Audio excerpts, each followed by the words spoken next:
Okay. Somehow, despite this being the absolute worst morning in terms of my own personal schedule, I think this is one of the most on-time days we've been to stream in a while. Like, guys, the two people that jumped right on the notification, I've been awake for 17 minutes. I woke up at 11:59 right before noon because my body knew. My body knew that I had fucked up. I had set an alarm for 7 this morning. I had set an alarm for 7 to do things and be highly productive. I cracked my crusty little eyeballs open at 7 a.m. and what happened? Nothing. I woke up, I said, no thank you. No thank you, that will not be happening today. And I thought, I just need like another hour. Maybe another 90. Maybe another 90 or something. And then I woke up at 11:59 in the AM. And I thought, I'm fucked. But I see Emperor is here. Emperor, I'm going to finish logging in to MTG Online so that I can see what events are available to us, and then we will jump over to your deck roast, and then we will transition into doing whatever sort of ladder climbing we are doing today, whether that will be standard, whether we'll be drafting something on MTGO. We will figure it out together. I wrote this password down, right? Nope. Hold on. Okay, guys. I think my password manager is trying to do a little prank and pretend that I did not record my password for this MTGO account, but the thing is, I definitely did. And it's in here. Okay, we're gonna guess. We're gonna guess. What's up, Gunny Bunny? Welcome to the stream, my friend. I'm gonna piss.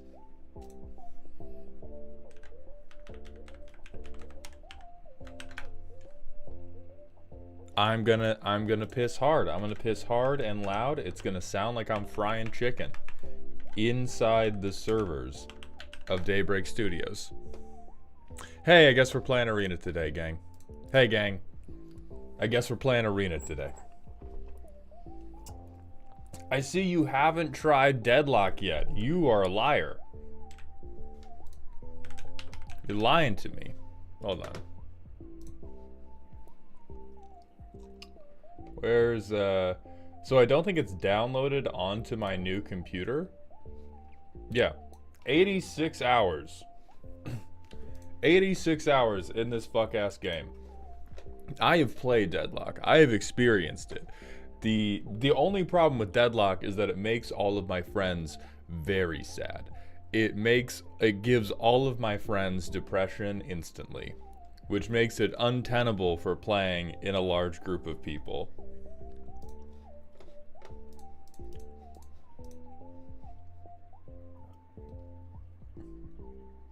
Saxor, it was gonna be MTG Online fun today, but I cannot remember my password to MTG Online, so I think after we're doing a makeup roast for Emperor Tromidlov Drolmai, and after we do that makeup roast, then we are going to do probably arena climbing again.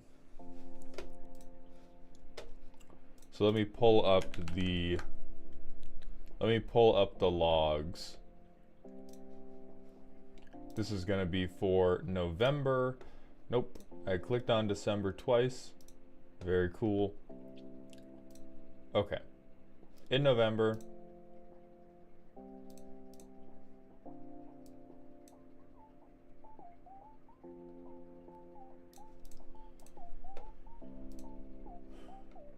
Is your password 123? No, so here's the thing, it's not password 123. I am a little bit smarter than that.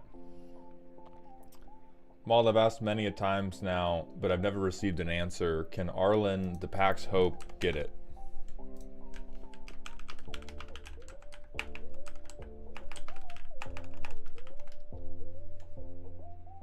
I don't answer stupid questions, Helios. Next question. It's goon time at 789. Okay. It's definitely assword 123. How can I get a deck roast malt? So Jacob, they used to, or currently, they work based off a Patreon tier. We're going to be changing that in the month of January. From January onward, they're going to be purchasable as a separate thing, but there's going to be some type of ongoing reward or early access or like limited stock that is just for Patreon members. So there's going to be other details that I'm working out, but if you don't want to sign up for Patreon, general public, there will be probably 8 to 12 roasts that are for sale at the beginning roughly of each month. And then once we sell out of those roasts, those are all the ones we're doing for the month, and more will go on sale in the next month. Tournament prizing, winner gets a roast. You know, we did think about that actually. We did think about utilizing my content to build the reward structures for some of our tournaments, and the only reason we haven't done it is because I have been too focused on other things to put any attention at all towards the tournaments. And so the tournaments haven't gotten any internal support, let alone external support. But we did discuss using like deck roasting, using like, oh, maybe you get to pick who the next commander to be roasted is, before I eventually decided, well, I have a video to post in 45 minutes, and so I'm going to leave the meeting.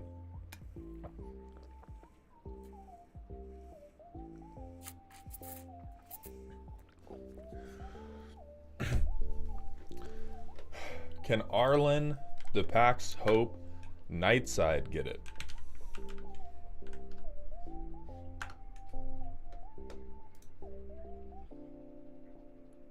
I don't answer stupid questions. Next question. All right, so Emperor, you are here.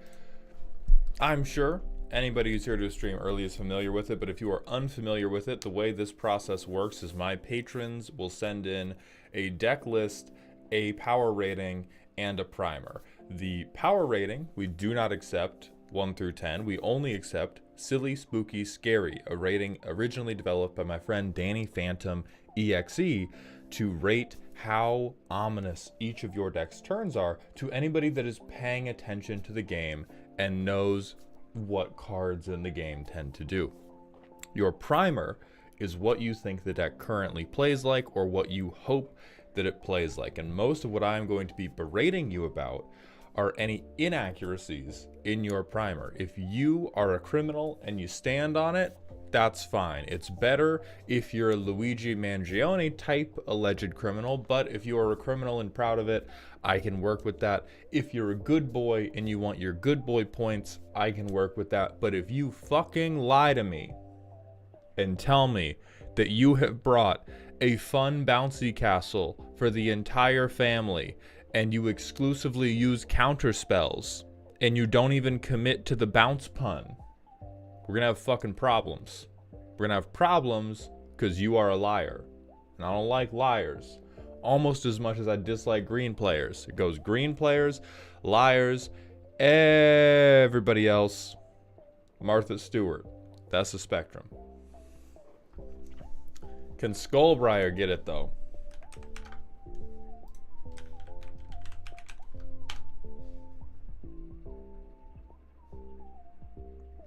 What's wrong with you? What happened? I haven't read a lot of stuff. I haven't read a lot of stuff by Freud. I don't know what has to go wrong in childhood for this to be what ends up on top of the little mental pyramid of stuff that makes you horny. I don't know what it has to be.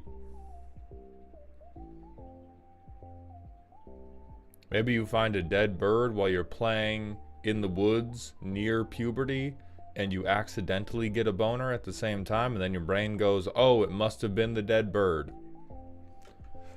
Reading Freud makes you worse at psychology. That's the true reverse psychology.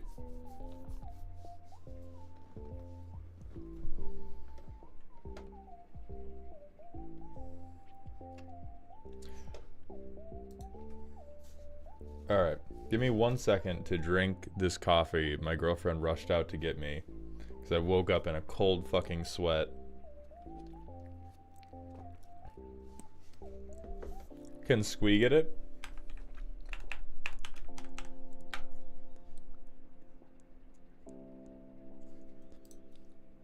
They haven't been roasted, so I'm not going to tell you. That's how you preserve views, baby. That's one motherfucker who's definitely tapping into the Squee the Immortal roast. Make sure he knows whether or not I'd kiss up on this dumb little goblin. That's dominance. Can Wind and Truth get it? 100% yes, that book fucks. That book fucks. Everybody in it fucks. All the reveals fuck. Spoilers. If you haven't read Wind and Truth and you care about spoilers, close your ears for the next 10 seconds. Okay, now that they have closed their ears, the fact that Silladin hasn't happened yet is criminal, but it's coming. It's coming. There's going to be absolute ball-slapping sex between Kaladin and Syl, because Syl and Kaladin are both now exclusively made of investiture. That's what I thought.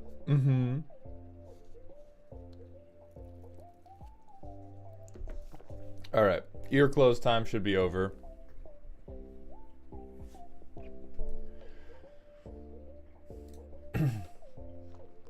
Let me go to YouTube and manage that stream. No, it's not made for kids. Okay. Alright. Without further ado, let's pull up Emperor Tromidlov Drolmai's deck, which is rated as silly, spooky. The deck's goal... Nope. The deck's goal is to cast big mana spells for cheap utilizing Magar of the Magic Strings ability. Please make sure to turn tags and type on. Please ignore the sideboard, as that is cards that are in the deck but I haven't bought yet. Please tell me if this is the deck to run the Bounce Land and Surveil Land effects in the Maybe board. Okay, Magar's Magical Tax Evasion. Yada yada yada. I have kept track of the average damage when I've been chosen to mill with Palantir of Orthanc. The average for milling one card is 5.7 damage. The average for 2 cards, 11.3. The average for 3 is 18.4 damage, and only one person has ever chosen to make me mill 4 cards, saying, what's the worst that could happen? He took 37 damage and died. No one has ever chosen me to mill 5 or more cards. Okay, well then before we look at another goddamn thing, I have to see the ridiculous curve of this deck. The curve of this deck that is turning Palantir of Orthanc into a fusion bomb.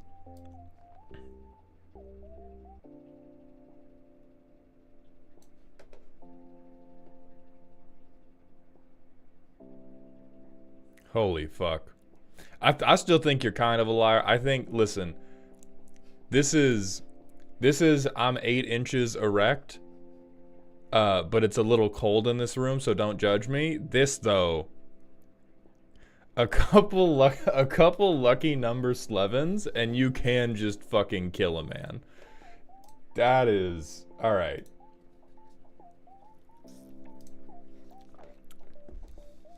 So let's see how they're doing it, because every Magar deck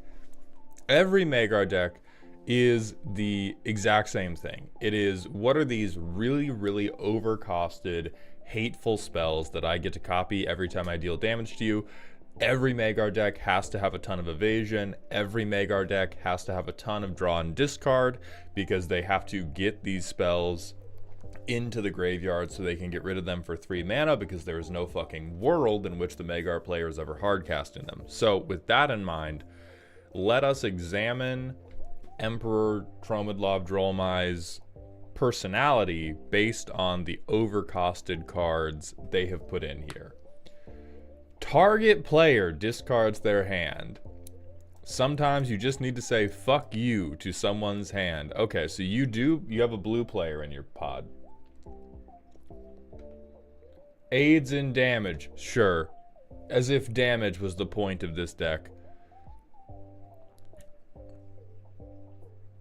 When Wildfire Devils ETBs in the beginning of your upkeep, choose a player at random. That player exiles an instant or sorcery from their graveyard. Copy that card.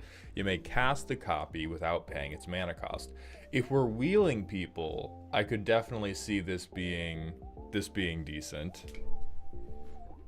Card draw 18. That is what I would like. That's what I like to see, and I want to see fucking all of these discard something.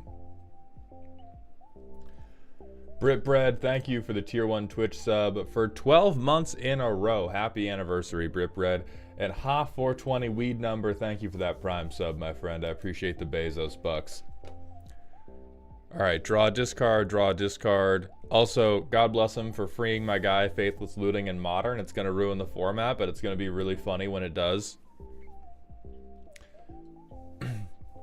Thrill of Possibility.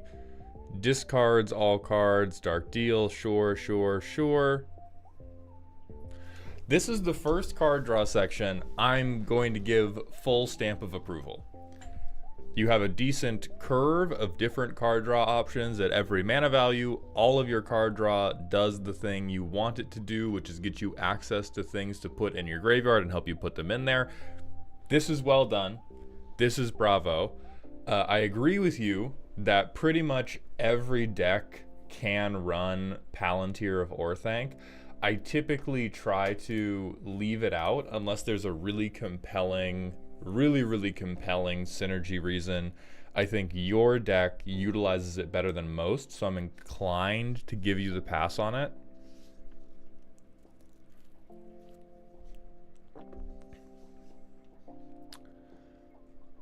Discard a graveyard. Yeah, basically a run back of our card draw section. Oh, emergency save graveyard. Someone's bashful. Someone got a little scared because they puffed the weed blunt. They puffed the blunt one time too many. And now they're afraid they're gonna die in the endless realities or some shit like that. So we have one cut immediately.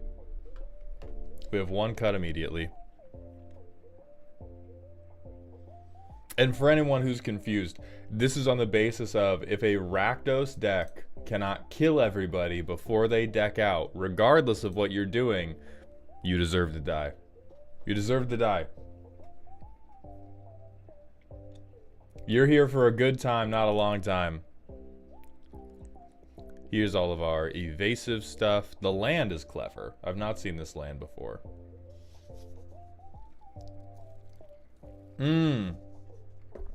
Oh, it's bog protection. Okay. I'll choose to believe you on this one occasion. I'll choose to believe you that it's bog protection.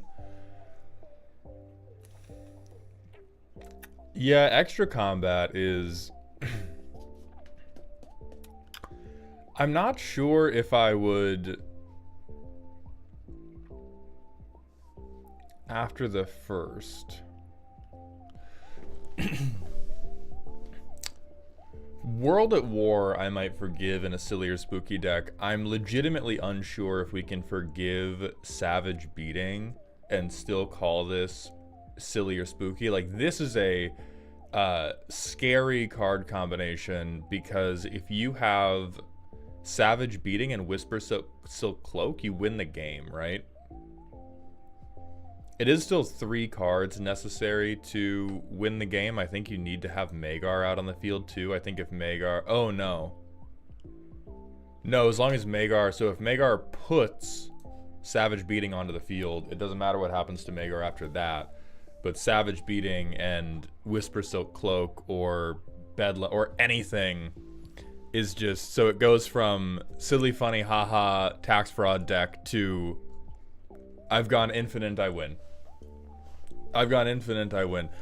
So if you want it, if you want a card, a little business card to be able to call this silly, this is our first cut. World at War is fine because it's first. And so this is definitely extra value, very good, does not single-handedly win the game because we have some type of evasion on the board. Yeah, especially when we're on basically 5 cards. 5 cards that will deterministically turn Savage Beating into a win. I only just added Savage Beating last week. Okay, that does make sense. My real point is like if you're piloting this deck, like the position I want every deck to get to is when you decide this is how much of a shitlord I want the deck to be. This is how hateful I want the deck to be. I want all of those decisions to be made in the building process such that when you get to the playing process, you never have to pull a punch. And this to me, in a deck, if you're playing it with other decks that call themselves silly or even call themselves the low end of spooky, this seems like a punch you either have to pull or you have to not be very greedy about your card draw. Whereas otherwise in this deck, if I'm playing this deck, I feel like why would I ever do anything except continually try to wheel until I got Savage Beating? Because Savage Beating wins me the game, and everything else kind of hangs nuts. And listen, kind of hanging nuts, that is the point of most silly decks, is you all just kind of hang out, and then eventually the hot tub gets too hot and Gary explodes, and then you crash out. But in the context of the rest of the deck, this is like so... Oh, hold on. Funny player removal. Maybe you're just going to hell. Maybe your definition of silly is more like Hannibal Lecter coded. So there's the mill thing we heard about, despite it being pretty cold in the room. For the average mana value of the deck, according to Troll with Love, the average damage for scrying or for milling 1 was 5.3 or something. According to math, it's 2.8. But I'll believe you. I'll believe that the times it's happened, you hit some lucky 7s or like a lucky 9. Alright, back up to funny player removal.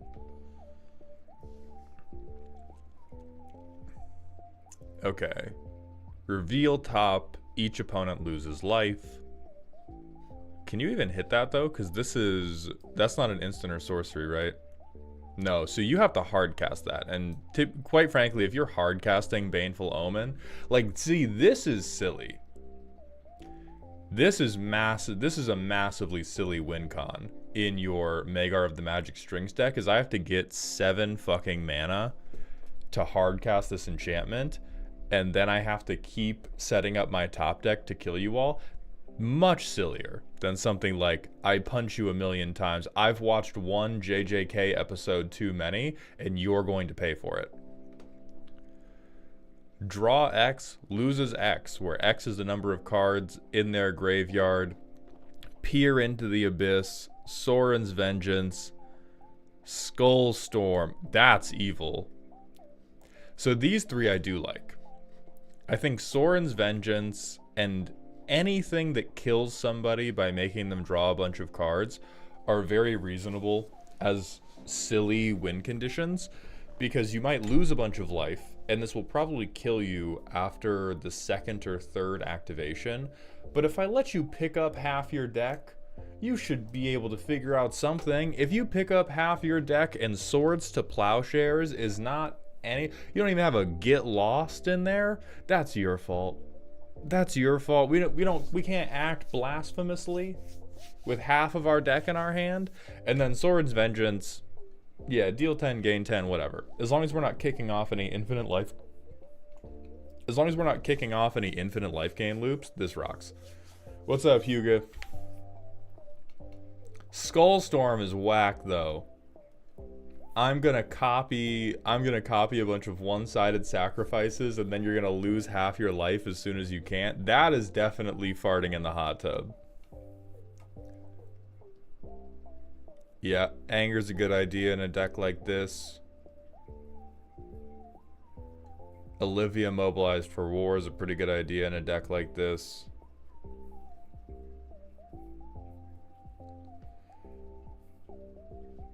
I'm a little confused by Garna, because I do not think that she fetches back the instants and sorceries that go down, even if they were, well, no, yeah, because they get exiled, so it definitely doesn't fetch Garnet. Is this just, oh, other creatures? I'm so dumb.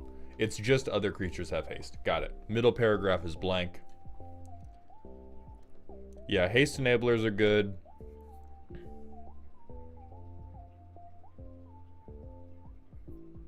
Dark Dabbling's interesting. A lot of ramp. We are just skipping a couple turns at the beginning of the game to do a very reasonable amount of ramping. Honestly, the deck is probably more full-on spooky, bordering on scary, since I made a few upgrades to it since I submitted it. That does make sense. We were farting a lot. We were farting a lot for a deck whose primer said that they mostly had that farting problem under control.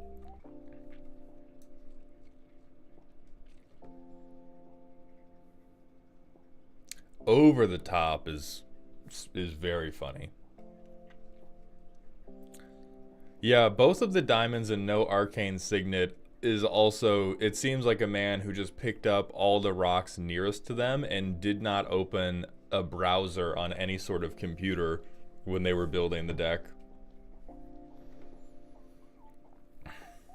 Removal, cards in hand. Oh God. Oh God. Nah, this is good. They deserve it. If you get this into the grave, you reanimate it as a creature, and Tony lets you hit, Tony deserves to lose that forest.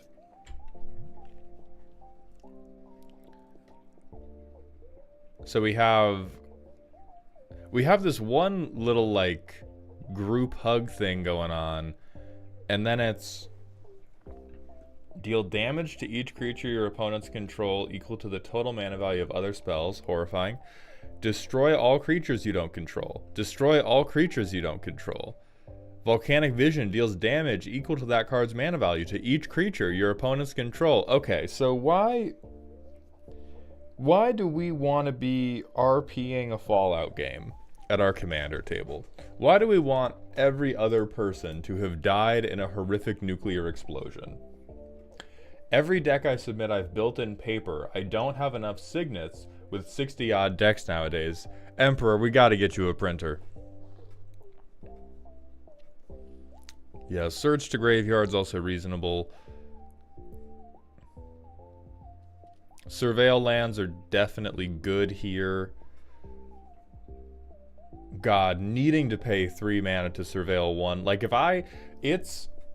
it's good and correct that you have this in here as a bailout. If I was ever playing this deck and I needed to spend 3 mana and another land to Surveil 1, I might just walk away.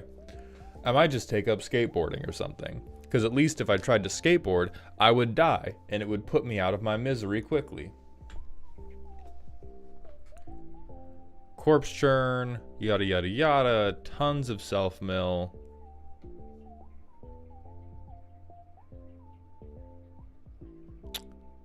Steal stuff. We've got it. Yeah, we do have a healthy amount of graveyard theft, which I guess we're trying to do. So we're trying to pair this in concert with the farting in the hot tub of killing every creature all of the time forever. We kill every creature all of the time, and then we Weekend at Bernie's them back onto our board. And then I guess we point at them and we say, Neener, Neener, if you thought the card was broken, why'd you play it? I like that. Man after my own heart.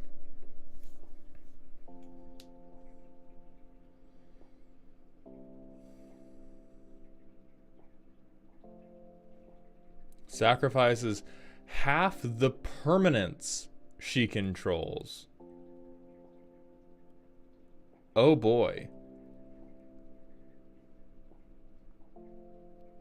Win-win cards. Yeah. Okay, Yeah, my overall impression of this deck is it's like a friend who has IBS but refuses to take any medication or engage in any sort of lifestyle interventions to make the IBS less bad. And they also always want to go hot tubbing or mountain biking, or they ask you if you want to wrestle. The deck is filled with some very silly things and some overwhelmingly good things. Like, I think if you, where was that card? If you hit somebody with Curse of the Cabal, they're basically out of the game. If you hit somebody with Wit's End, they're probably pretty mad. And if you hit someone with Soren's Vengeance, they probably don't give a single fuck for the first 5 turns of the game.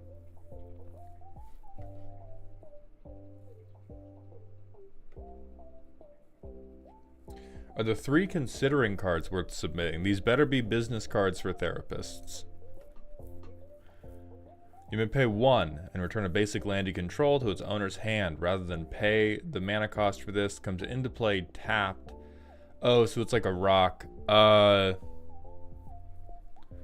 Dog, not over printing out a 61st Arcane Signet. How deep are we going to avoid not purchasing 61 copies of Arcane Signet? Now, listen. On the record, I cannot legally advocate for bounce lands. In every playtest I have ever done, in every deck I have ever built, if I ever put a bounce land in, I am guaranteed that my opening hands will be forever cursed to only have a bounce land and nothing for me to ever bounce with it. You would not put these in just for bouncing without better MDFCs. If you put in better 2-sided cards that were also lands, then it would be worth it to bounce. You would really only put these in there to have ramp options to try to hard cast the stuff if you think Magar's going to get killed a lot. Glyph chat gives some degree of feedback as well. Bounce effect to potentially discard. Oh, so you want to weaponize the downside of bounce lands for your own evil ends. I kind of like that, and I think you should at least try it. I think you should at least try that, because if you get fucked, yeah, if you get fucked and have to turn to discard Curse of the Cabal, oh no.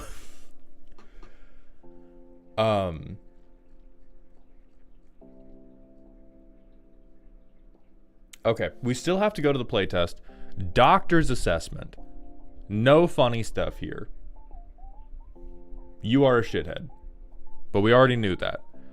Doctor's assessment of the deck is, I can see the parts of it that were put in when it was still a silly deck, and I think those parts are making it a little unwieldy to be a proper spooky deck or a proper scary deck, although it does have some very scary parts, like that Savage Beating, or if you get Curse of the Cabal, or if you just manage to loop, I board wipe you forever and I slowly beat you to death with the 3/3. And so I do think a little bit of better lane selection needs to be done. The core gimmick of this deck appears to be punish the green players. So I need you to know I'm on your side. The core mechanic of this deck seems to be, hey, you have creatures? That's fucking crazy. Get rid of them. Hey, you have creatures? That's crazy. Give them to me. And I fuck with that quite a lot. That said, it means that you do not have very many proactive things to do unless your opponents have already done something, and that is a horrible place for any deck that doesn't have blue to be in. I think one way that would make it more proactive is if instead of being so high on I'm going to remove things from your board, if we did more wheeling. I think we have Dark Deal, which I do believe hits everybody. Yeah, this at least hits everybody. But if our main form of proactive tax fraud is I'm reanimating, and that does appear to be our main form of proactive tax fraud. Like, you have Fateful Showdown, reading through this deck with all of the card non-advantage you have to make sure the Reanimator's happening, you're gonna be Fateful Showdowning for like 2 cards. You're gonna Fateful Showdown for 2 cards, and it's gonna be very funny, but you're gonna get to do it every turn. So you have a lot of selection, but you're never gonna have, or at least in a reasonable world, you should never have a really high number of cards in hand. And so I think this is a time where something like, I'm specifically choosing the cheaper one because you're going to resist printing it out, but something like Wheel of Fortune. Will Soul hit everybody? Yeah, Reforge the Soul is at least a little bit cheaper than Wheel of Fortune specifically. But if we want to reanimate, and our only method of making sure that we have something to reanimate is going to be stuff that we've board wiped, we're going to be very, very sad children. Because the first 6 turns of the game, we're not going to get to be relevant because nobody's going to have hard cast that many meaningful creatures. And so if we have wheels, then we can at least aim to have the first things we reanimate set up graveyards for us to then take advantage of. Whereas right now it seems like there's probably about 5 cards in this deck where if you resolved it against me, I would never call you back again. And it's not Sorin's Vengeance. This is perfect silliness. This is perfect silliness. If you resolve Curse of the Cabal against me when I have 4 lands, or when I have 3 lands and a mana rock, we are not speaking. We're not speaking. So what about stuff like Anvil of Bogardon? Each player skips his or her discard phase. During each player's draw phase, they draw an additional card and chooses and discard a card. It's good for you, and it's almost worth running just because of how good for you it is. It's not good for setting up your opponent's graveyards because it allows them to make a choice. And we have to remember, people are stupid and don't deserve to make their own choices. What we need, like the planet Earth, needs a benevolent Superman-esque dictator or superwoman or super creature. It doesn't matter what gender or what they look like, but we need some type of superpowered benevolent dictator to force us to choose correctly. And Anvil of Bogardon, they're never going to choose something that you want to reanimate later. Burning Inquiry, I don't remember the exact wording, but I do think this would be great. Yeah, Burning Inquiry would be awesome. There's basically nothing that you're super sad about losing to the graveyard. Maybe only that one enchantment. That like 8 mana enchantment that lets you slowly suck everybody to death. Where was this thing? Yeah, Baneful Omen. Like Baneful Omen and Palantir are pretty much the only things that you're sad to lose to the graveyard. Also, Hippo Fart and Lycee, thank you for the Twitch follows. Welcome to the doghouse, my friends. Let me scroll back up to see. So, immediate yes to Burning Inquiry.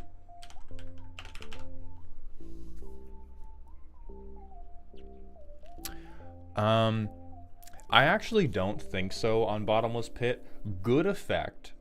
I'm going to preach against Bottomless Pit on the basis of politics and on the basis of Magar is not actually that strong and everybody always gets to know what you have put face down, and so you have to be able to Little Bean.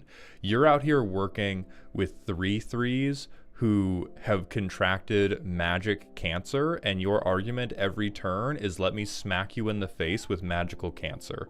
It's a very tough sell. And so if you lay down something that is just pure downside for people, they're gonna get angry at you, and you're just gonna get global taunt, and they're gonna be less likely to let you do things. Whereas if you have, let's say you have Reforge the Soul, because it's draw 7, probably one person, on average, one person at the table every turn cycle will actually want this effect.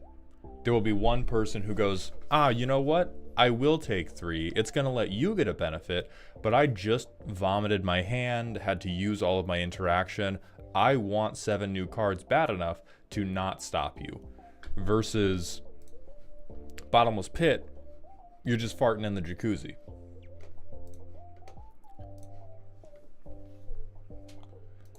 And then yes to all the wheel effects. So I would say Burning Inquiry and wheel effects, anything that's going to make people mass draw and mass discard, really, really good for you. I think Vile Smasher is a decent pickup. And again, a thing like Wildfire Devils, before we have wheels, I really liked this card when I saw it, before I saw how we did not be wheeling in here. And once we're wheeling, Wildfire Devils becomes way more playable.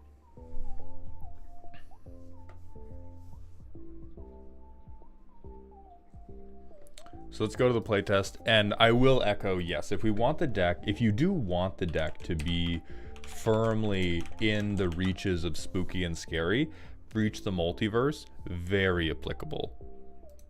Very applicable. You make everybody mill, you fill up the graveyard for a future Rise of the Dark Realms effect, you get a creature out of every graveyard, you can reanimate your own stuff. So Rise of the Dark Realms is like the, if you were still trying to keep it silly, I would probably say no Rise of the Dark Realms. If we're trying to go spooky and scary, it may honestly be better than, I don't know how much you need the life gain for Sorin's Vengeance, but Sorin's Vengeance or Skull Storm are both in my eyes for things we could cut for Breach the Multiverse, because that would undoubtedly be very, very high. This is high pressure jacuzzi shitting. Hey Potato, right now the signups for this month are full. Next month we're going to be opening them back up, but they're going to be single purchases. So in the future, nobody will have to sign up for a Patreon membership to get a deck roast. Yeah, nobody will have to sign up for a Patreon membership to get the deck roast, but if you are a Patreon member, there's going to be numbers of roast slots that are sold to you ahead of time. So it will still be advantageous to you to be a Patreon member. It will make the deck roasts cost more for you, but it will be more likely that you get in every month. Is Magus of the Wheel counted in wheels or no? You could, I would say coin flip. If you have a Magus of the Wheel on hand, or you just want to keep the budget down because you don't want to use proxies, you can use this guy. Your deck is focused enough on creature recursion that I believe you will be able to get him back. In a perfect world where we were able to get Magar out, protect Magar, etc., etc., really jork on him, we would want all of our wheels to be instant speed, sorcery speed, so that they work for Magar.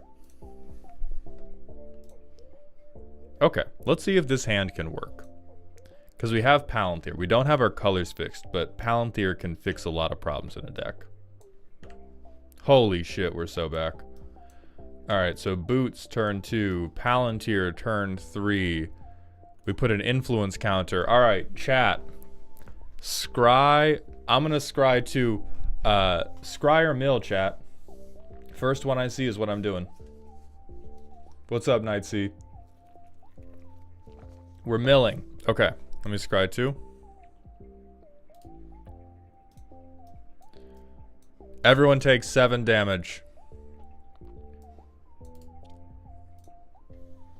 We're gonna use the City's Blessing to count the mill damage. Okay, so the average that Tromidlov talked about wasn't capping. Oh yeah, it's just that player. So we've dealt 7 damage to someone. We're on 4. God, we could Whisper Silk Cloak, but I feel like it'll just scare the hose. I'm gonna do it anyway. All right, influence counter. Mill or draw, chat. Switch GM says mill. Ooh, I think we get bigger hits here. I'm going to put the locket down because I think we get a bigger hit than the locket, but I want Defiance in the graveyard for Magar. So 3. So 10. We're up to 17. Tromidlov wasn't capping. 2 cards, 10 damage.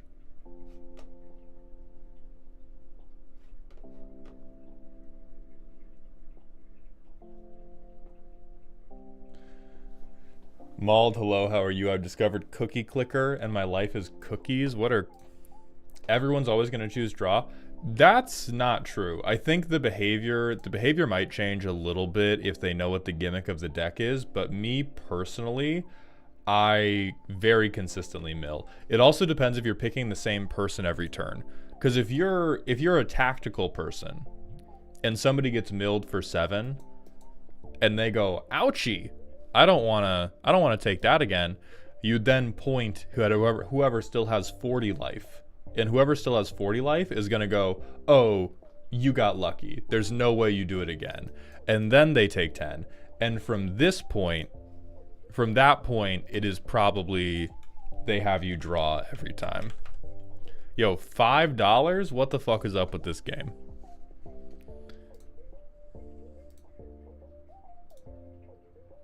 Garrett, we're gonna get you help. We're gonna get you help, Garrett.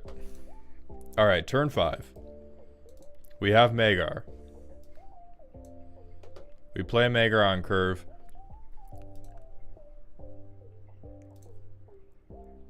Miller draw, chat. Miller draw, turn 5, 3 counters. Draw. All right, let's scry 2. Ooh. I mean, I'm gonna take Fire Diamond into my hand because I just draw this in the next upkeep anyway. Whoops. Okay, so now we swamp. None of our equipments give haste, which is a little bit cringe. We do the Magar thing, and we probably do the Magar thing.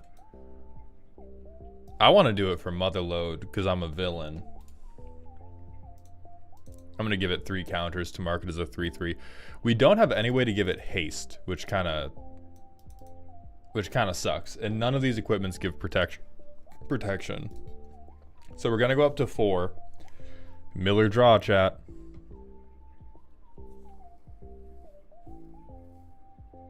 Oh, Magar can be activated at instant speed. All right, Danny said draw. Let's scry 2. I'm gonna move that to bottom. I don't think it's actually helpful right now. So we'll say we did this. Oh, gives it Shroud. So we'll say we did this. We reanimated Motherload at like the end step of someone else's turn because we're so crafty. We're so crafty and we're so smart and we get our good boy points every fucking time. And so this thing is unblockable. We hit the Motherload on turn 8. And we get Swiftfoot fucking boots. But now we have a haste enabler. And we get like 8 treasure tokens. Yeah, we get 8 tapped treasure tokens.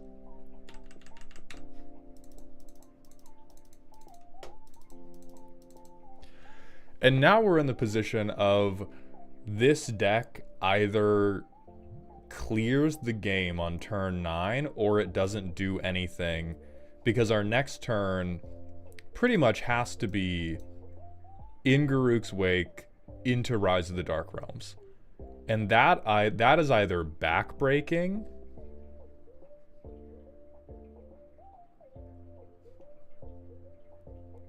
oh sorry, it was only 7 treasures, my bad. That is either completely backbreaking or it does absolutely nothing depending on if the white player cast Farewell before this. So let's restart again. I'll be honest, this opening hand looks infinitely better. Ripples of Undeath is... Yeah, this looks like a world-class cheater hand. Alright, pre-combat main, mill 3. Yeah, I think it's worth it. I think it's worth it to take the 3 life and pay 1 to get Gravebreaker Lamia into our hand. 3. No, we're fine with all of those in the graveyard. We Whisper Silk. Gravebreaker Lamia. God damn it, Switch.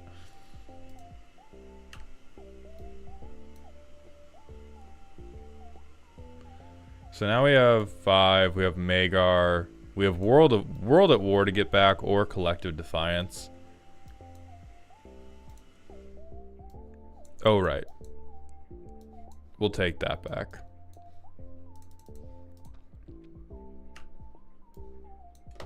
One, two, three.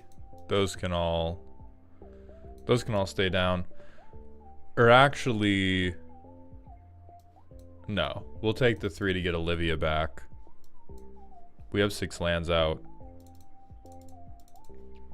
So we get Olivia back. And then we get to look for our first thing.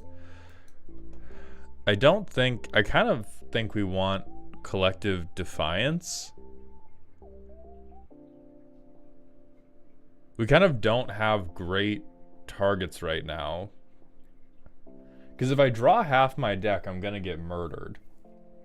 If I draw half my deck, I am just going to get punched to death before I think I can convert this into a win.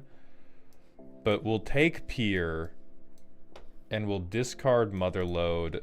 Pier has haste now.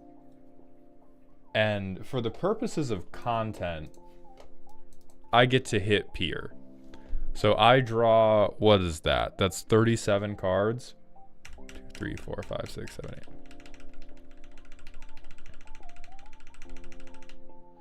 8. Okay.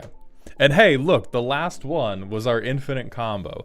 So we're going to take a truly random number of these cards and put them into the graveyard, and as long as Savage Beating is in the graveyard, we win on turn 7. Which, yeah, I think, it's,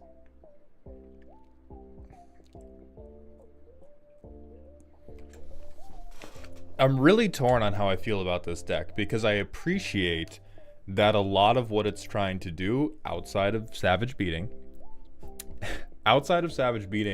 most of what it's trying to do does care about what the rest of the table is doing and is not non-stop solitaire, because it needs to wipe the creatures off your board and it needs to steal the creatures from you to do something, which is good in theory, but in practice, both of the curve outs of the deck are we don't do anything until turn 5, and then pretty immediately after turn 5, we get to win. And that feels very bad for me. That feels like, you know, if this was an anime battle and you had Goku and Vegeta stancing up, posturing, getting ready to scream so loud until one of them beat the other into a pulp, Magar of the Magic Strings is like the dude 2 miles away with a fucking sniper rifle, just waiting for one of them to get out of breath. Just waiting for one of them to get out of breath, and then he pops them one.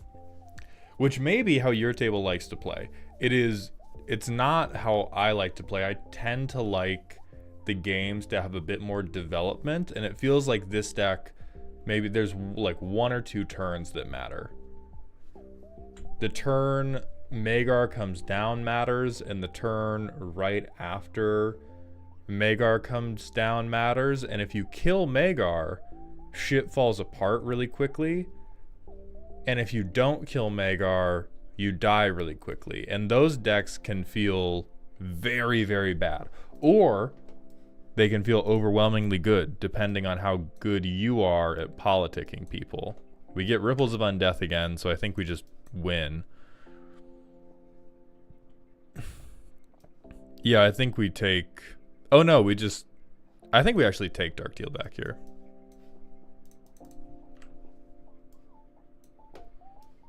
We'll use the diamond to get the ramp. But this is... Like, this is a tough sell for me. Turn 5, totally empty board state, very threatening value pieces. We've managed to prevent anything overtly threatening from piling up in our graveyard right now. But if we... Like, holy fuck, God forbid I cast Gravebreaker Lamia, and now we entomb something. And we probably entomb... you see this swamp? This is Breach the Multiverse. And that's what we would be entombing.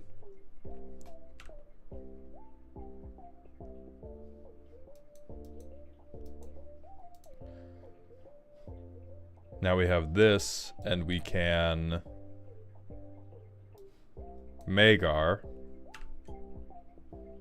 Oh, that would have been a Ripples of Undeath thing.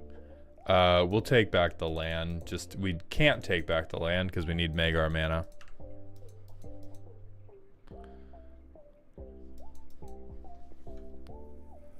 Ugh.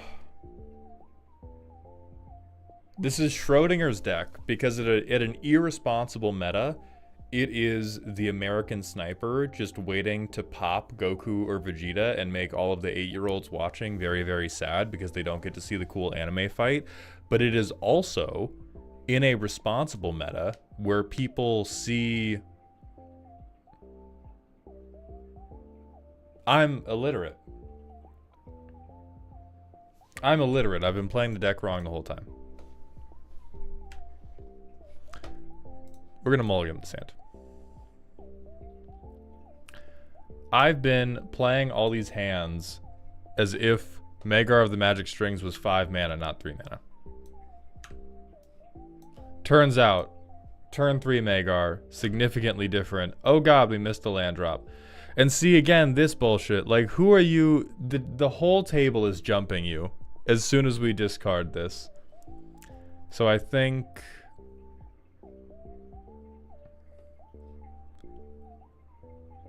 we have we have 0 good options for what to put in the graveyard with this hand.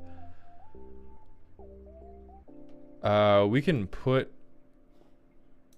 or actually let's put Combustible Gear Hulk. And then turn 5, do that.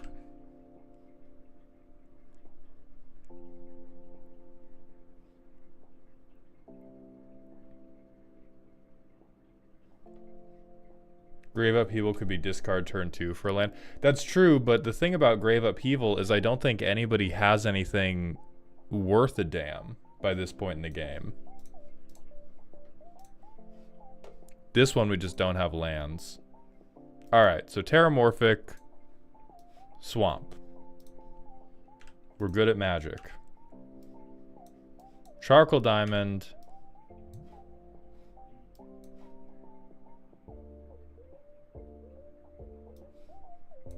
Give me my guy.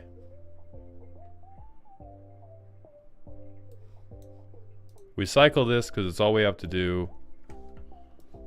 We get a mountain.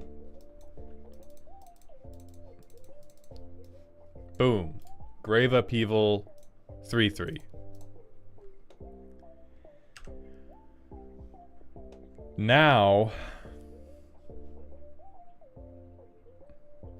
what the fuck do we do? We definitely key to the city. We make Grave Upheaval unblockable. And we probably dump... So does Worst Fears exile itself? Because, oh no, it's copy the spell. Right. Because it is not actually the card. It is just a thing that says copy the spell named with this card. And so here, this is actually, now that we know the real mana cost of the commander, this is a perfect example of your silly payoffs are fighting with the desire for the deck to be spooky and or scary. Worst fearsing someone on turn 5 is either the best thing you can do or the worst thing you can do, depending on if you have a combo player. Undercity Plague is probably not impactful enough. Eldritch Pact and Peer into the Abyss are... It's like half. Peer into the Abyss doesn't help us win if we do anything other than reanimate it. Next turn, we key to the city. Who cares? We'll put Volcanic Vision in here. Next turn, we Peer into the Abyss ourselves. We're going to draw 42 cards.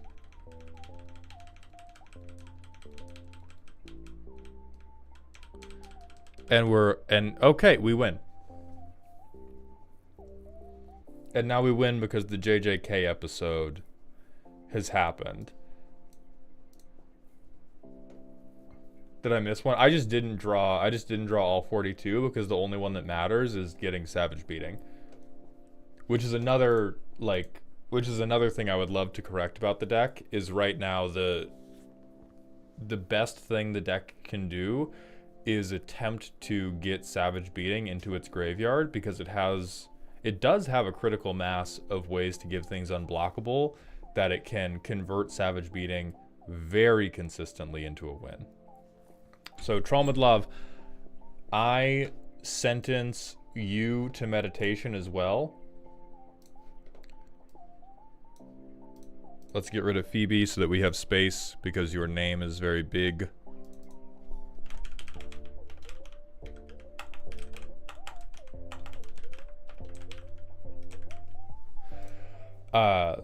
I sentence you to mountaintop meditation to think about how loudly you want to fart at the function and whether or not you want to take medication for your IBS.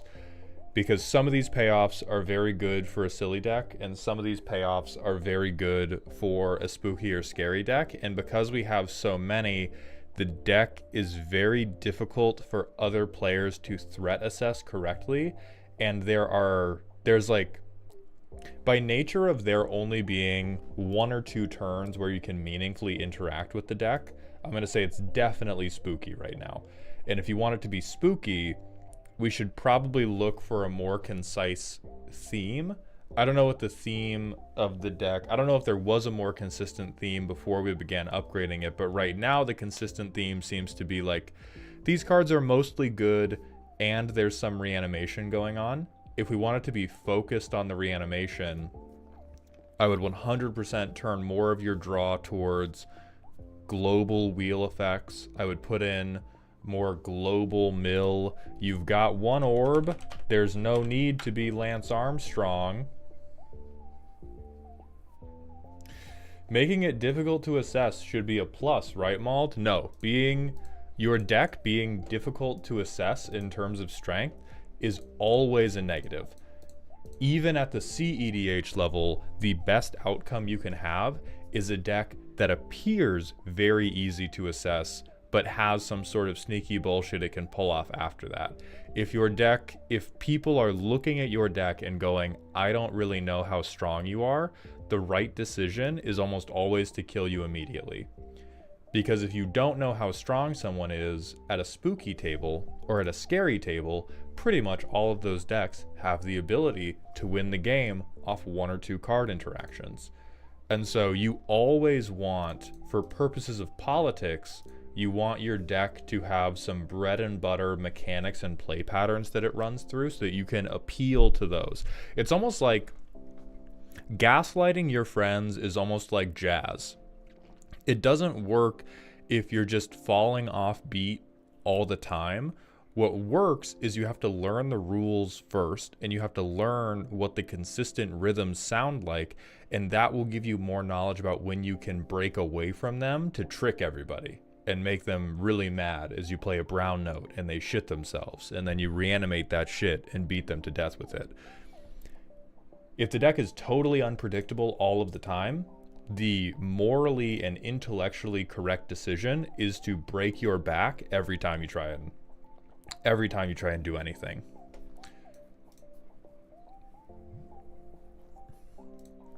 And so I think Savage Beating is the poster child for my problem with this deck right now. If it wasn't for Savage Beating, then maybe Peer into the Abyss, it becomes valid to target an opponent with that. Maybe you can politic with it. But as long as Savage Beating is in the deck, your best option every single game is I Peer into the Abyss myself. I hope that Savage Beating is in the top half of my library, and then I go infinite the next turn. And you may say, oh, well, I wouldn't do that because I'm cool, and I'm not going to do something cringe like that. And to you, I'll say, the point of the deck building is so that you don't have to make those kinds of decisions when you get to the table. If you've built a really good low to mid power deck, you can play it very cutthroat and it will still end up at the correct power level. Tromidlov, I don't think this is what you've done. This is just me standing on a soapbox at this point. A really common mistake people make is they go, I'm going to build a strong deck, but then I'm going to play it mercifully. And nobody likes that because it reeks of condescension. You're not special because you built the good deck. You're not taking any type of special mercy on us by not laying the infinite combo down. You're just prolonging the game for no reason. Dungeon Masters Consortium, thank you for the tier 1 Twitch sub. Welcome to the dog home, my friend. For the 4th month. Mr. President, we're just finishing Tromidlov Drolmai's makeup roast.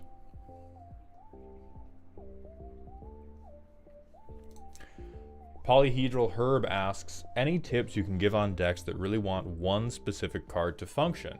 I have 6 tutors in the 99, but it feels sketchy and I'm scared of Counterspell. I do. The best tip, different deck. If your deck really truly needs one card to function, and that card cannot be in the command zone, you probably should build a different deck. You can try to shore it up with a lot of tutors, with a lot of wheel effects. I certainly do that in my Niv Mizzet Clones deck, but the core part is that when I do that with my gimmicky decks, there's 1 or 2 specific cards that will make the gimmick really cook, but the deck still plays Magic without them. That is the core question. Can the deck play Magic without that one specific card? Because if it can, then I would just say, do wheels. Do wheels, do tutors, and then hope for the best. But if it is, my deck does nothing without this one specific card, and if I have this one specific card, I get to play, then it should be, like, you should just make a YouTube channel, and you should just make a YouTube short about that one card interaction, and that should be the end of it.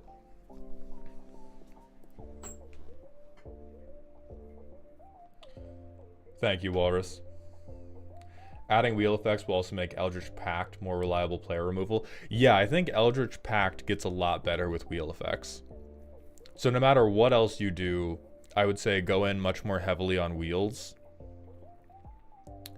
Yeah, like I think Scion of Halaster is good.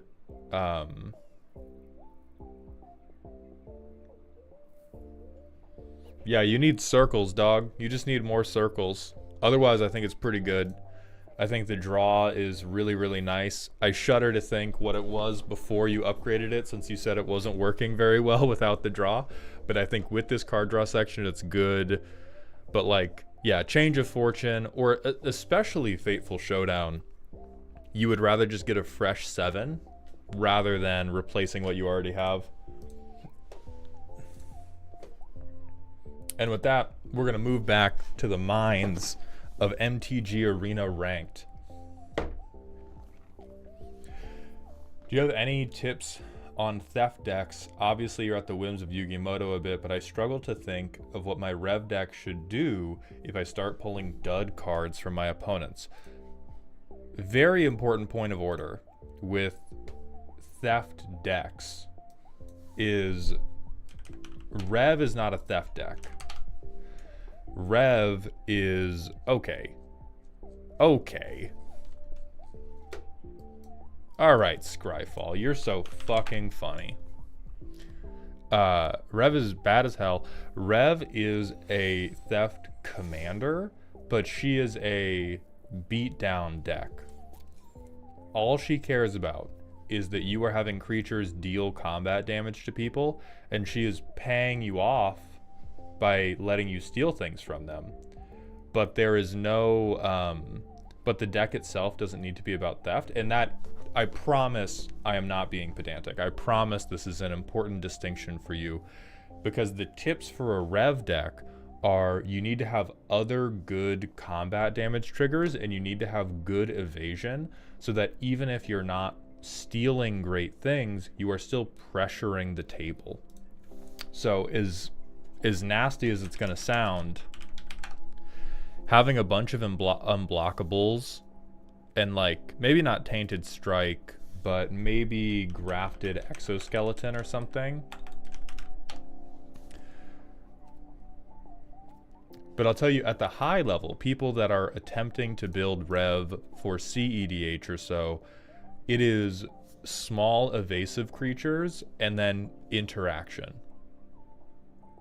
You might have a couple big bombs like Breach the Multiverse, since you're also going to make treasure tokens off of this. But for the most part, you... Like, what do I do if I'm pulling duds? You wait a turn and you smack everybody again. And that is all you can do. And so the rest of the deck has to be the appropriate interaction to stop anybody from winning out from under it. Oh, Zila, she's definitely going to be fringe. Definitely going to be fringe. It is also, there are certain metas Rev can prey on, because after the banning of a lot of the turbo stuff, there are a lot of people that have transitioned into these like really defensive control metas, and Rev can actually get it going in a control meta, because nobody's blowing their Pact of Negation on Changeling Outcast or on fucking Rev. Like, if you blow one of your big pieces of interaction on Rev or Changeling Outcast, you probably lose the game to one of the other combos at the table, which gives Rev time to win the game slowly. And because everybody is on control, people aren't really like winning out from under you anymore. Almost no one plays creatures with Shadow nowadays. Danny, every deck with black is going to have Douthie Voidwalker in it. So maybe, but it would need to at least be a 2-power creature, because nobody is going to kill their Douthie Voidwalker to block your Shadow creature. But if you have like a 1/X Shadow creature that Douthie Voidwalker can kill, every deck with black is running Douthie Voidwalker. So be careful about that. But like, Shadow is still good. You are just always going to swing the Shadow creature at whatever deck doesn't have black in it.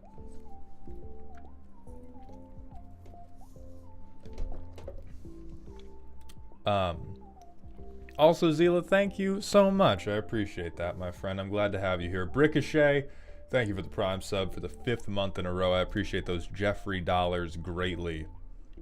Kilala, my Tuesday is going pretty well. I slept through my alarm.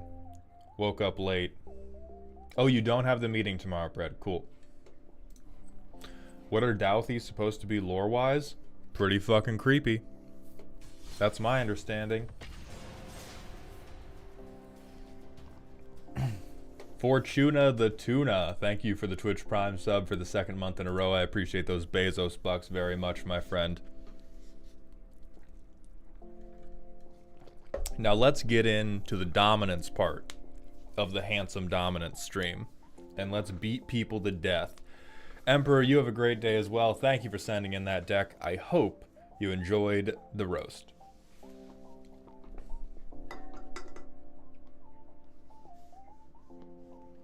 When do we get to the handsome part? After I get a hair transplant. Feel like taking a look at my Hirobi deck at some point. Overload, all the deck reviews right now are done via Patreon. We will play first. Oh, they woke up the gold players, dude? That's no fun. Fuck it. Fuck it, we ball. just commit to the bald mold. I mean, I might.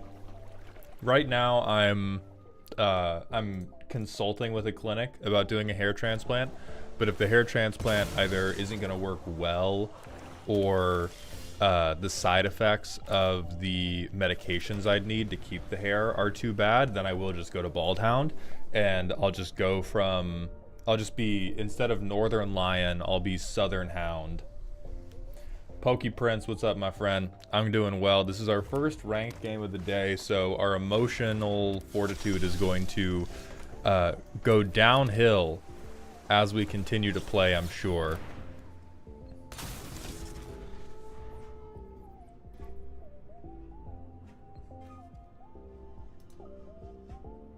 I thought it was a meme. Are you actually thinking about it? Good for you, mate. I am actually thinking about it because because this area up front, I've been using keeps, which is, or hymns. I've been using hymns, which is topical minoxidil and finasteride for some time now, and it's still thinning even with the topical stuff. And so now now we're in like over the next 6 to 8 months, I either need to get very serious about it or I need to just go bald. Eris, we edited the starter deck. There's not a huge number of changes to it, but we've made a couple changes to make it a sight better than the starter deck. We will get rid of that.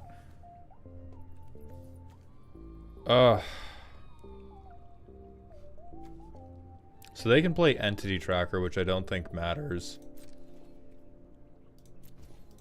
Because they're going to try to kill this thing. So I want to hold up Faith Light to give it hexproof.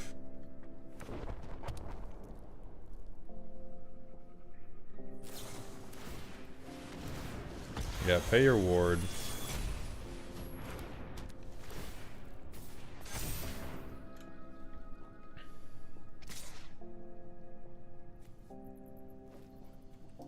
No blocks.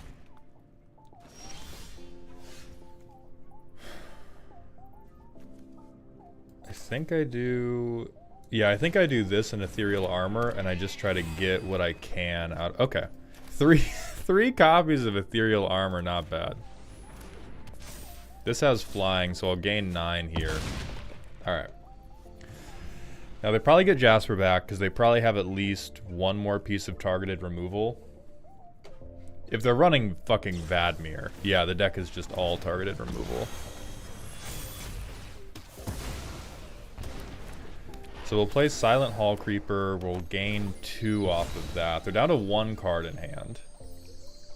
And we can get double Ethereal Armor onto Enduring Innocence.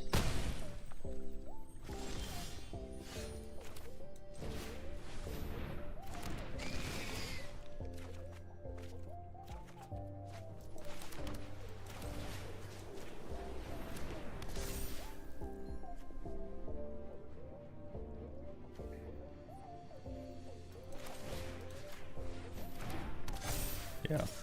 I kind of want to put both on this one, but I need to give some insurance in case they fucking murder one of my guys.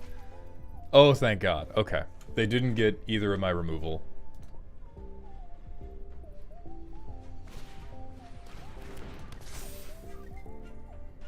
Oh, but they have a big lifelinker too. I did not think enough about that.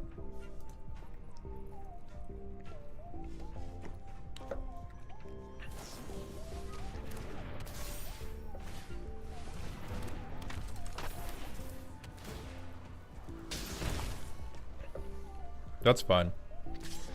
We can just poop back and forth a little bit.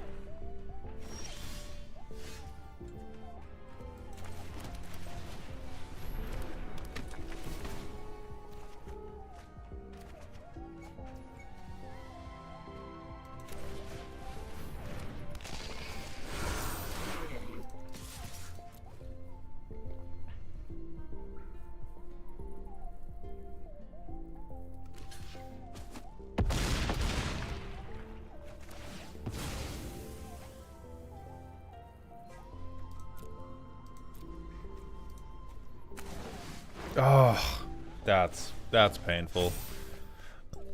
No, and they got my Sheltered by Ghosts. But yeah, oh, so back to the bald allegations. I don't think it would be the end of the world to go bald. I just don't like how it would look on me.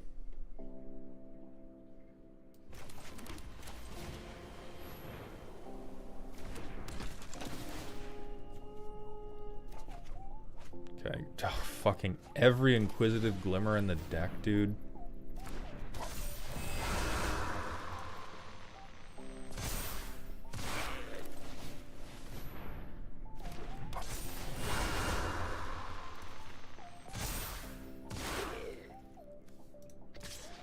So this at least can't be blocked.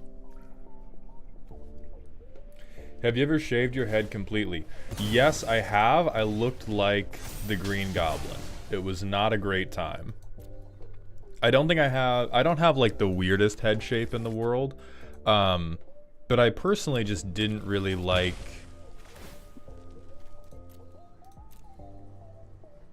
Personally, I just didn't really like how it looked. And, it might look a little bit better if I get a... Do any of these counters matter on anything but Innocence? I think on Hall Creeper they do. I think I want to get this thing big enough to break the stalemate. Okay, both of those are fine. Oh, it's going to give them draw, though. They mistriggered! They misordered! They misordered it!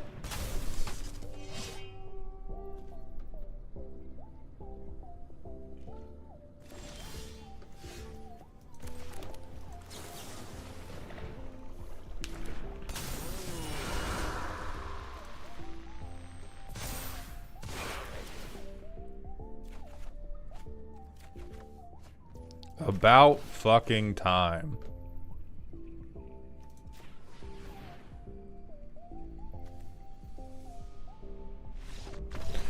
About fucking time.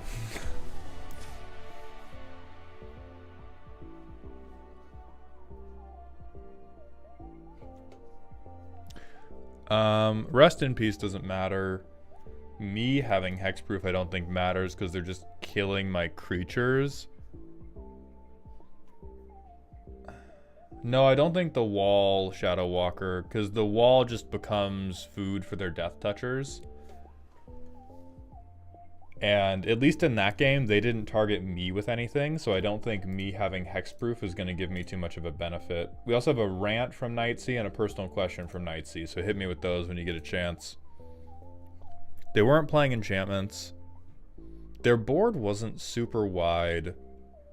I might take Elspeth's Smite just to have another option of thing that can deal with Jasper Flint. Because they're probably going to, if I'm on the back foot, they're probably going to use Flint. Managed to avoid balding by going on HRT if that helps. See, I thought that if I got, because I've also thought about taking testosterone, because I do know that my hormones are terrible. They've been terrible my entire life, but I've never been able to do anything about them because I was competing in rowing and I was part of a USADA testing pool. But now I'm no longer part of a USADA testing pool. But I always thought that if I started increasing the testosterone in my body, it would make me, it would make me lose my hair even faster. I'm gonna put it on this guy, because this card's good no matter what. Yeah, that makes sense. Oh, estrogen. Okay, yeah, I'm not gonna Alright, brother.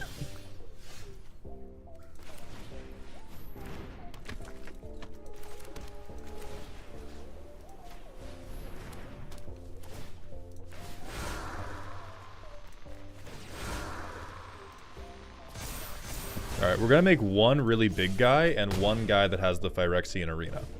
So that way, if they want to get their arena back, perfect, Flint.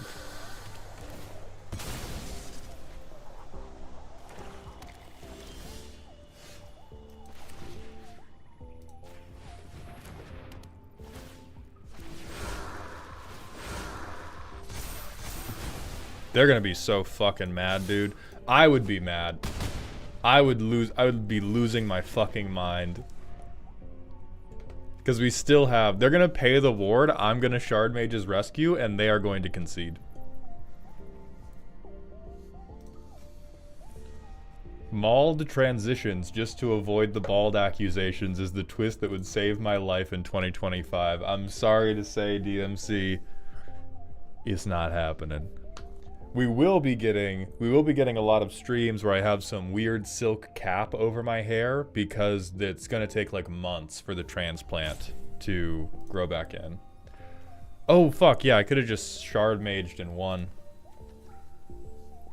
I'm always so obsessed with being stinky towards my opponent's interaction that I always win a turn too late.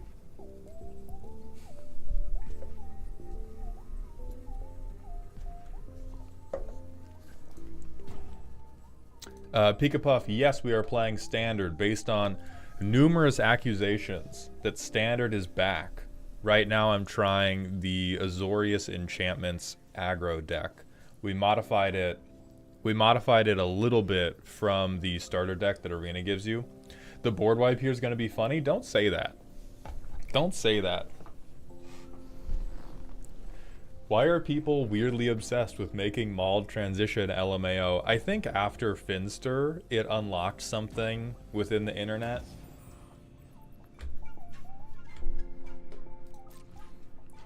Wondar Woman G, thank you for the Twitch follow. Welcome to the doghouse, my friend. Die.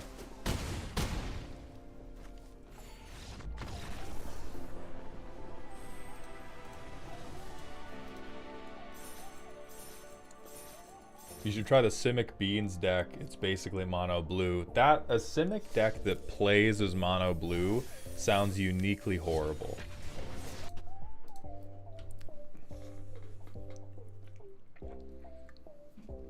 The thing is, I have very different...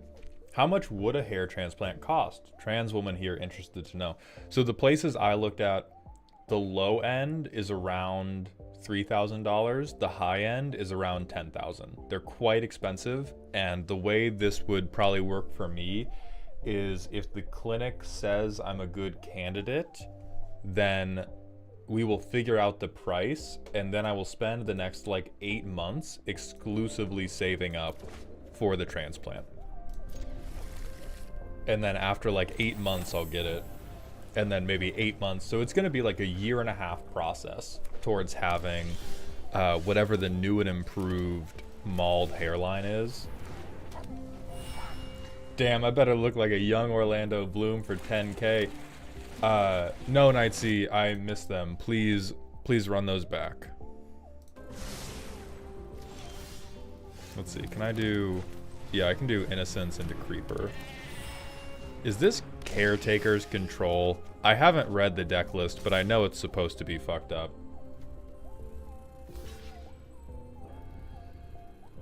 For the rant, pick a historical figure to be mean at, bonus points if normally there seemed to be a good person. For the personal question, have you seen Yakuza Fiance? No, I don't believe I have.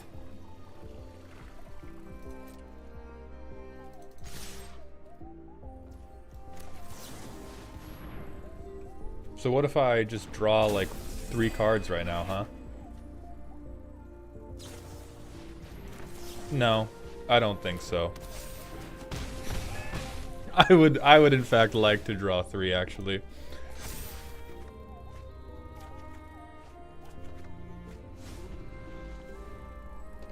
Alright, now they board wipe me and now I cry. Oh, let's fucking go! Never mind, we're the best. I've not seen Yakuza Fiance. Let me look.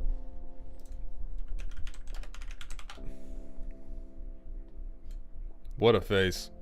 Oh, this is a series. Okay. I thought this was another installment in the Yakuza games. 1-mana hexproofing is rage-inducing. Yeah, it's almost like we're green. It's almost like we're a green player. I don't know what Caretaker... I don't know what Mono White Control is doing, so we're just going to run that back. Because we We just got the nut draw and got to win for free. Yeah, I was like, Yakuza Fiancé, they just won't stop printing these games, dude. Easy, yes. I think we campground first. I think we scavenger to tempo out.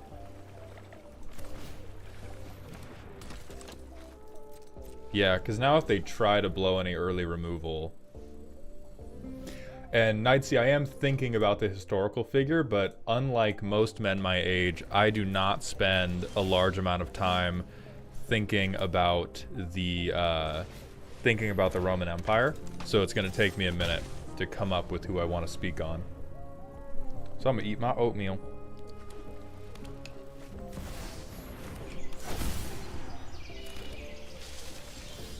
I'm so fucking cooked, dude.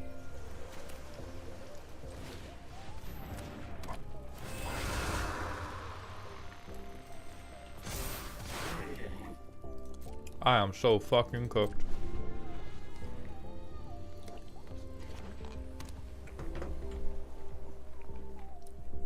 No DMC, please run that back.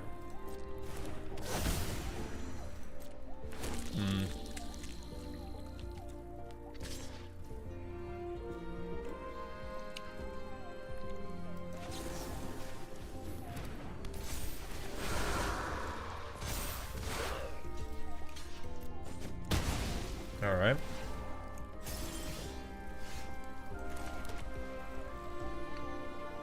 So that has flash.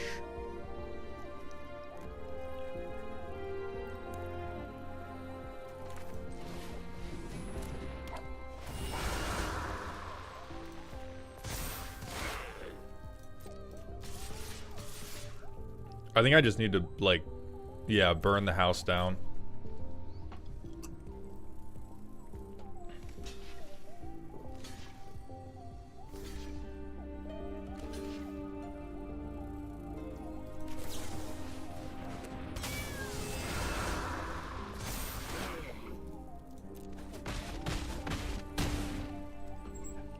So we get to draw 2?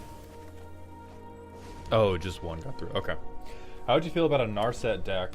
The one with prowess that casts from grave that focuses on wheels and theft rather than on hand-tripping prowess bullshit. I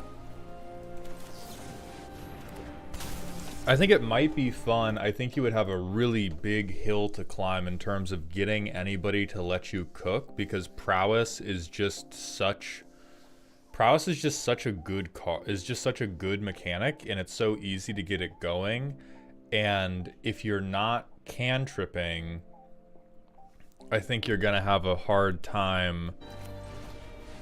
If you're not can tripping, I think you're gonna have a hard time getting much of anything going. I think we just lose now.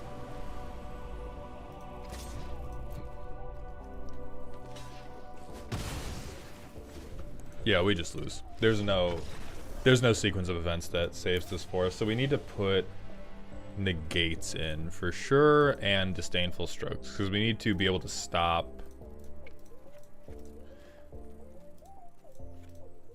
We need to be able to stop them from doing the sunfall. And then I think the rest of it is fine.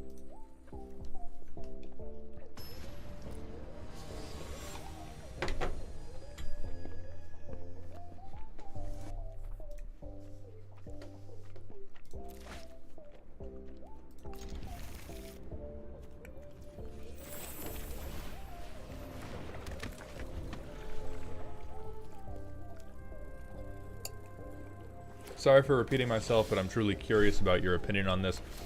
What would be the closest thing to gooning in standard, Mauled Hound?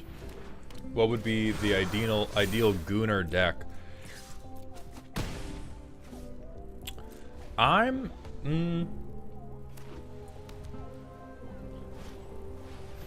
not really sure what the ideal goon deck would be in standard right now, because I haven't been exposed to too many standard decks. I should have put that counter on Innocence, because now there's just a very obvious, hey, remove this and you get to chill. This deck feels like it's gooning people, because I'm just giving a bunch of random guys crowbars and pipe bombs and telling them to go to work. I will armor. I'm gonna save Fae Flight because I swear to God they're gonna get lost me again.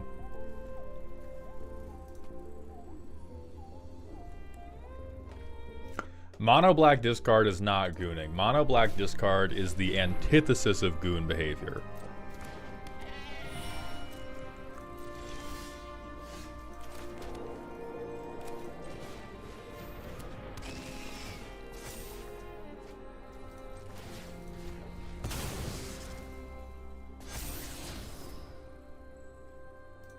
Yeah, I think Gremlin Tamer is good for later.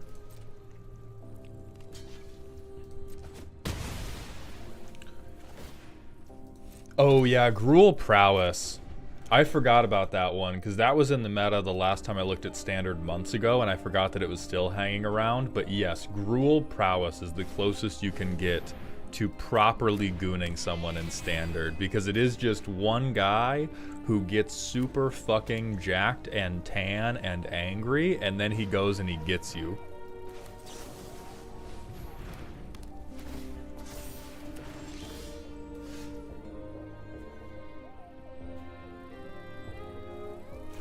I'm not even gonna play Gremlin Tamer, fuck you.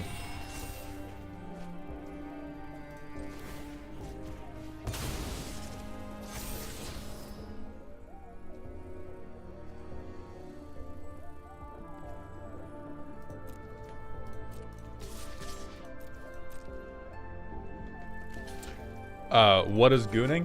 So gooning is to act in a manner consistent with or pursuant to the goals of the one true goon, Henzi Toolbox Tori, who is the strong arm of the Riveteers faction in Magic the Gathering. Now, there are certain organizations on the internet that have misdefined gooning as a sexual activity.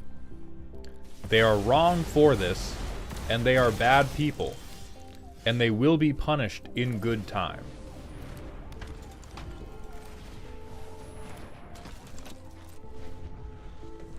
But for now, we still have to fight the good fight, and we have to take this word back one day at a time.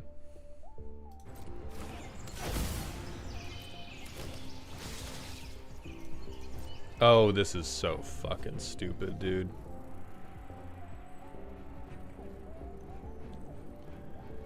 LMAO, I thought it was about being a porn addict. That is, Sigma, that is how the internet has tried to define it, and it is, that definition is so dumb that I will be resisting it. That definition is so willfully stupid that I will not allow it to persist. I will defeat these idiots. Adam Bomb 4441, thank you very much for the Twitch follow. Welcome to the dog house, my friend.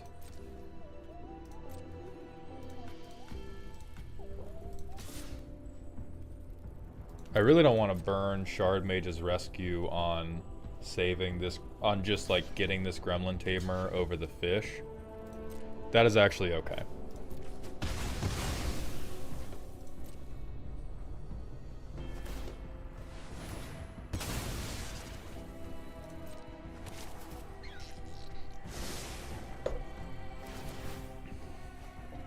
Ugh. And those Enduring Innocences are...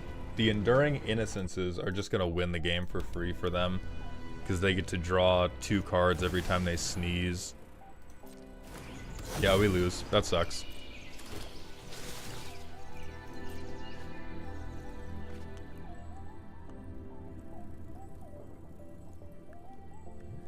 What is interesting about Arena giving everybody the starter decks is the ladder might matter a little bit more now. Because now bronze and silver are not exclusively people playing dog shit made up at home piles. Oh, do you have Get Lost? No, you don't. Okay. I'm gonna hit you with a bird. Yeah, now everybody has a deck that plays Magic.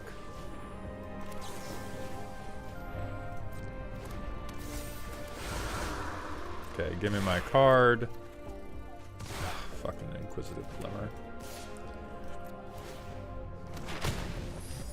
Inquisitive Glimmer has never not disappointed me. I know that it's supposed to be really good, and I know that sometimes it pays off really, really well. And that's game.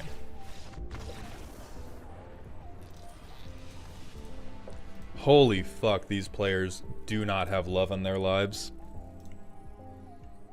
I do not understand why anyone would queue up for that on the basis of trying to have a good time. Yeah, I think we're gonna edit it to be a little bit lower.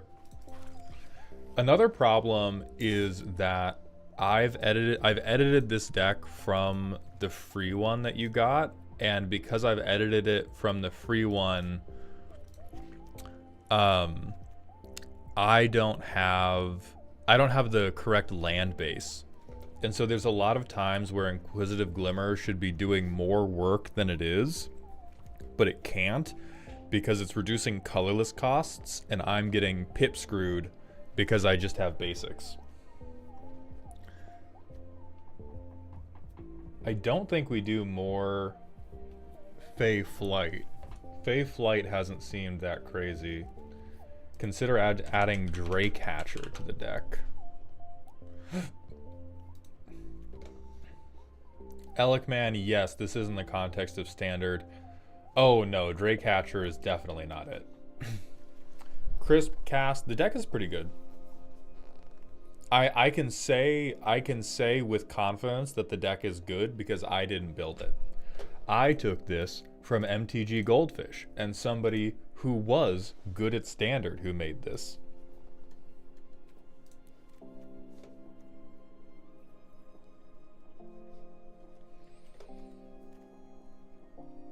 Like, it would probably be, if we adjust the main board, it'll probably be taking something we have on the sideboard already and putting that in the deck to begin with. We might just like put in negates from the get-go, or put in smites from the get-go, assemble the players.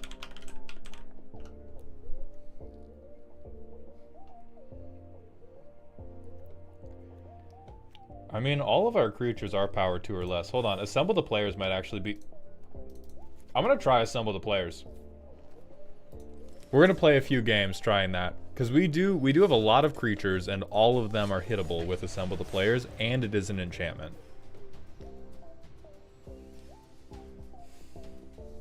Have you tried leaning into the Flash? No, because if we lean into the Flash, then we should just be playing Azorius Control instead.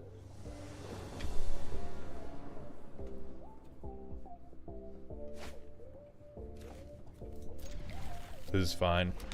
The big problem I've found so far trying to play this as a tempo deck is it's so bad to mulligan.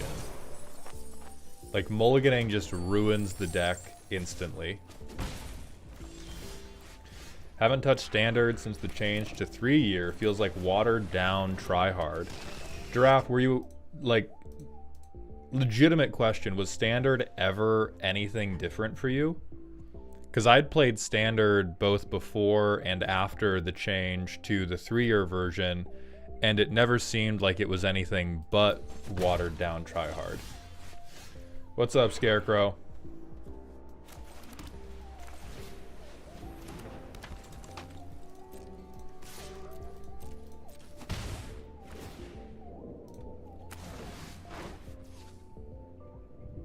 Ugh, fucking woof.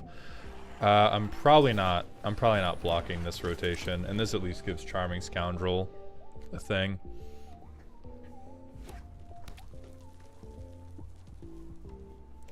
Who is the dude from your player icon? It's Ral Zarek. I don't know why they made him look like Rob Lowe. Felt a lot more variety in Brews IMO. I mean, this is the most varied standard has been in a really long time.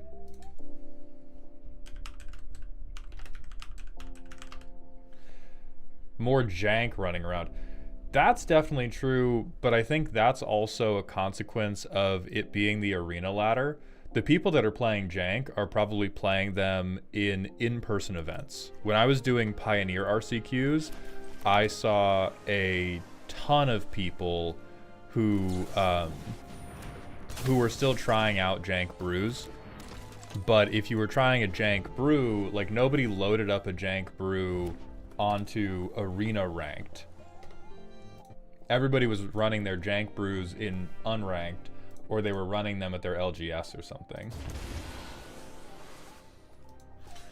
I think we're gonna stop taking damage for one turn. That's pretty good.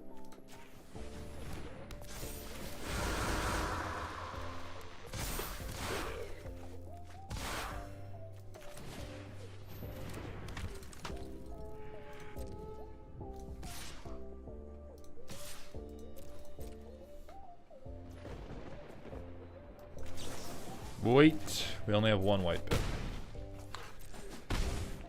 Supar Mang, thank you very much for the Twitch follow. Welcome to the doghouse, my friend. But in terms of like standard as a whole, we have like 12 pretty different decks that are all pretty relevant right now, which is much like normally I think it would be 4 and then none of these guys would fucking matter. Oh, okay. So they're gonna try to shoot something, and then we Shard Mages rescue it. The Gremlin Tamer, probably?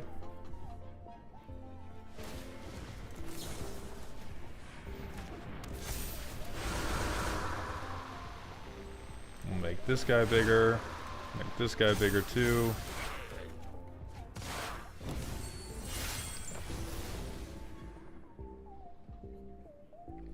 What if they put Psychic Frog in Standard? Yeah, what if they banned it from Legacy just to break Standard in half?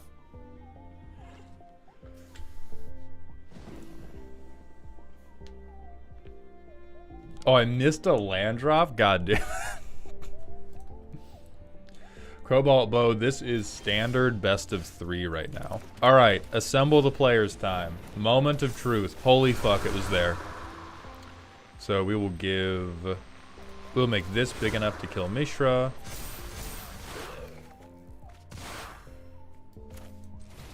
Adam Bomb 4441, thank you very much for the Twitch follow. Welcome to the dog home, my friend. I appreciate those Bezos bucks. All right.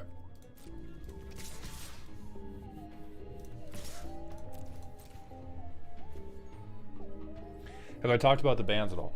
No, I haven't. I was planning... Okay, hold on. We have 11, 15. I think this is lethal.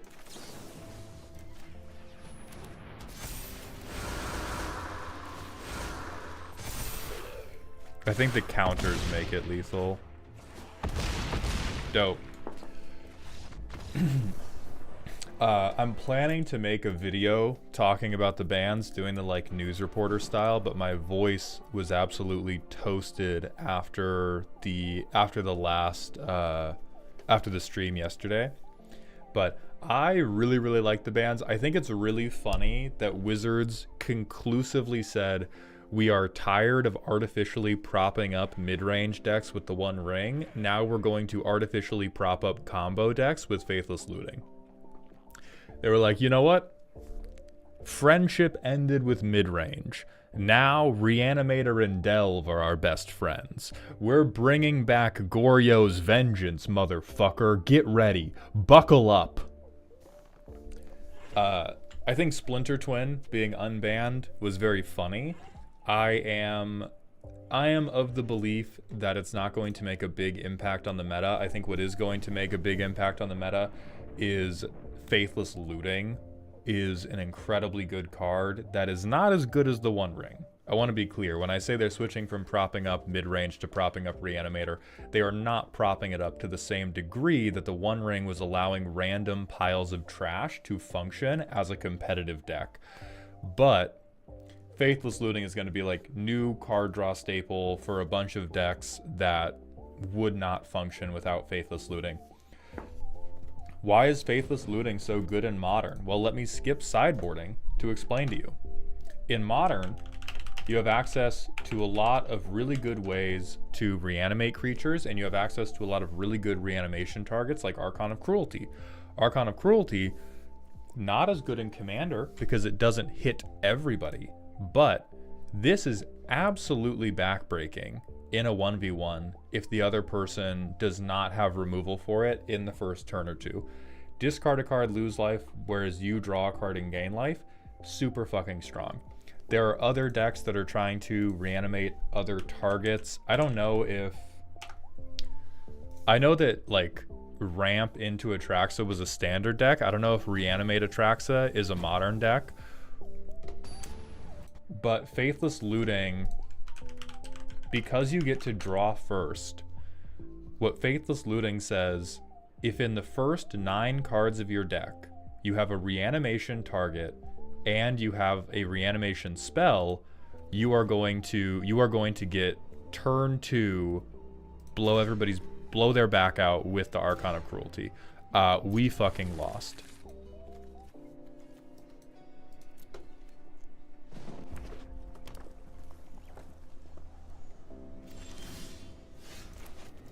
This game is just fucking cooked.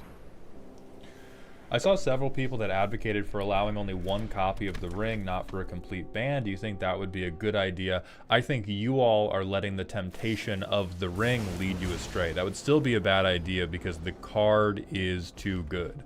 The only reason it took them this long to ban it is because they were waiting for all of the Christmas bundles to sell out. Like, the problem with the One Ring is that literally every deck can run it, and literally every deck should run it. And if you reduced it to being a one of, you would actually make it so that it was more ubiquitous. It would be like the level to which it dominated the format would be more ubiquitous because every single deck in the format would have 1 copy of the One Ring in it. Which is a stupid thing from a competitive standpoint. You've just printed land 2 at that point, which they already did with fetch lands. Okay, and now we get into a staring contest. Because I had to multi 5 and they had 2 copies of Shock. Cool. It'd be Soul Ring and competitive, yeah.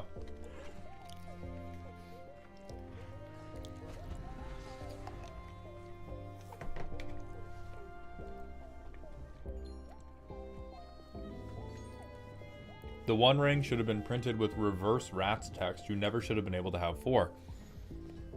It may never have gotten to the level of them banning it if they had originally restricted it to 1 copy a deck. But they also wouldn't have sold as many packs because there wouldn't have been as many decks that desperately needed to have 4 copies of the One Ring in it. Someone suggested putting counters on the player, not the ring. That would have been a better way to do it. That would have been a better way to go about it. I still don't think it would have changed that people would have just chained One Ring into draw a shitload of cards. What in the fuck is this deck, dude? And why are your turns so long? Bro has not a goddamn thing in the world to do. Bro has nothing in the world going for them. And but they have a play set of Shock in their opening hand.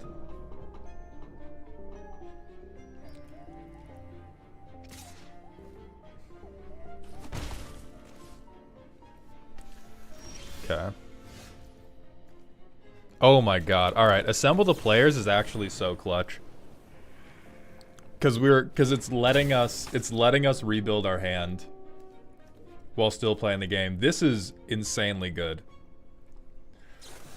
Brother. Brother, what is going on?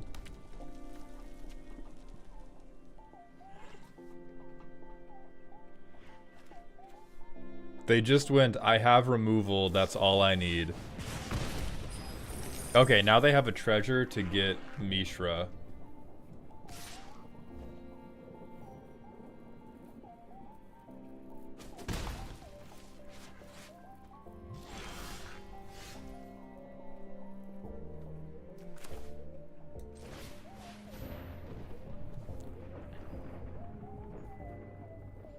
Alright, Alec, man, have fun at the gym. You think they're hateful? Nah, y'all are about to see hateful. Y'all are about to witness fucking hateful.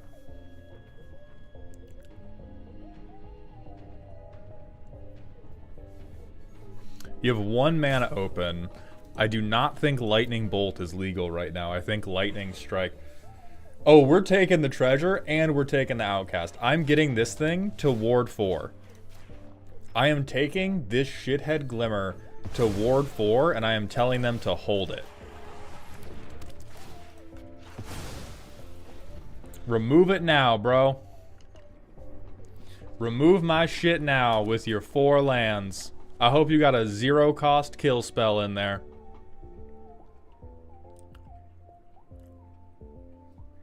Absolute children they have me playing against.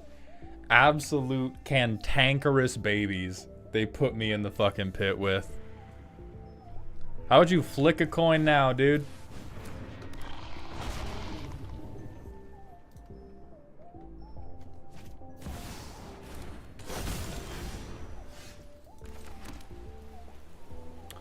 So I think we...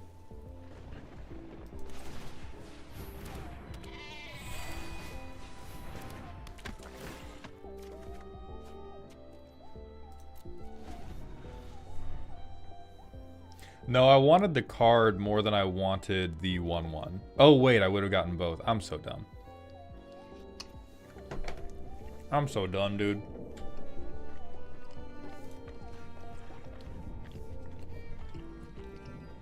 I don't like their deck, I don't get it. It's random Dragon Pile, and they have the meld, and they're just praying that if they're praying that they play against decks like mine, where all of the creatures are small, and they're hoping that they can just kill every single creature before, or they're hoping that they can kill every single creature up until they can resolve the meld. Oh, that's chill, dude.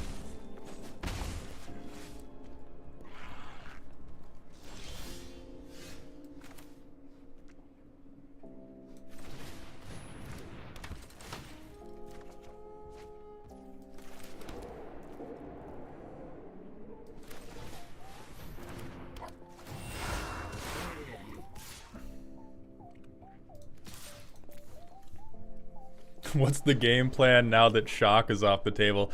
Dude, the game plan's fucking Lightning Strike. Now that Shock is off the table, their only game plan is Lightning Strike over and over. White Bread hit me with that rant redeem. And Nightsea, I still remember yours. I just still don't have a historical figure in mind yet.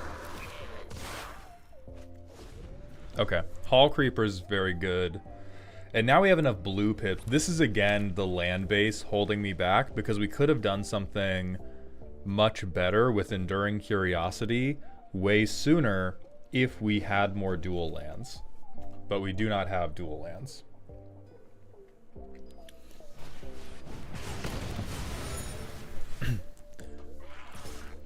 Oh, that's all you. Yeah, please swing that thing. What's your opinion of people who are crybabies about commander damage but are totally fine with death by poop knife? Do those people exist?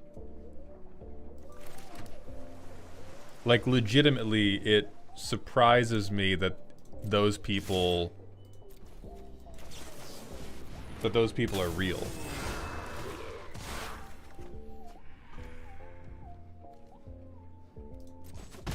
Alright, we're gonna draw 4.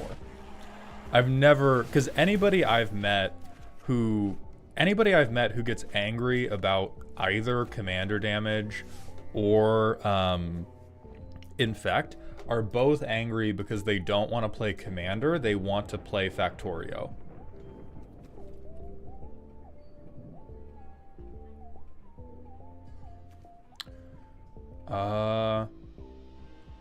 Yeah, I think we take his fucking dreams.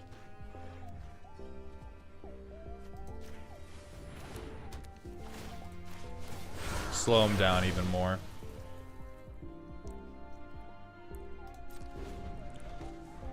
Then we'll flash in and... Well, we just killed him.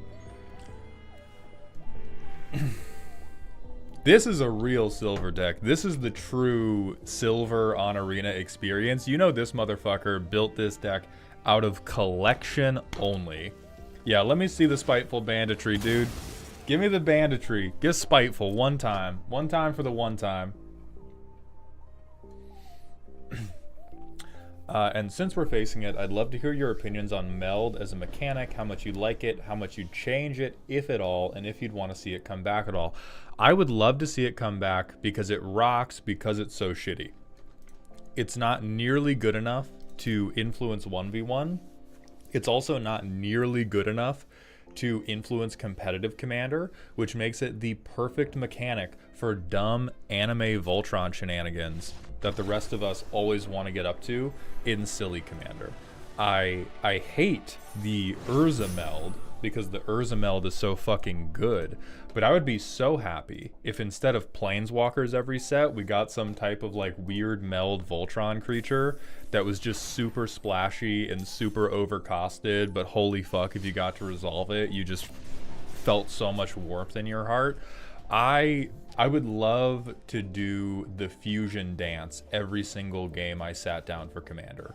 If every single time I played Commander, there was a non-zero chance I was going to get to do the fusion dance with 3 copies of Niv Mizzet and make Niv Glizzet 3-headed dragon, I would stop proxying for a little while. I would stop proxying for that one deck.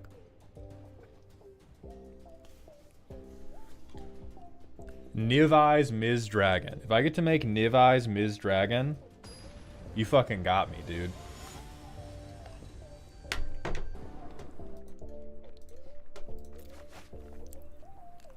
This is a very good hand for this deck. I heard you were unrelentingly dominant and also handsome. Hey, look at the... We're climbing out of silver right now. Is that not dominance to you? Golgari mid-range, brother. Ugh.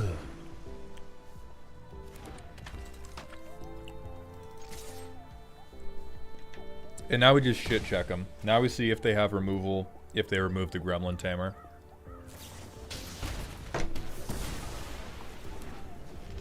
It's Golgari mid-range.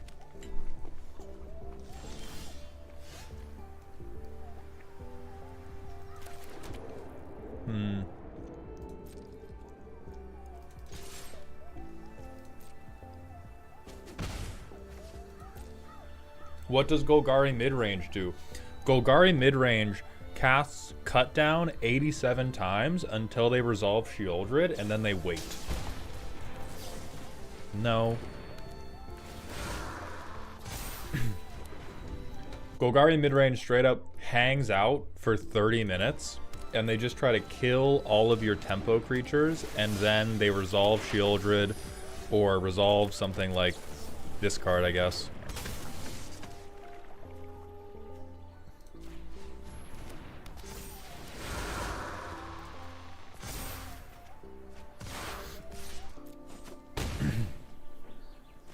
And then they just wait for you to die to the Sheoldred.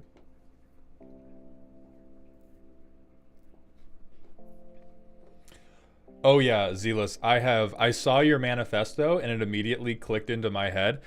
The poison counters are a phenomenal mechanic. And if they just had the stones to retroactively ban all of the cards that say infect and just do poison instead, the game would be infinitely better.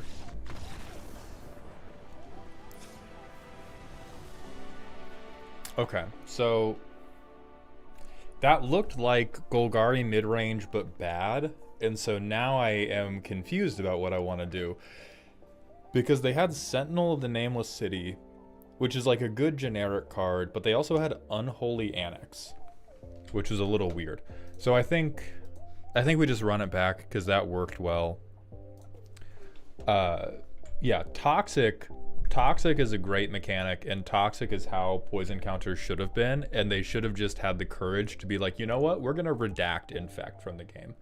We're gonna redact Infect from like 90% of the cards that say Infect on it, and they're just gonna be blank cards now, and we're gonna let that happen because they're all $1 or less. And now you guys just have to work with Toxic. Unholy draws cards. I mean, so do a lot of other things.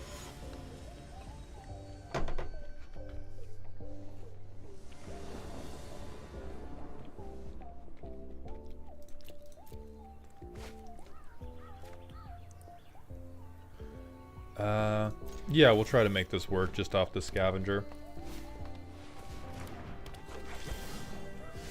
The elves are throwing me off here. I don't know what the fuck they're ramping into, but I do not appreciate it.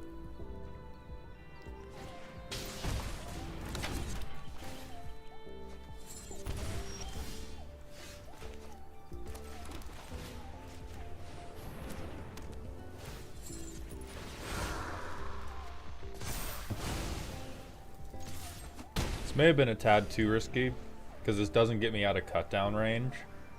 But I'm hoping that they kept that hand because of Unholy Annex and that it's really bad other than Unholy Annex.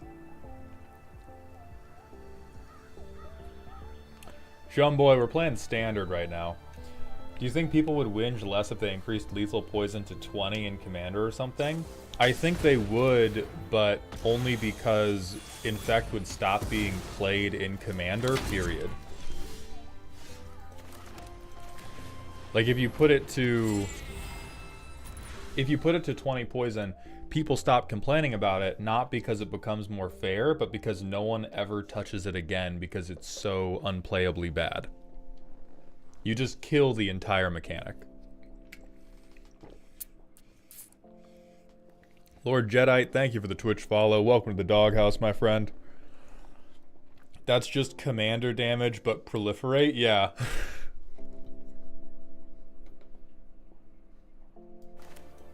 Dude, this deck has negative fucking stees.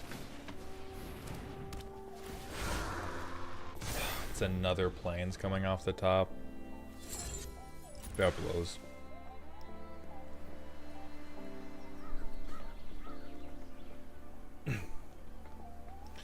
It both blows how much of this game is dominated by lands and how fucking stingy they are with lands that tap for anything but one color.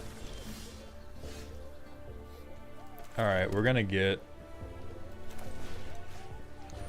We'll get our island the turn after, which is decent, and we can start scaring them.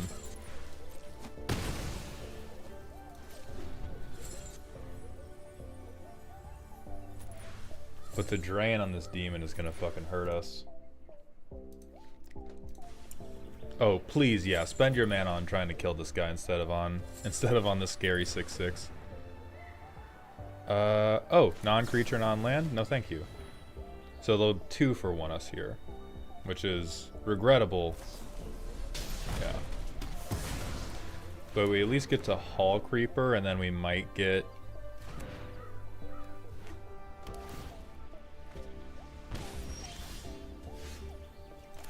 God damn, dude. Yeah, this just sucks. Like, we might still win, but even if we still win, holy shit, is this just a walk through broken glass.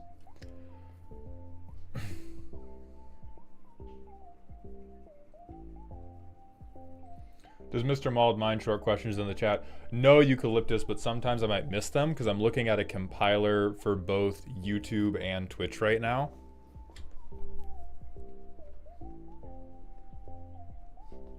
Like, this deck is just so ass.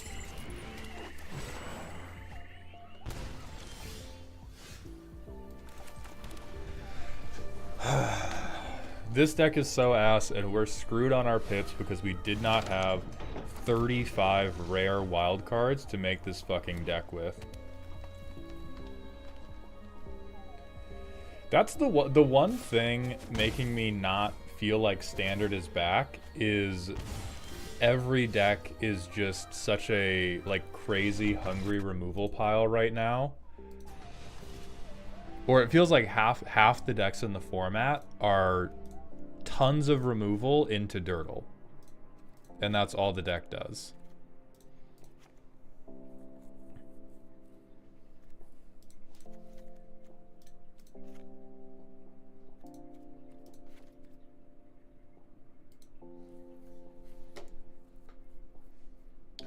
Mono red is so explosive it forces everyone to run infinite removal. That is true. The red decks are so strong right now. Like, I understand why it has to be that way, because we have Boros Burn, we have my deck, we have Jeskai aggro, mono red prowess, and Gruul prowess, and so all the decks that are on top of them are the ones that just go, okay, I'm gonna play a million removal spells.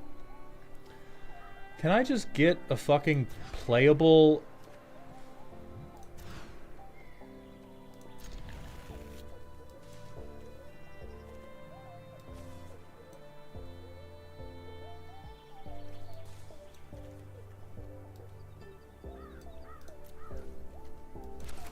This just sucks, man.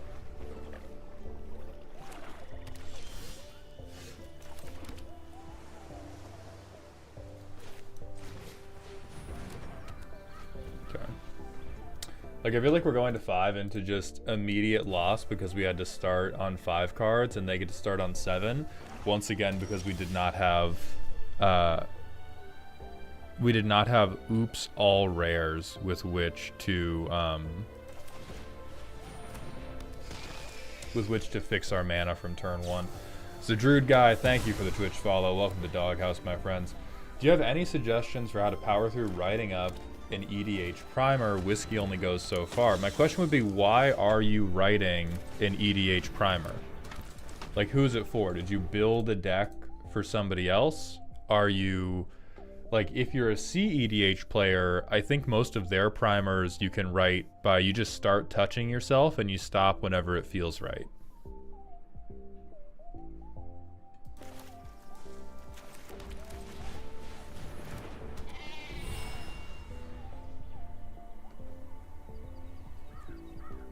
Yeah, this is just, I have an endless amount of removal and I have 1 or 2 generically good cards, and I'm going to win the game because I have 1 or 2 generically good cards.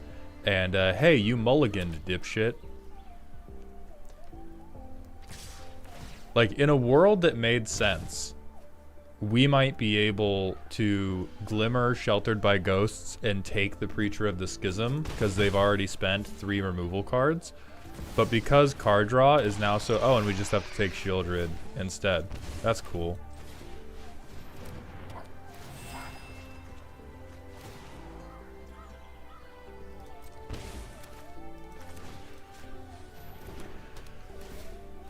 But they're just going to have another...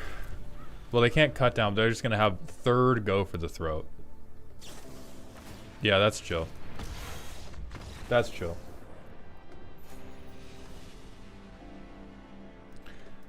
It's a deck that I've built since 2006 with Hakan. It's extremely different from the normal zombie decks, and I tend to enjoy giving people advice, but there's so much in an EDH deck. Pastel Box, I think you may just be overrating how much other people need your advice and how much you just want to talk about the deck. Is it a primer because people need the help, or do you just want to make a YouTube video about it? I would highly recommend making a YouTube video about it. It can be quite fun. But either it's something where the process of writing it is legitimately fun for you, or there shouldn't be as much of a need to quote unquote power through it.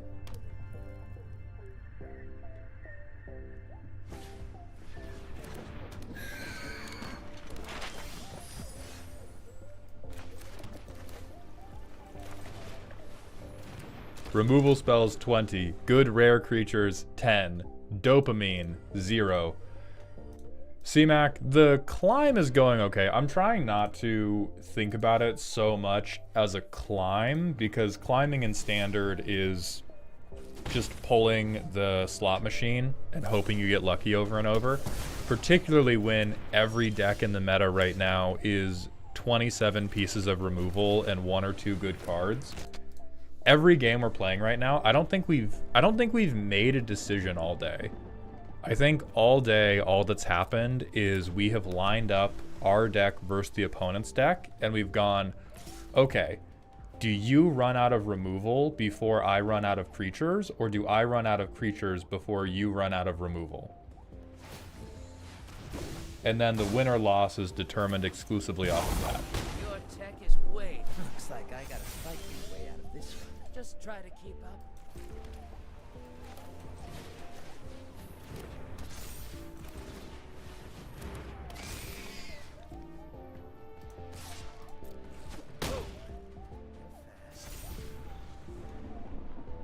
Oh, he's still 4-5. Okay.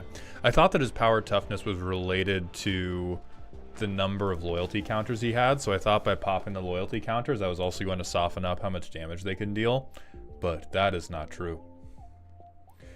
Sandmaster, yes, you get like packs for being in a higher rank when the season ends, and then if you get to Mythic, you get to post about it on Reddit, and everyone tells you that actually you're really, really bad and you should be ashamed.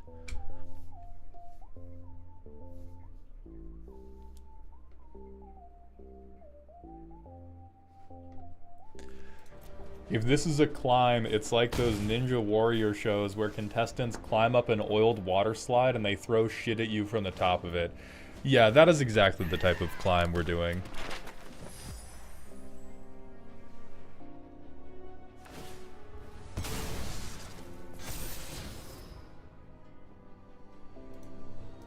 Okay, Flood Blitz Drowner.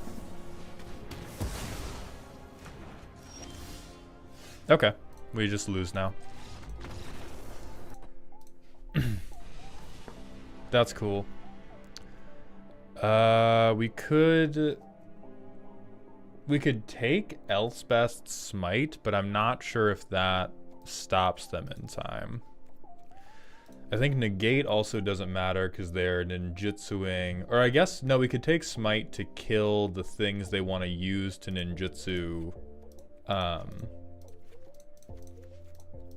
Yeah, we can use Smite to kill the Sirens, because that's how they're trying to ninjutsu the guy in.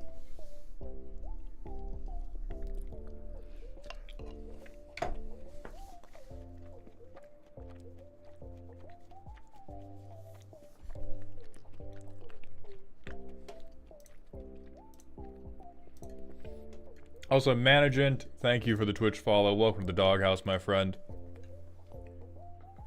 But we'll get there. If you had to pick between becoming an unapologetic Simic player or an unapologetic Planeswalker aficionado, which would you choose? I would probably just quit Magic. Both of those playstyles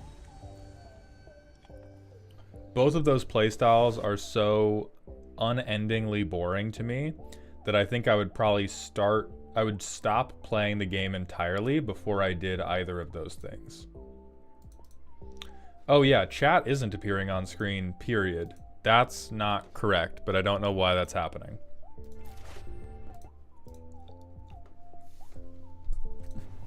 He could just go League full-time and somehow be less toxic.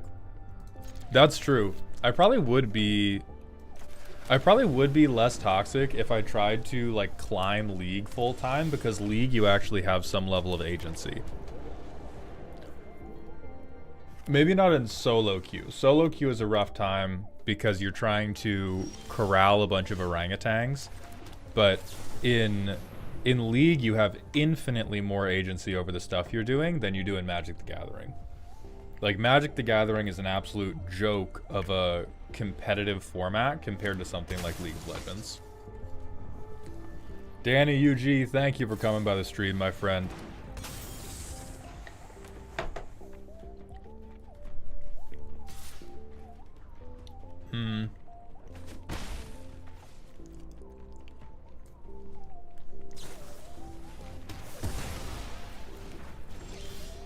So we assemble the players and then we just hold up a smite.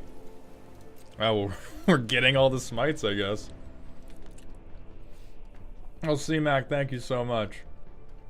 If one of your favorite color combos is Izzet and Simic is one of your least favorites, does that mean you're completely neutral to Orzhov? I would say I'm completely neutral. I think I'm like neutral in theory to Orzhov, but in practice a lot of their decks have ended up very similar to Simic decks I've played against, where they like hang out and don't really want to drive the game forward.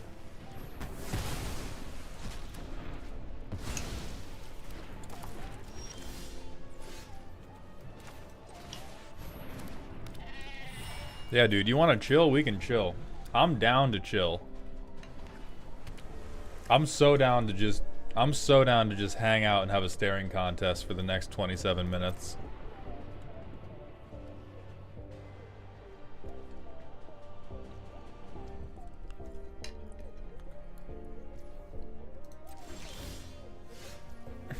Okay. Sheltered by Ghost coming up is very good for us. Yeah, Shadow Walker, this was actually such a good... This was such a good suggestion.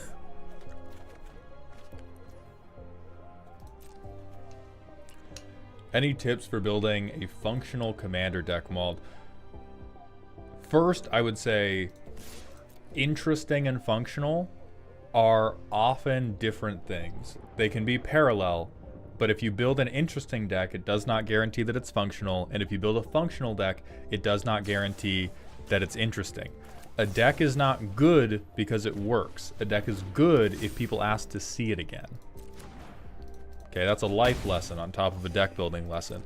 But to master function, the number one thing you want is after you decide the commander, or after you decide the primary way you're going to be generating value, you immediately need to ask yourself, how does this help me win at Magic the Gathering? Like that has to be first up, is how does this convert into a win at the game of Magic the Gathering? And if it doesn't, then I need to change it. Holy fuck. We're so smart and good, but it doesn't matter because we're flooding.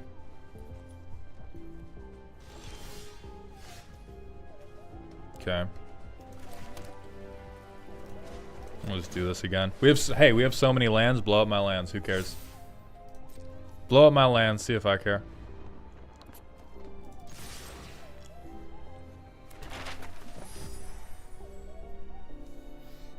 Oh, damn it. I feel like I want Shard Mage's Rescue, too.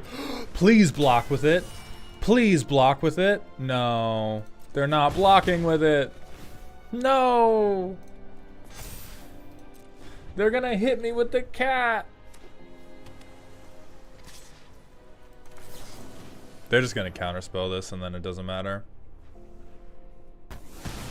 Oh. Okay.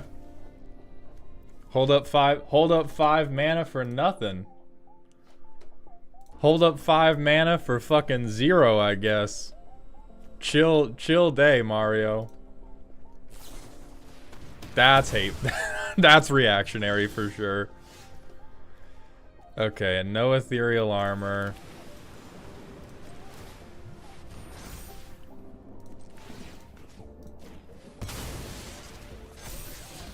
I mean, this just is too slow to help me. There we go. There we go. Now stuff matters. I'm not tapping this land. I need to have a fucking creature to do stuff with. Oh, both my creatures had evasion. Okay. I don't see many counterspells in standard right now. There are not a ton. There's really only... This deck is on Spell Stutter. But other than Spell Stutter, not too many decks are running straight up counterspells. Decks are mostly just running tons of I kill your guy. Marang, thank you for the Twitch follow. Welcome to the doghouse, my friend. A second Assemble the Players is going to hit the board, you guys.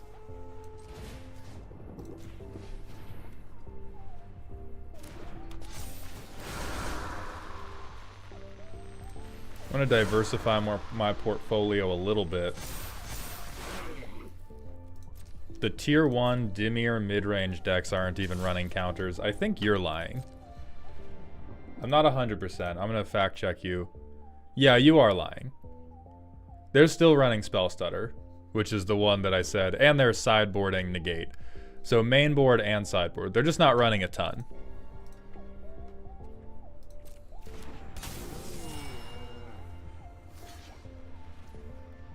Okay.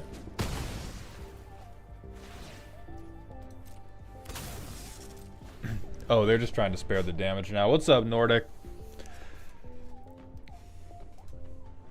So yes, counterspells are not overwhelmingly meta because there's not a really dominant control deck, but it is, holy fuck, removal meta right now. I think we play this shit just for the enchantment trigger.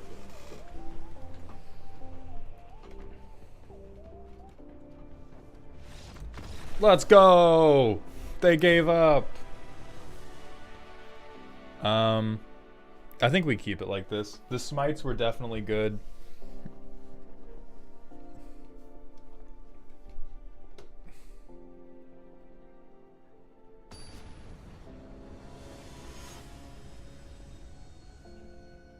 Oh, you could cast twice off top with 2 assembles. That is pretty good. Look at the sideboard for Dimir midrange. Yeah, I mean, the sideboard is just... I think we're playing against Dimir. Like, we're playing against the #1 most meta deck in a silver 3 versus bronze 1 matchup. That is how... that is how fucking sad and evil Standard has become right now, is in the trenches.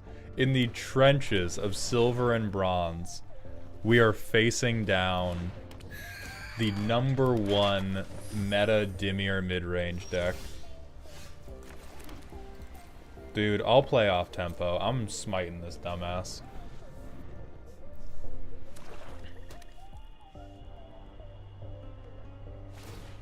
Hey, nice explore, bro. Swing it.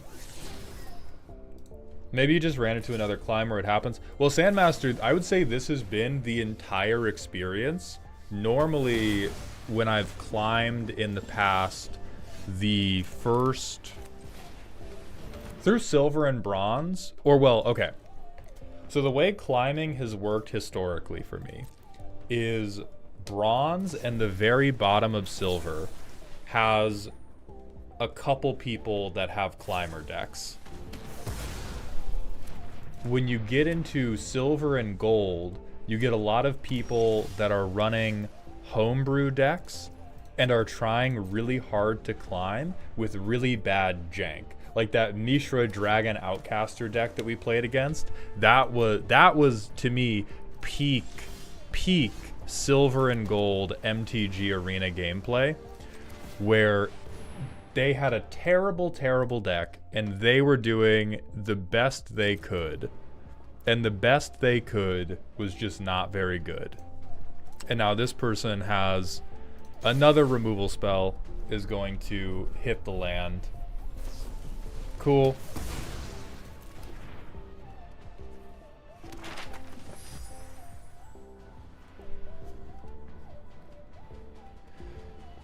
Has become as if it's ever been that much different. So allegedly, the reason I've come back to Standard is because people were telling me that it was better now. And I think what's astounding to me is that there are so many different decks that at the end of the day are still just removal.deck.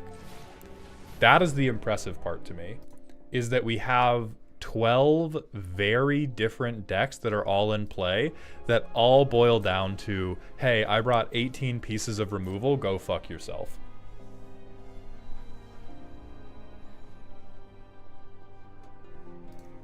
All right, a 4th go for the throat. Or is it the 3rd cut down or the 2nd go for the throat?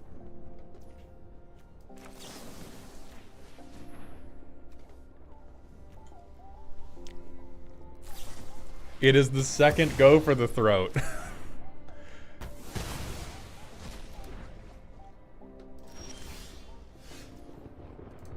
And now we have every copy of Sheltered by Ghosts, and we have nothing to put it on.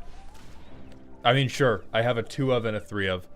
Reinhard Valoria, thank you very much for becoming a member of the Dog Home on YouTube. I appreciate that generosity very much.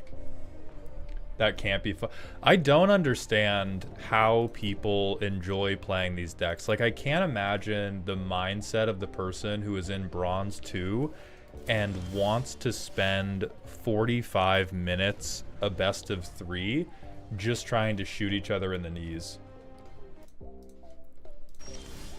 Like, it's crazy to me that this is... I'm trying to do this for content. It's crazy to me that this dude is like, this is how I want to spend. What is it? It's the middle of a Tuesday.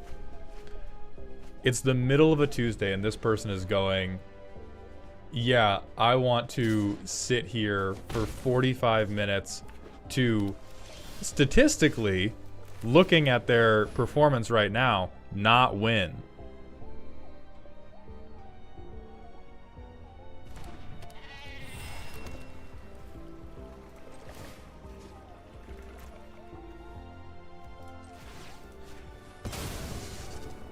I think even if they get Kaito down, it's more important that I try to get to playable cards. No thank you.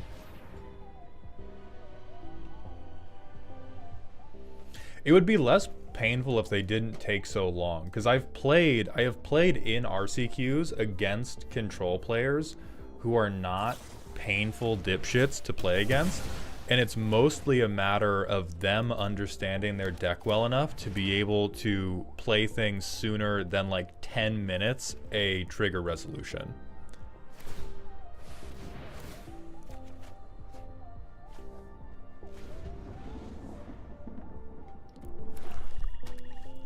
Whereas this person is just like breathing really hard through their mouth. MTGA players play so slowly, it's brutal. Yeah, that is the thing. That is the thing that I like much more about MTGO, is on MTGO, people are actually trying to play Magic the Gathering, which is a very distinct difference from what is happening on MTGA.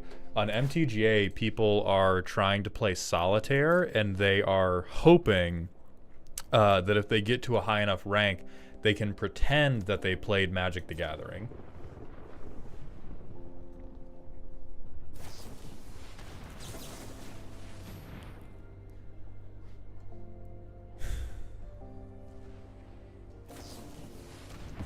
Okay.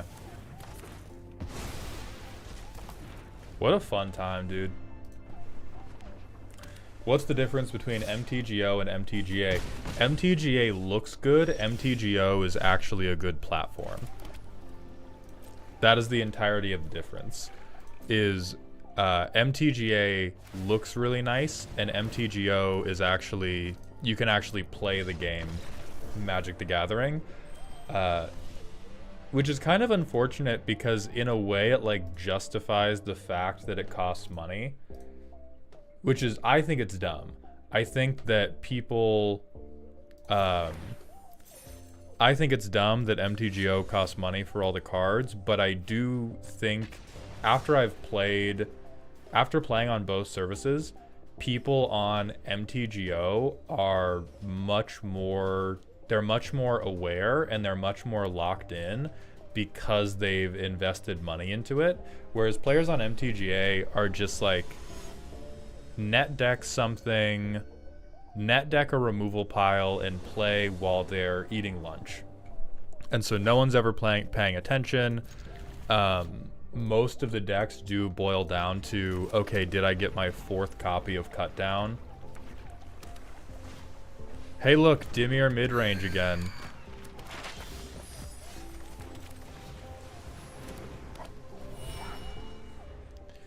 That's a keep. Zila, you have no idea how bad this deck goes as soon as I mulligan. The lack of good lands has made mulliganing with this deck and just a relentless fucking disaster. So I'm not really sure what to do about that because I don't want to switch to monocolor, but I just don't have the wild cards to build a reasonable deck in 2 or 3 color. Cause you just fucking need a 4 of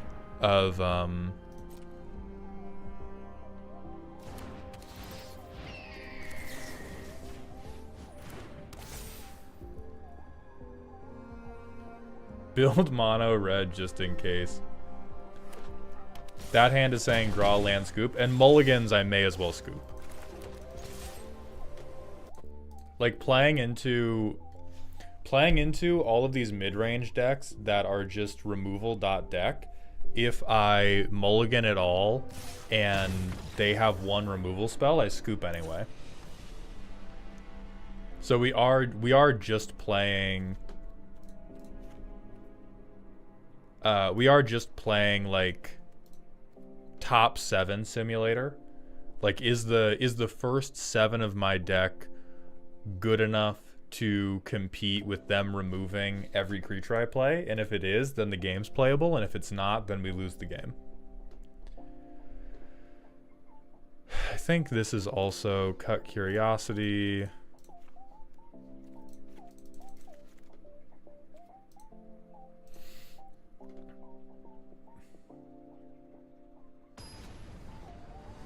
Legitimately, your hand was actively worse than your 2 first mulligans.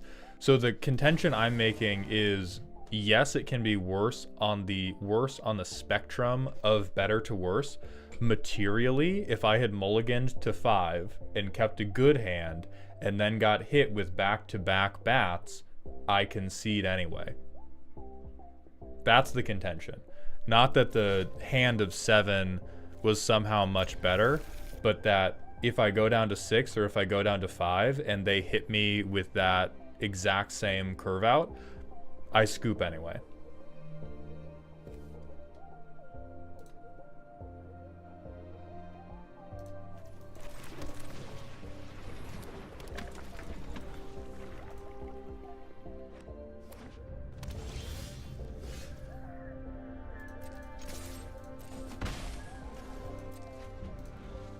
Right, but again, it did not change the outcome of the game because a better hand loses for having less cards in it.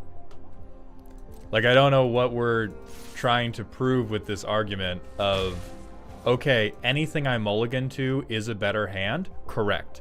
Anything I mulligan to also has 6 or potentially 5 cards in it, and as soon as I have the best 6 cards in my deck, lose to their curve out. I could sculpt 6 cards and I lose the game for how it curved out. Sacrifices must be made.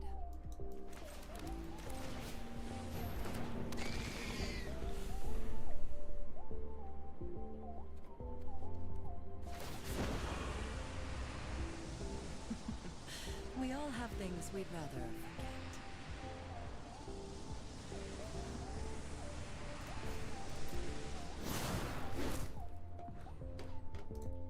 Which is, again, I also just, because I value my own time and my own enjoyment, I disagree heavily with the notion that you should play down to the very last card, because 99% of the time it just doesn't matter, and I will have a better day not wasting 30 minutes on a nothing game than I will winning the one game out of 100 or out of 200 that matters because I played to the very last card.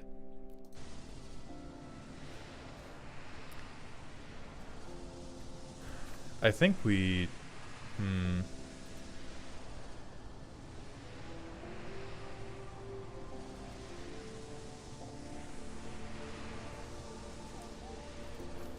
I think we have to dump armor. Because I think if we don't have hexproof, we just get blown out. Yeah, the silver ladder, the points on the silver ladder are just simply not important enough to justify playing it to the bone.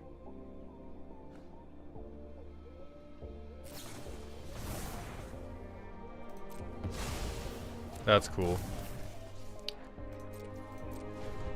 What do you think about Knight of Grace given the meta? Let me look at what Knight of Grace is, because I don't know what it is.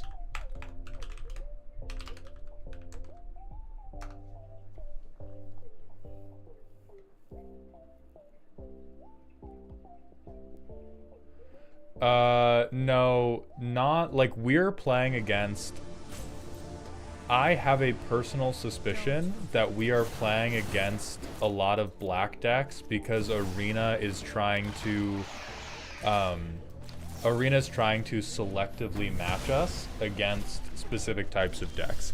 They've admitted to doing that in Brawl. They have not openly admitted to doing that in Standard yet, but black is actually, outside of Dimir mid-range, there's a lot of non-black decks you still need to be worried about that still have a lot of removal. And so I don't think being hexproof from black and being a 3/2 first strike is enough. Not even in sideboard. No, you'd rather have, every color has good answers. You'd rather have good removal.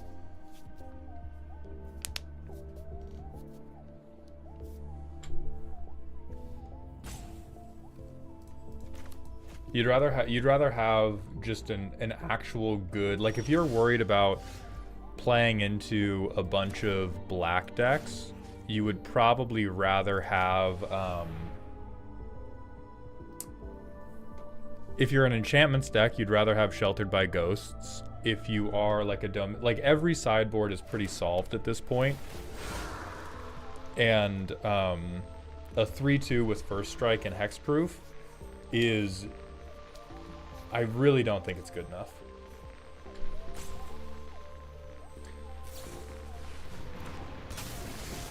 Oh, that's interesting.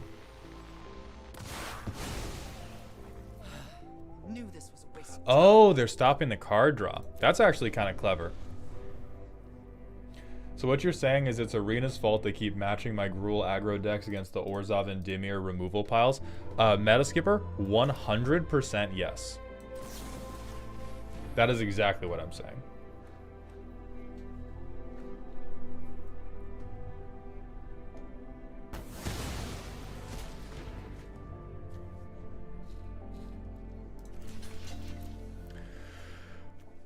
I might one day get a piece of removal that lets me get rid of Tishana's Tidebinder. This doesn't have any. I think we hold Fey Flight and we try to pop the Tidebinder next turn.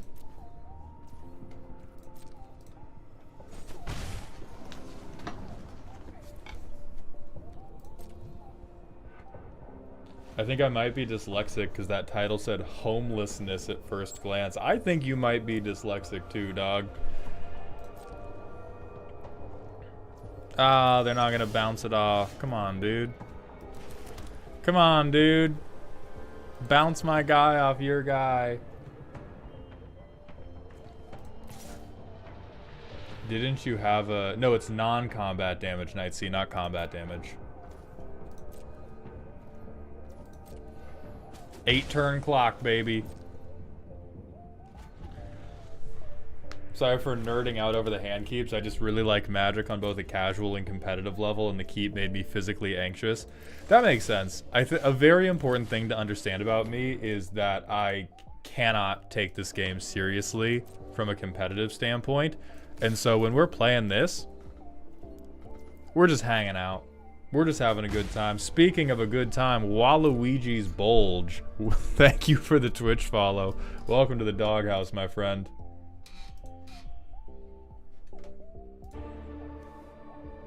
Oh, okay. Me having hexproof finally matters. Let's fucking go. Let's fucking go. Counterplay. We did it. Standard's back. Standard's fucking back. We had counterplay.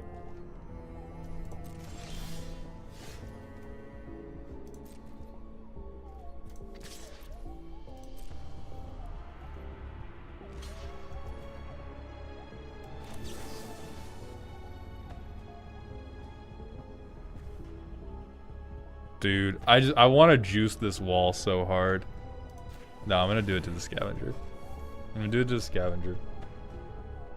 That's almost as good as Chode Lyoko from the other day.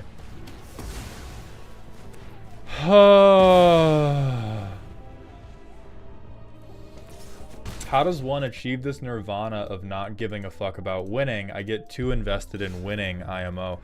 I think a very core thing about it is you have to have some arena of your life in which you are winning, and then you have to learn where the switch in your brain is to not make everything in your life about winning. I think the people that are hyper obsessed with winning come in two flavors. They are either people who win a lot in their life, and the only way they've been able to win a lot in their life is to think only about winning all of the time, or they are people that just don't win ever. And they are like mentally broken down on account of feeling like they don't really get to win ever. And so the way I got past the like necessity of needing to do well at the game was I got areas of my life that I felt very accomplished in and proud of and fulfilled by, and I was able to sit myself down and have a little internal conversation and place everything into buckets of like, what things in my life are here do I use to validate myself, and what things in my life am I just goofing off with? And Magic has never been, because Magic is so much fucking coin flipping, Magic has just never been the thing that made me want to get validation from it.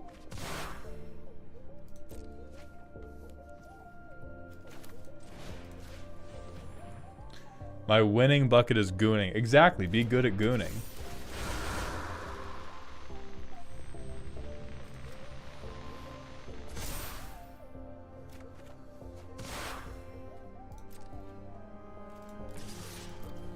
TLDR, stack paper, get bitches.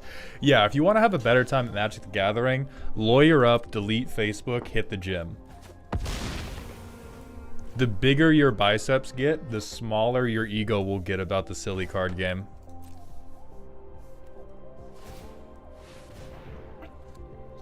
What about Skrelv? Not an enchantment. All of the 1 and 2 drops in this deck either are enchantments or really give a fuck about enchantments. Skrelv is mostly there. Oh no, they're gonna draw a card. That sucks, actually. Skrelv is mostly there to give you toxic. Like, Skrelv was there for a lot of the toxic decks, but because we need to deal all 20 points of damage, we do not get to be so bold in our 1-drops. Yeah, you can have that one. I think I'm going to kill you. And if I'm going to kill you, it's going to require this Shard Mage's Rescue. So we'll see what you're holding up in hand. You having a good day, dude? Are you proud of yourself? Running back. Is there a place for get out here? Let me look.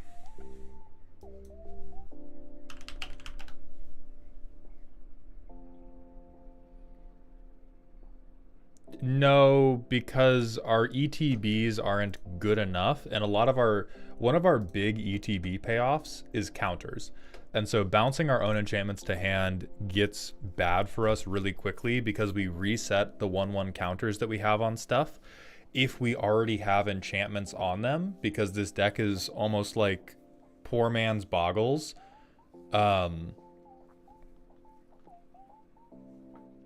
We very quickly just start removing our power on board, and we really want to be aggroing people down. Why is it called Boggles? Because the original version of the deck was based on the card. Nope. She bad though. Was based on the card Slippery Boggle. It was a deck that wanted to do turn 1 Slippery Boggle, turn 2 like Rancor or other enchantments that buffed them up. Yeah, Zila, we can take a look at the mana base. The position we're in right now is we can have a mana base where the colors fix better. But if we have a mana base where the colors fix better, we have like all tap lands. I mean, this hand is pretty fucking bad, but we have a turn 2 play and we have removal, so I'm probably gonna keep it. But like these, we don't want both of these, and having Enduring Innocence, but maybe Assemble will save us.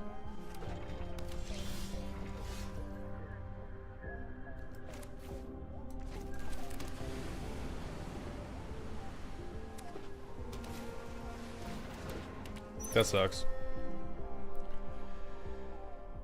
Although maybe they won't read too much. How expensive is a good 2-color land base? On Arena, it's like $40 fucking dollars. Because all of the lands that have ever been printed in Magic the Gathering are rarity, which is just like backbreakingly ridiculous in the context of how many other good cards you need to play. So this deck, the version that we looked at to try to net deck, where was it? Let's see if we can find it. I can't find it. The version of the deck that we tried to net deck, like every good Arena deck has like 10 mythics and almost 30 rares, because it's just, hey, do you want lands, dipshit? Good luck. Yeah, the cost of the card in paper is totally irrelevant. So like budget decks on Arena don't exist. On Arena, it's just, hey, do you want to play 2 colors? Okay, hand over $50. Or you need to have done a bunch of drafting. And then once you've drafted, you either get infinite gems. Why would you Tidebinder? I think they were just Tidebindering for the tempo advantage.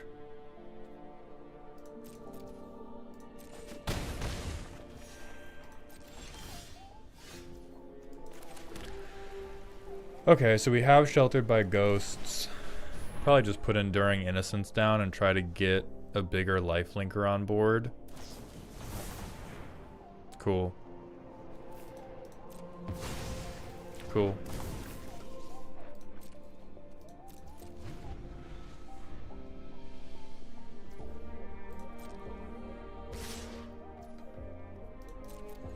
Yeah, I may switch over to the slower land base. I think the problem with the slower land base is like, God, we're just gonna lose so many games that we otherwise could have won.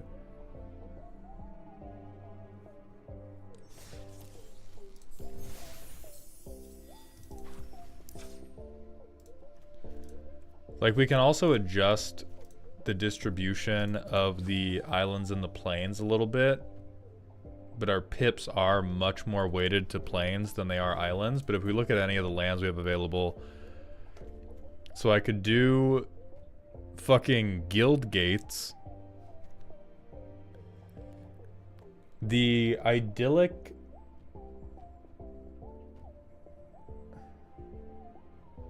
But you might win games you otherwise would have lost, right? See, that's the thing, is I don't believe in that. Hidden Grotto.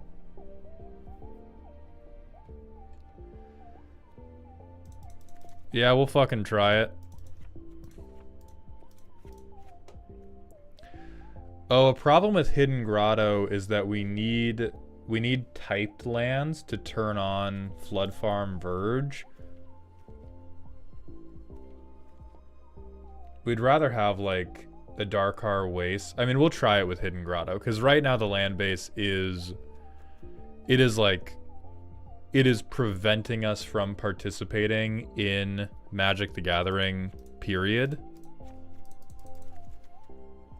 These will be tap lands. Play shock lands? Yeah, very Kappa of you, my friend. I'm gonna try that. Paying that much for virtual cards is absolutely wild to me. I have a hard time with justifying that with actual paper. And that's why that is part of why I don't take climbing on Arena that seriously. Because a huge part of it is just gated by, do you have the wild cards to afford the meta decks? And there are a lot of people who play Arena really, really seriously who discount that as a concern because they haven't had to worry about wild cards for like 5 years. Yeah, we'll swap one of the archive in. Oh, we'll swap one of the archive in after this next game.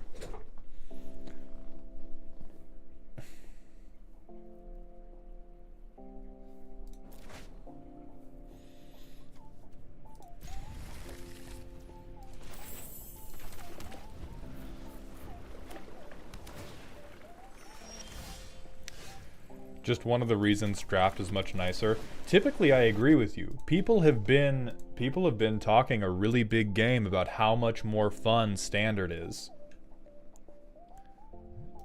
And I do believe that they're little baby liars.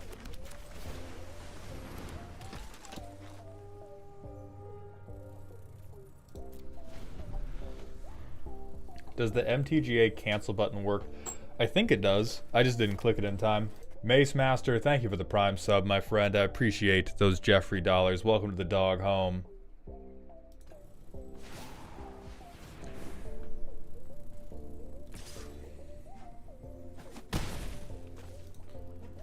Yeah, Skipper, ironically, the eternal, more powerful formats are actually the ones that are more reasonable for a new player to get into on Arena, because those decks, their meta does not shift as often.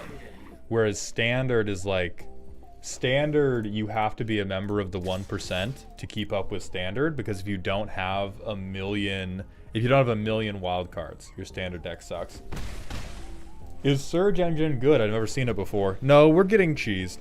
We will see if they are able to cheese us. I think I've played against this deck. I'm getting a flashback to maybe 8 months ago where I played against a cheese Surge Engine deck. But this deck is pretty much just betting on, hey, you're not going to have removal, right? And me hitting you with an unblockable 5/4 should be enough to kill you before you kill me, right?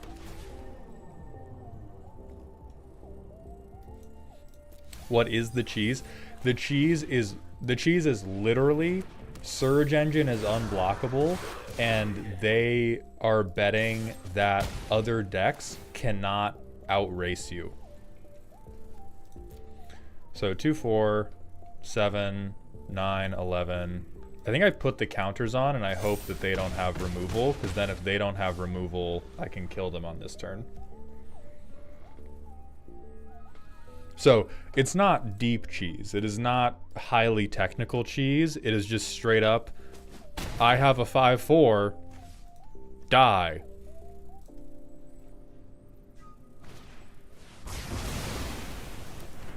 This seems short-sighted. Yeah, I mean, it's definitely, they're coin flipping the game for sure. But doesn't every deck have removal piles? Yes, and I think their goal is probably a mix of like board wipe and counterspell into try to keep the 5/4 on the board. Oh yeah, and look, they have recursion. So that's their whole plan. And now they're gonna like negate. Is that the deck? Oh, I'll pay the 3.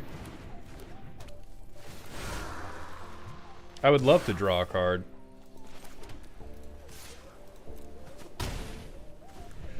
So it's counter spells and recur the Surge Engine and hope for the best. Maybe they have like a buff. Oh, okay. Surrender now. And then wander. So it's just heavy control. Because I allow it.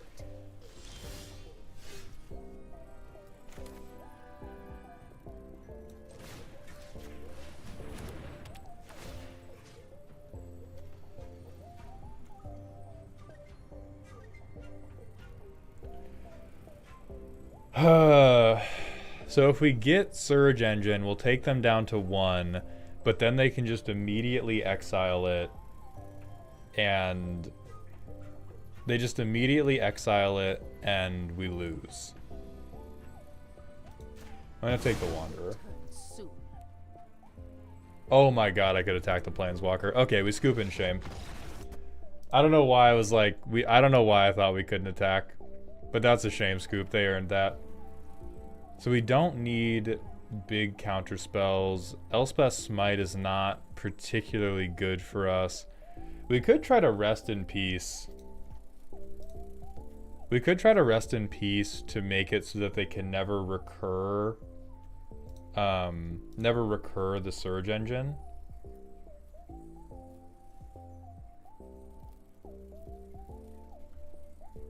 Run Lauren to kill. Oh, Lauren might not be a bad kill option.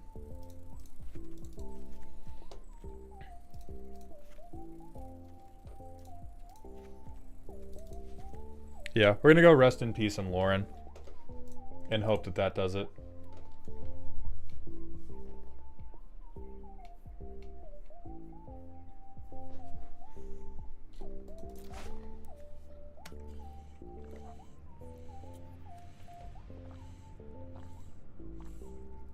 Well, this sucks.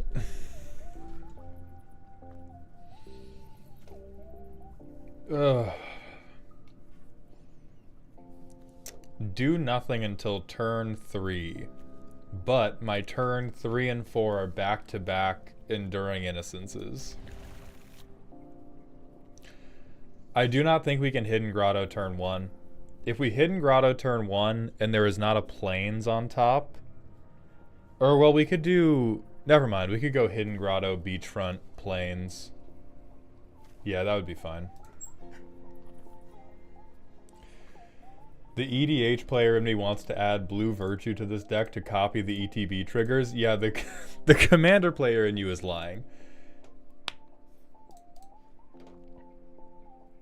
Who plays Standard for fun anyway? The way I see it, Standard is like Summoner's Rift. Just get your fix and get better somewhere else. Dude, Summoner's Rift is fun. I have fun playing League of Legends. Bring Umbra back. Thank you for the Twitch follow, my friend. Welcome to the doghouse. I don't think they have Exile, so I think this is less important than getting anything else that's like usable. Umbra, thank you for jumping over from YouTube. I play the Rift for fun, but I play Seraphine and Troll. See, when I play the Rift for fun, I'm playing like Yone or Nasus.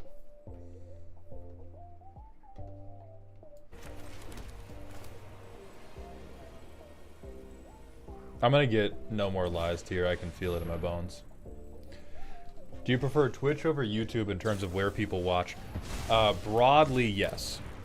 For live streaming, Twitch is better than YouTube in terms of these are the metrics that more companies are watching in order to the metrics that more companies are watching in order to get me sponsorships and stuff.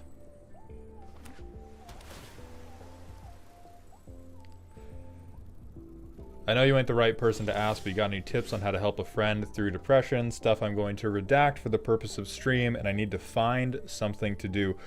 First, Darkenair, at that point, you definitely need to seek the help of a professional.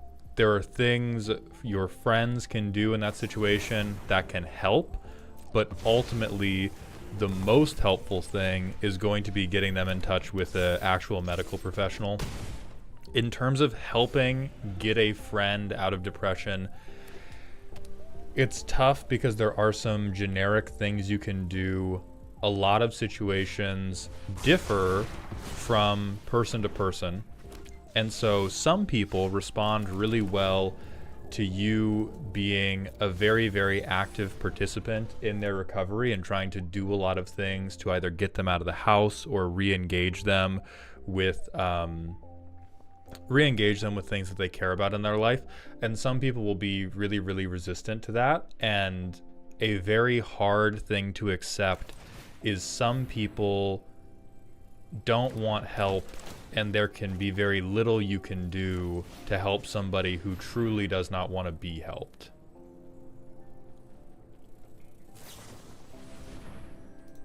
Okay.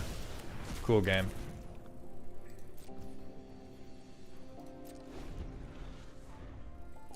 I think we have the same amount of playability regardless.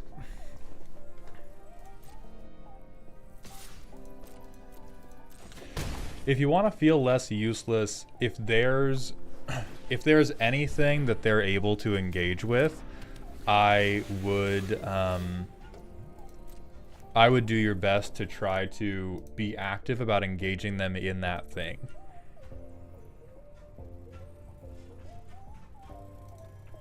Most of it is trying to, I believe in you. I think you're a good friend for wanting to find a way to reach out to them in their time of need.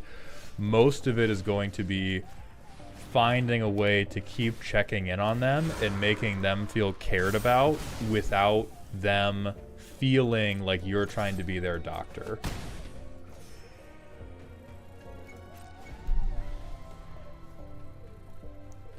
Because if they feel like you're doing it out of pity, they're probably going to reject it a little bit. And so...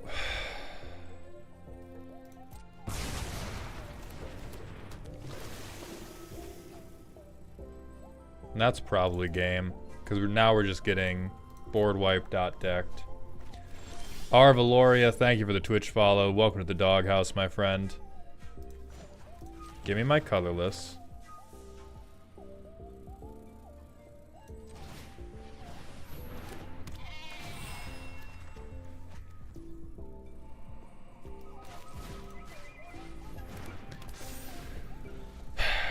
I'm losing out on having Shard Mages as a protection piece, but I am hoping that the first strike will deter the Kiora. Now if they just have... Okay. This is such a cool game, dude. Why the fuck does anybody think Standard's back, man? Darkenair, you have not killed the vibe. You have done much less to harm the vibe than this motherfucker Jericho has.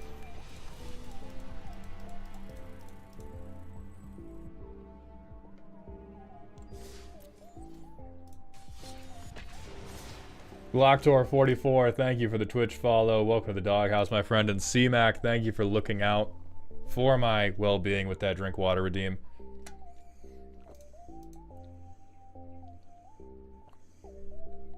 Swap the lands. I don't think the... I think the... Oh, yeah, right. The, like, surveil end. Sure.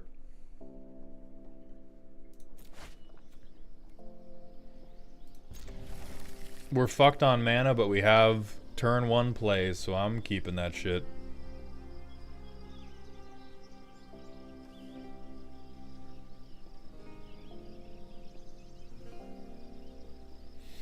How would you feel about getting a deck for deck roasting that aren't following some of the traditional commander rules? Example, making a monocolor commander a dual color deck for a themed tournament. I would be so down to roast your Rule 0 decks, you guys. I want to put that out there. If you send a commander deck in, I am always down to look at something that's like, this is a monster that should not exist. It only does because me and my friends are doing a silly tournament. 100% yes.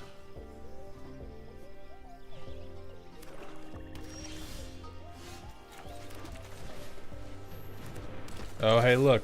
Alright, guys. Golgari mid-range or Dimir mid-range?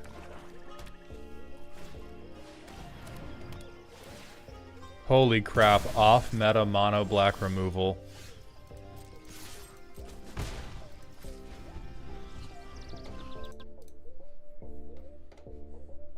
Dude, draft All-Star Tithing Blade into Liliana of the Veil. It is just mono-black removal pile. Cool. And I think we lose the game now. This isn't off meta. I think everything but the Liliana is off meta. Let me look at standard, because I know mono black is somewhere. Oh, is mono black somewhere? Damn, mono black fell out of favor.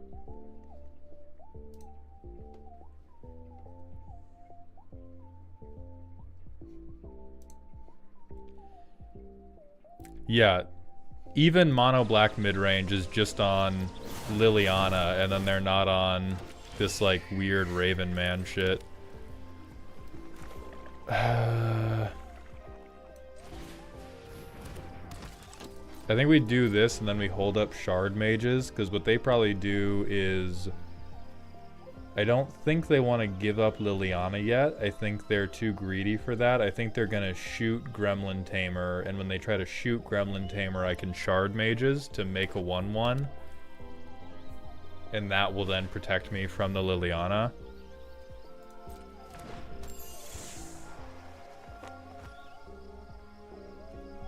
Ah, okay, they're looping Tithing Blade.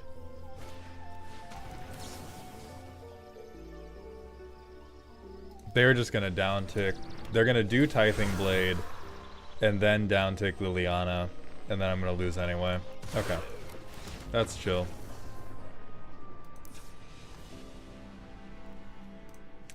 Crystal Barricade is definitely gonna be really good here.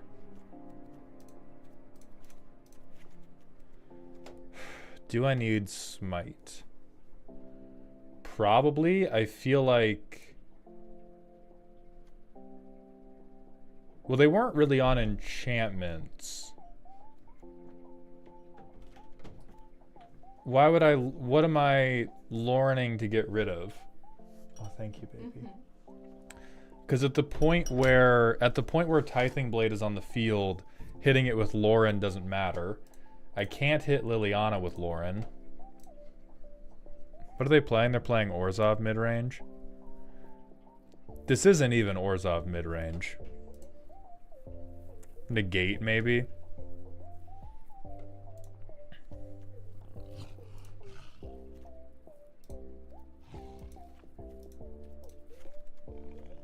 I'm gonna try 2 negates, yeah.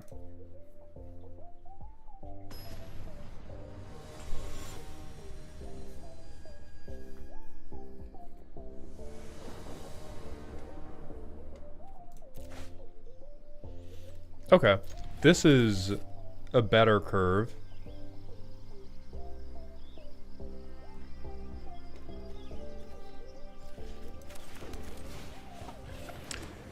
Oh, Dark and Air, I'm gonna echo what Raven is saying about avoiding junk food and trying to get them to exercise.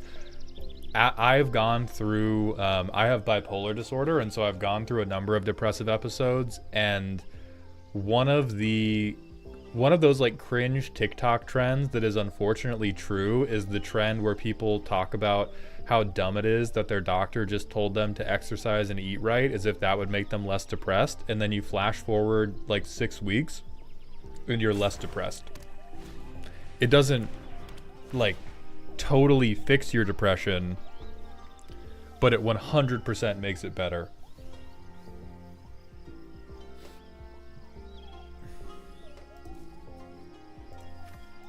So maybe try to become their workout buddy. If you can become a workout buddy with this person, I think that would help a lot. And if you can get them to eat less processed food. For example, my girlfriend just brought me a lovely breakfast of Spam and eggs and ramen. And none of that is processed. Except for the Spam and the ramen.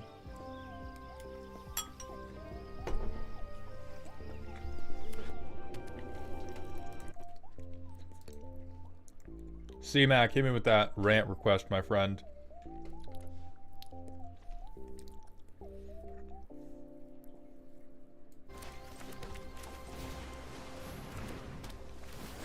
Arvaloria 14, thank you very much for that tier 1 Twitch sub. Welcome to the dog home, my friend.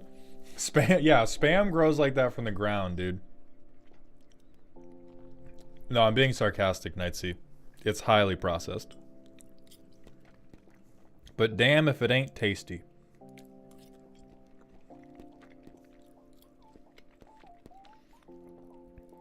Yeah, we woke up at noon, and so this is breakfast. This is just a late breakfast.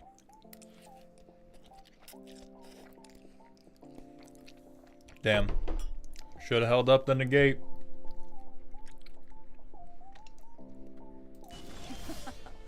Haven't you ever heard of personal space?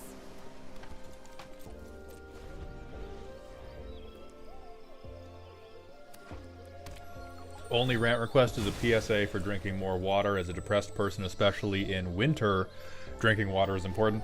True. Z and I, like a week ago, started drinking, like mandating that we drank 64 ounces or more of water a day. And it has made a huge impact on how good we feel pretty instantly. It's not about processed food, it's about nutritional value. No, it's definitely about processed food.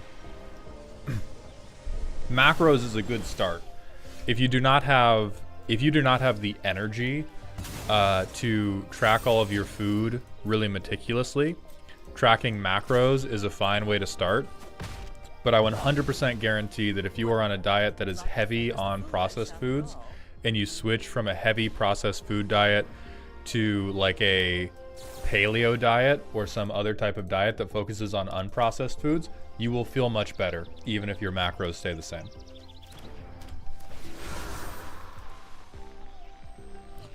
As someone whose main shit was being my own nutritionist as I tried to train for the Olympics, you will not be contesting me on this. You will not be contesting me on this on whatever, like, health.com shorthand you saw for it. Did I legit train for the Olympics? I trained and then failed to make it there. Core point. I'm a multiple-time national champion at the states level for rowing, but I failed the 4 times that I tried to make it to the international stage. So that is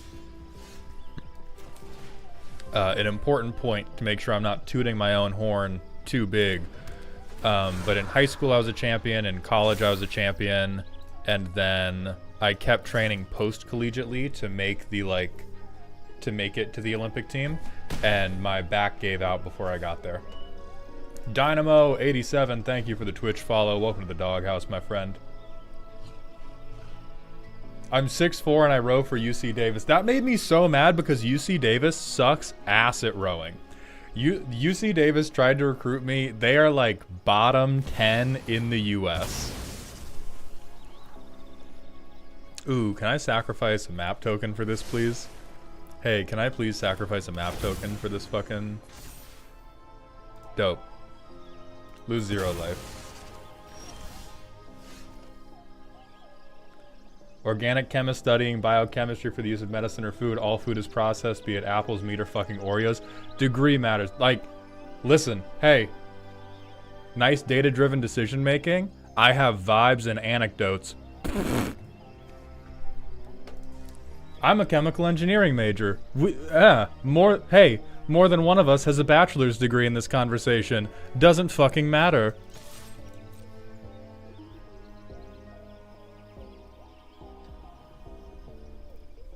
Like, you can talk to me about however many mechanical similarities there are between the level of processing that something like an apple versus something like an Oreo goes through, and what you will not overcome is the distinct difference in how you feel if you switch from a diet heavy in processed foods to a diet heavy in less processed foods. Like, I'll cede, sure, you can't get to a 100% unprocessed diet, but if you switch from more heavily, like if you switch from I only eat microwavable chicken nuggets into I'm eating like eggs and vegetables and rice, and you kept your macros the same, you would still feel better. No questions asked. No questions. Hey, you want to own me about it? Do it. Make your life better. See if I get tight about it.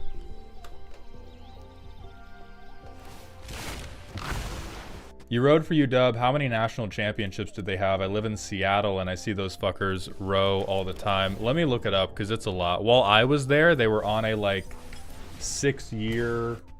I think they were on a 5-year win streak while I was there.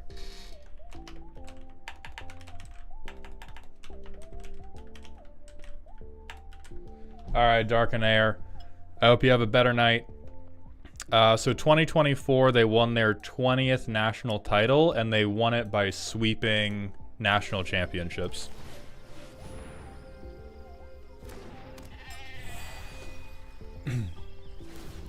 Mauled, what are macros? Macros are things like protein, fats, carbohydrates. They are the macronutrients. Haha.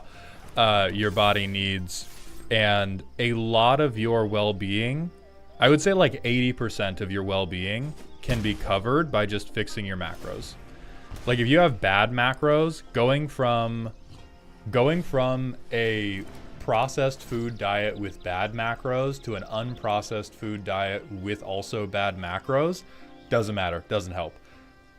going from, like, the effect of going from a processed diet to an unprocessed diet is minimal compared to the effect of going from a diet with really poor macros to a diet with really good macros. At least in my experience. But also in my experience, I have a much better time on a higher fat diet than is commonly recommended.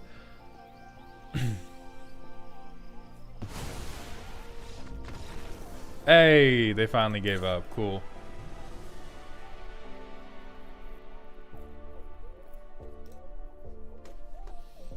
Once again, we're bringing data-driven decision making to a conversation where I'm talking about greatest good for the least effort. There's 100 things you can optimize. And yes, as I said earlier in the sentence, you will see improvements from fixing more than just your macronutrients. What I said is that the bulk of the improvement can be gained just from fixing your macronutrients if they're currently in a bad state.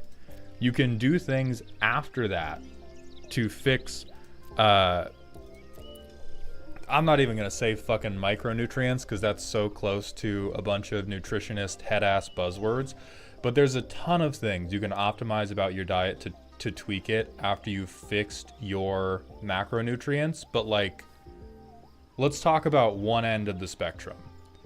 If you right now consume 100% exclusively carbohydrates, if you never eat protein and you never eat fat, any type of messing around with the types of carbohydrates you are consuming are not going to help you as much as getting a diet that incorporates fat and protein into it.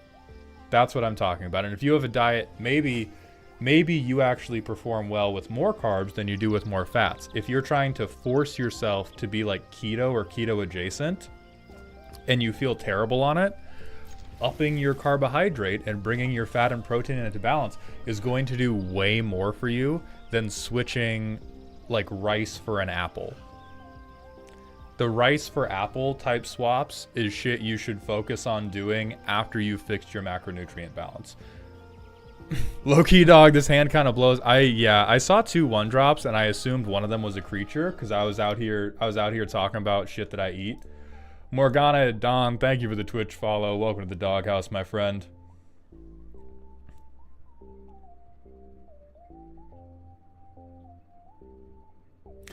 If we're talking about dietary stuff, what would be the best way for someone with a low appetite but fast metabolism be able to gain weight?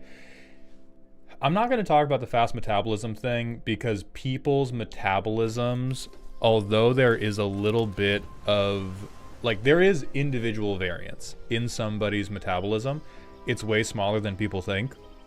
Now, the low appetite, if you have a naturally low appetite, that's something else to grapple with. You want to try to look for foods that are really calorie dense. So if you have a really low appetite and you're struggling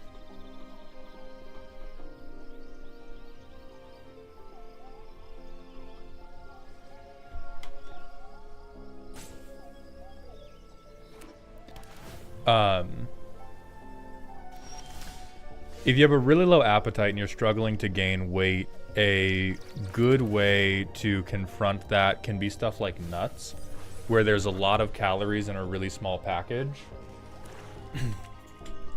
I think Zila's just being mad pedantic for the sake of being pedantic. Because they're talking about microwavable chicken nuggets and a pork cutlet with butter, tomato sauce, and rice, which is pretty fucking similar to switching from a high processed diet to a low processed diet. But having been an engineering major and speaking to other STEM majors about this, there is a very, very high priority on trying to be like pedantically right over correct on the outcomes.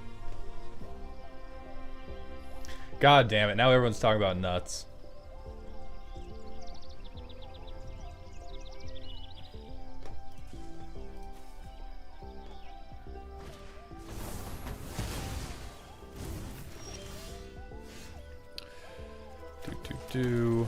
I think we just drop another innocence.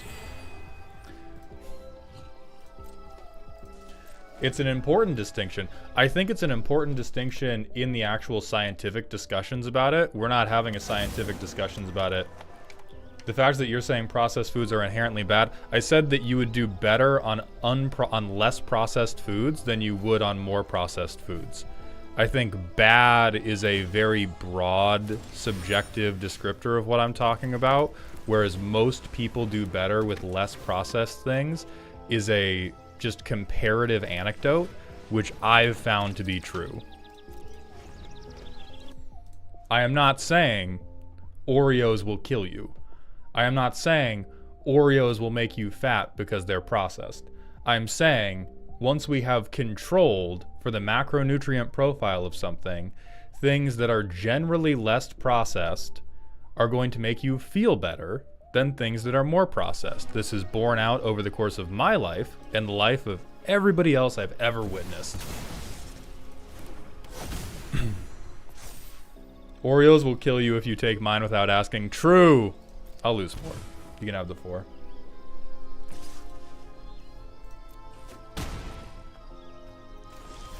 It bothers me that your ethereal armors have different arts. It bothers me too.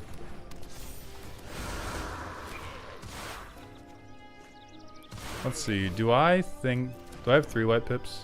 Yeah. I can still shard mages. Wait. We scavenger first.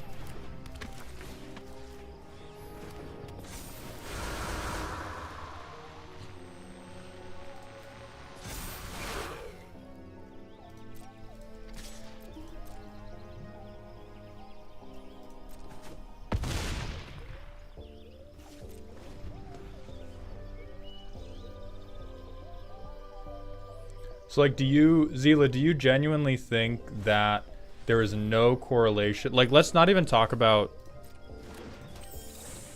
I'm not attempting to argue for a strict definition. Let's talk about correlations. Do you really think that the descriptor of processed, which admittedly is vague, but if we say things like chicken nuggets and Oreos, more processed, things like fresh fruits and vegetables, less processed, even though they are processed. If we can at least agree on that being a spectrum, do you truly believe there is no correlation between the processing level of a food and its nutritional value in things that go beyond macronutrients? It is certainly a simplification that I'm setting up. It's certainly a simplification that I'm setting up, but I would find it astounding if you were arguing that that there is just zero correlation. Oh, right, the fucking Twitch chat overlay still doesn't work. Hold on. Let me go to Streamlabs and see what that's broken. Yeah, Zila, I definitely get there's a lot of very bad health advice on the internet, and there's a lot of very bad health advice that does try to argue that not sign up, god damn it. That does try to argue like, hey, if you have a slice of bread, it's gonna make you fat, or like if you have one Oreo, it's going to ruin your life. And that is certainly not something I'm arguing for here. I think we'd like to gain the 2 here, yeah. Where's my chat box? Okay, we're copying the widget URL. We're going to our chat box. Is this working yet? No.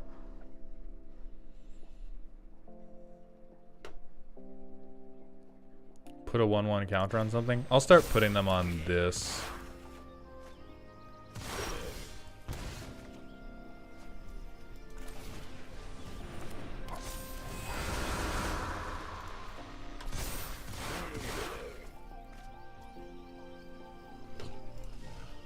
Oh, I think I win now.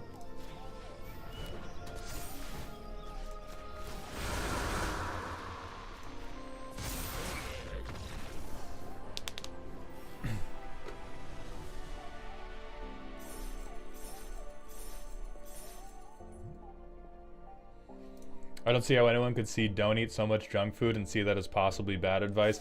Well, I think what they're speaking to is there's a huge amount of like gym influencers who try to sell you bullshit training programs or bullshit meal kits on the basis that they possess secret knowledge about this one type of unprocessed food that is going to save your life. Like one guy who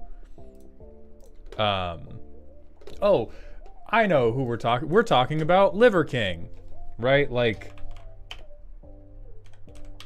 this is the type of argument that I think Zila was getting ahead of. And it is a very good argument to get ahead of because this guy is a fucking snake oil salesman. Because he did the same thing that Jordan Peterson and every alt-right manly man influencer has ever done, which is they take a generally agreeable and good for you statement like exposing yourself to sunlight regularly. That's positive. Eating well, that's positive. Working out, that's positive. And then they say, if you want to maximize your testosterone, you need to beat women. He didn't say that, obviously. But this motherfucker talked about sleeping on the ground, sunning his perineum, and the importance of eating raw liver while he was consuming 12 grand worth of steroids a month. And Jordan Peterson and Andrew Tate have done the same thing with other machoisms where they talk about, oh, if you want to be a man, you need to take accountability. You need to have your house in order. And that also means minorities are ruining your house. They're getting your house out of order. And actually, if a woman doesn't want to be with you, you should just kidnap her. As we used to do when men proved themselves. They do these insane leaps from generally agreeable statements to these like totally unproven and in fact, oftentimes actively disproven statements that they then try to couch in pseudoscience. So it does make sense that Zila jumped on what is admittedly a lot of oversimplifications and slang I am using in a conversation that is often just completely poisoned by bad faith people trying to convert you to some fucked up way of thinking. Now, I will say, and Zila's going to lose their mind about this, I have done the carnivore diet previously in my life. Best I've ever felt. Best I've ever felt in my life. I'm too lazy to do it. I'm too lazy to go through the 2 weeks of relentless diarrhea you get when you transition to the carnivore diet. But it was probably the best, 8 months in terms of my own physical health that I've ever had. Even though, if you look at all the science on it, it should be pretty bad. But I'm not going to advocate that other people should try and do that.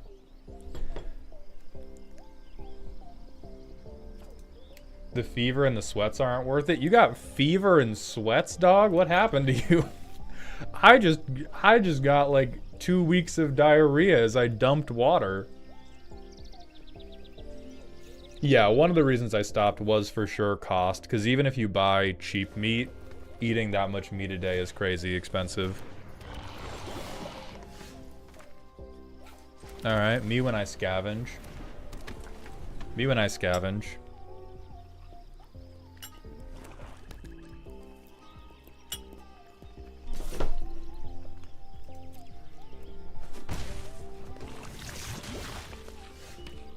I don't think it was an instance of me feeling good without me actually being good, because I was getting blood tests done, and my blood test looked better than normal.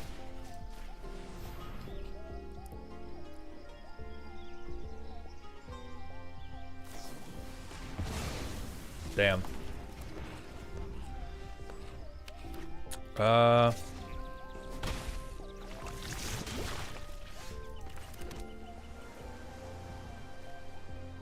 I think we do Scavenger and then Hall Creeper next turn, even though we don't.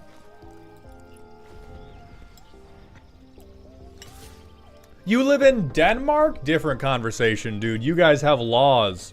You guys have food safety laws. Your chicken nuggets are probably better than anything any American has put in their mouths for the last decade. Not to go back on our whole conversation, because I still do agree with you, but like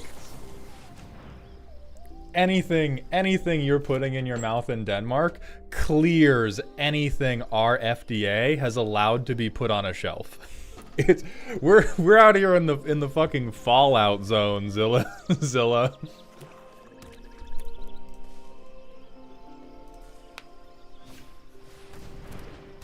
Ooh, this is what I needed captured by ghosts for. Can I get... I can't get both of these. Fuck.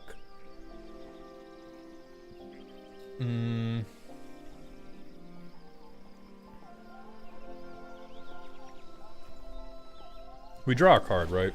Okay, drawing a card might save us. Let's put a counter on this guy. Yeah, Rot Priest and Slasher are definitely pain. I'm not sure if they have like one more piece of removal, we probably can't claw our way back from this. That sucks, dude.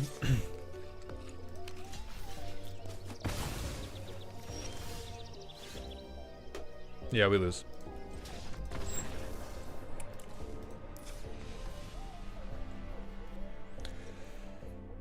I think Barricade's actually good here. I think Barricade can kind of save us from... Barricade saves us from Rot Priest, right? And then does Rest in Peace save us from the fucking Slasher coming back? How's the different mana base been so far? Is it easier to curve out without getting held up on tap lands? I think I need to go to like a 2-of on Hidden Grotto, because the Hidden Grottos are definitely helping, but if I ever get more than one Hidden Grotto a game, I lose. Getting 2 or more Hidden Grottos in one like top 10 cards is a death sentence right now.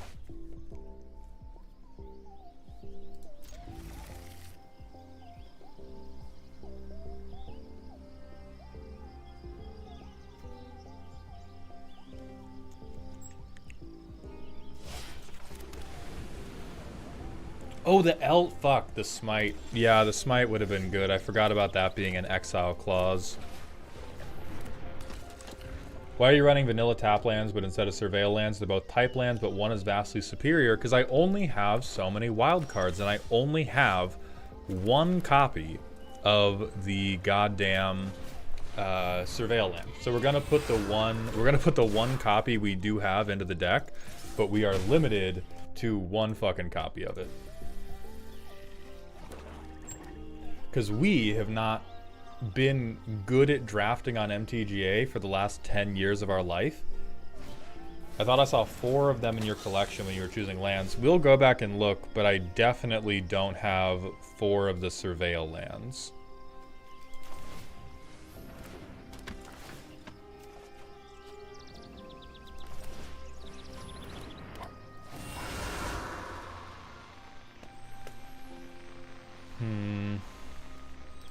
I think I can let Enduring Innocence go down to the Preacher, actually.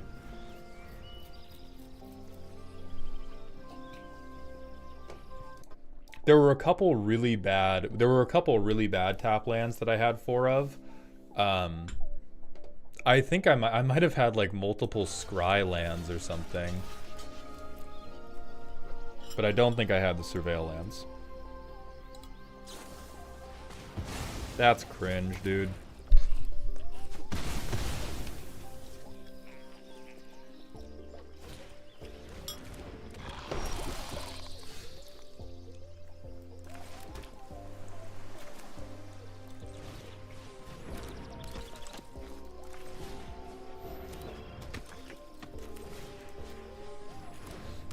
If I may be so bold, how old are you? I think I'm 29.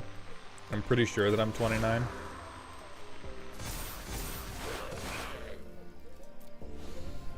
That better be unprocessed pasta. Listen, to Zilla's point, this is processed as shit, but it has a pretty decent balance of fats, carbs, protein, and so it's gonna be fine. And I'll have an apple later and I'll go for a walk and I'll feel great.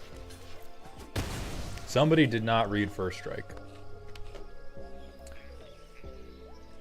Pika Puff, I liked Balatro. It has not... I think the allegations of its addictiveness have been broadly overstated. So let's see, I can prevent non-combat damage, but everything but Optimistic Scavenger is just gonna die to their Glyssa.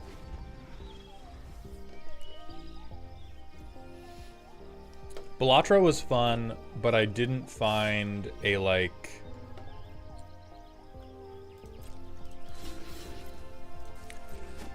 Once I kind of figured out, I'm not really excited for Slay the Spire 2. I didn't like Slay the Spire 1 that most. Or, I did not like Slay the Spire 1 that much. With both Slay the Spire and Balatro, it seemed like they had some pretty cute mechanics that you could engage with. But once I had figured out what the cute mechanics were, like once I knew how to get better at Balatro, it stopped being very engaging for me. No Leaf, I really like roguelikes. I just don't think I like deck building roguelikes, if that makes sense. I think that my God, what do I even buff? I guess I slowly get this scavenger also big. But I think because of how random deck building roguelikes can feel, they're not as fun as other roguelikes. Like Enter the Gungeon, I really love. Love Enter the Gungeon, love Hades 2. Pretty much am always holding back the urge to go play more Hades or Hades 2. Balatro, I'm just like, who cares? Sure. I could play some.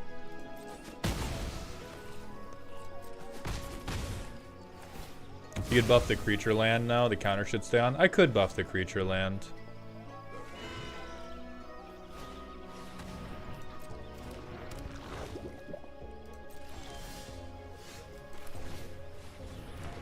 Alright, I'm gonna make a million chump blockers. I wanna make... The problem is this goddamn First Strike death touching behavior is making responding to them impossible. And we have a plains on top. Have you played Noita? I've not played that yet, no.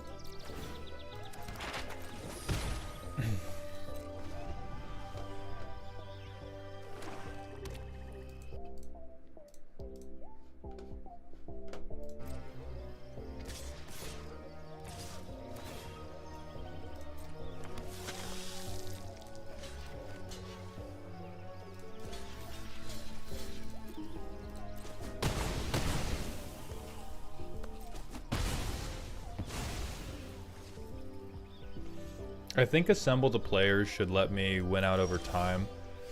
Is the newest update the Olympus update that came out like a week or two ago? Because I have played that one. I thought that was pretty cool. Yeah, Sheltered by Ghosts is pretty important.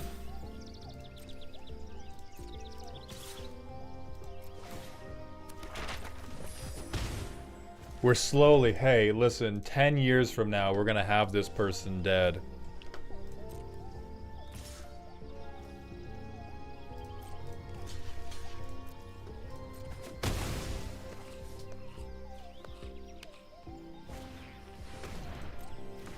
God damn, dude. Okay, but Sheltered by Ghosts. Sheltered by Ghosts is definitely the pick here, and then we put... I think we put it on something else so that we can still have a threat, even if they get rid of Sheltered by Ghosts.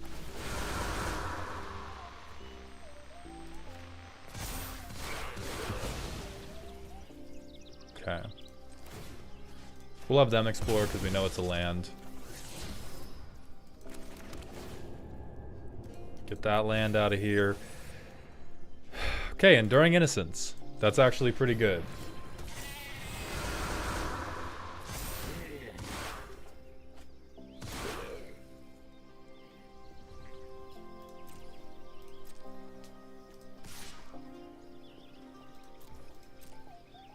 Sheltered by goats? Yeah, okay. Hey, you got me. I mumbled a little. That's my fault. That's my fault. Clown me for it. I think ethereal armor. I think we animate a bird and then ethereal armor the animated land.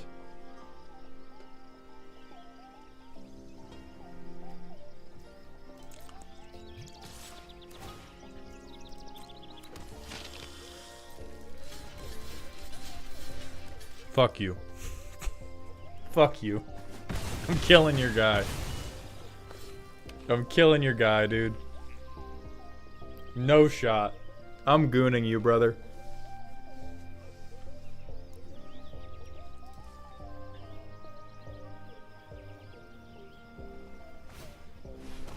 Ah. We're definitely going ethereal armor onto a bird and killing them with the bird.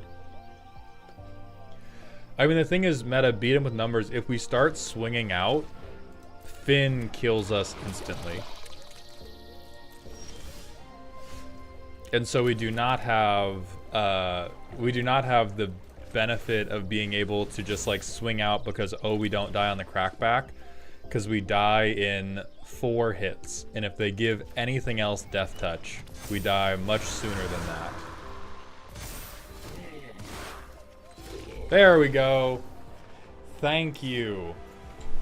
Holy shit, that's not even the end of the best of 3. Okay, so we're getting the smites in.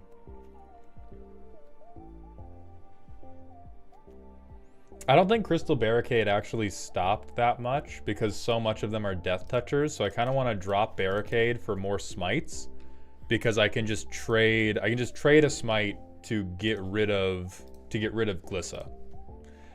Doesn't get rid of Preacher, but Barricade doesn't get rid of Preacher either. We don't have any more First Strike, and so I think we have to be happy with the 4 copies of Elspeth Smite coming in.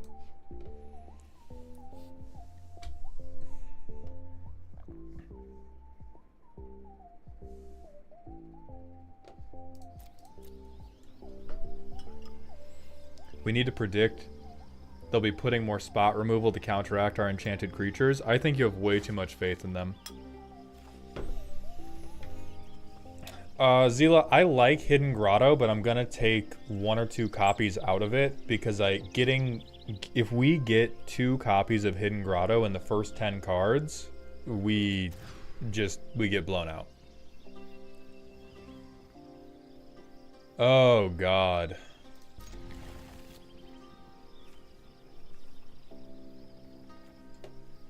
Oh, this is so bad. I think we drop either the Glimmer or the Armor. I'm inclined to drop the Armor because I'm going to need all of these to dig back out of the hole.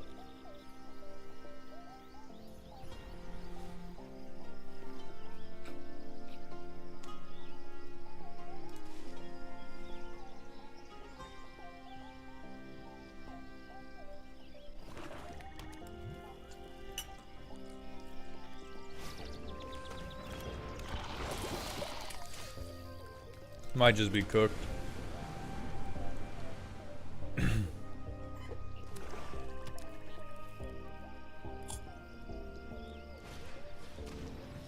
How goes it, Captain Balding Canine?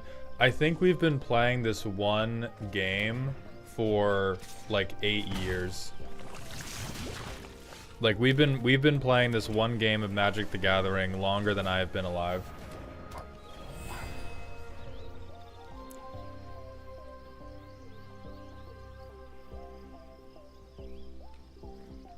Is this the same deck but changed? We changed the land base a little bit to put Hidden Grottos in to try to give us more untapped lands that were at least filter lands, and it's working out a little bit better, but we are still getting just unceremoniously fucked by pips and mana overall. And we've been playing against non-stop mid-range removal pile. I think we've like on average had to play into 5 to 8 pieces of removal per game.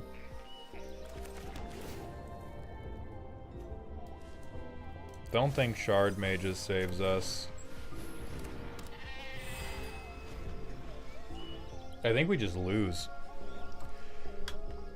Yeah, today's assessment is that the rumors of Standard being back were, yeah. Hey, good game, buddy. The rumors of Standard being back were greatly exaggerated. I think it's just, hey, there's 5 or 6 different build-around rares that you can shove 20 pieces of removal on top of. Isn't that fun? Also, did you remove chat from the stream on purpose? No, the chat box is not working, and I have no idea why. So I'm still reading it, and I still have it compiled for both YouTube and Twitch. But yeah, for whatever reason, even though the widget URL seems to have loaded correctly,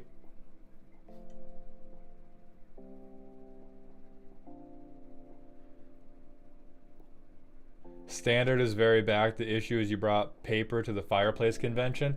So your contention is if I had the untapped lands, this would not feel like dog shit? Nightsea, yes. If you could provide some historical figures, that would be fun. Because I just don't know what part of this is supposed to be enjoyable.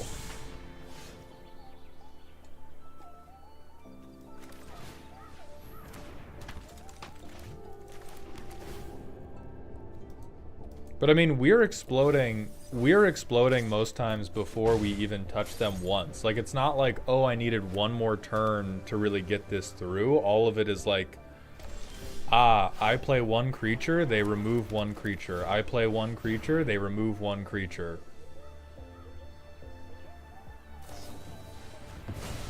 Yeah, dude, good thing my lands came in untapped. Now I'm definitely gonna win.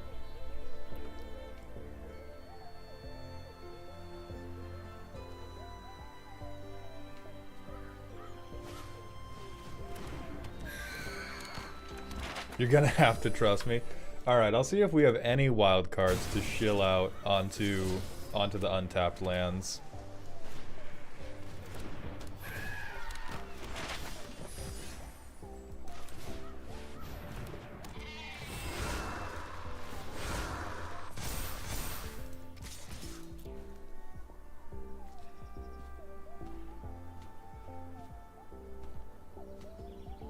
Maybe the answer is to just stop playing creatures. I don't think that will help, because I think if we try to become a slow deck, then we just have to become control, and that is even worse from my perspective. We lose. Okay. Fun and cool and based.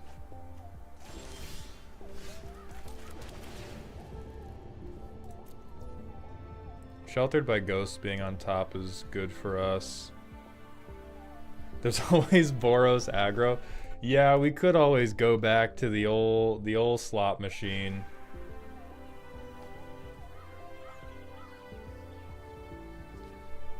Yeah, I think we just lose no matter what we do.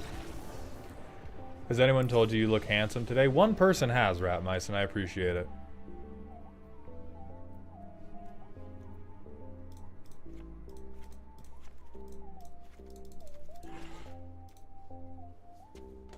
Scarborough, thank you for the Twitch follow. Welcome to the doghouse, my friend.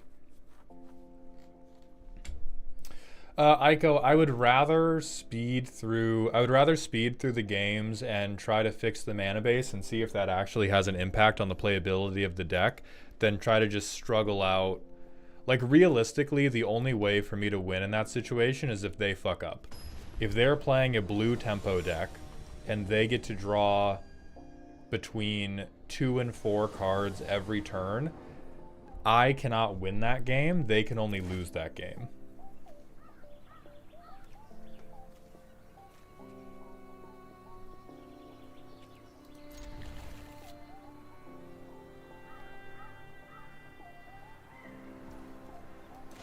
Couldn't you have exiled the Enduring Curiosity that turn?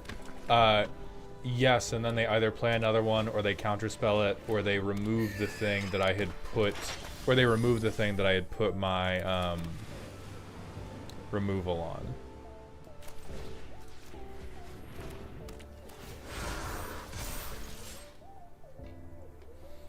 Next month I'm gonna subscribe. Well, thank you, Zila. I appreciate it. Which again, the game was not totally lost, but the outcomes that led to us winning the game were so slim that it just didn't seem worthwhile to play.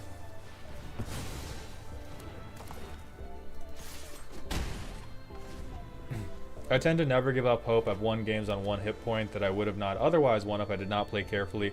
Well, I think that is a question of whether you value winning or not. I tend to not value winning as I value the game feeling like it has agency. And this was also moving faster than normal because I want to see if the untapped lands are going to be as impactful as we say. And so there was definitely a little bit of agency left in that game. Cool.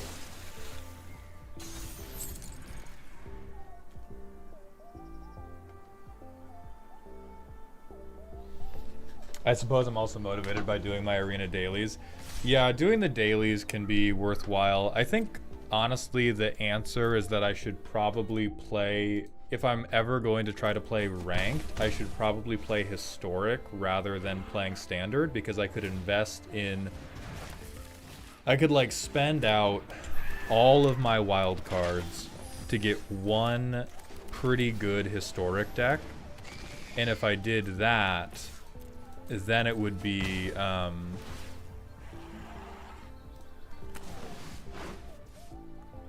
if I just, like, spent everything to get one really good historic deck, I would be overall better off because that deck wouldn't shift as much. Whereas every time I've tried to play standard, it boils down to I get half of a decent standard deck, and then after that, stuff rotates. Do you have the battle pass? No, I don't have the battle pass. And the thing is, I don't play a lot. Like, I think with the current expectation of my streaming schedule, I'm supposed to be playing Magic the Gathering Arena 4 hours a week.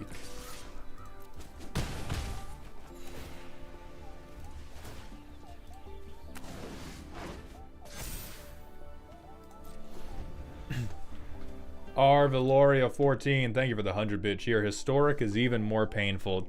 That is a good point. And Nightsea, thank you for gifting a tier 1 sub to Zila. Welcome to Dog Heaven, my friend.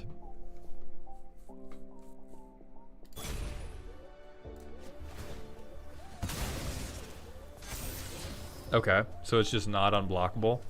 Chill. Shadow Walker, thank you for the 100-bit cheer as well. Okay, I gotta leave the audio of the stream because I got a work meeting starting soon. Have fun in the work meeting. Thank you for the suggestion of Assemble the Players. I recommend Explorer if rotation is a problem. Okay. Solus Winter 95, thank you for the Twitch follow. Welcome to the doghouse, my friend.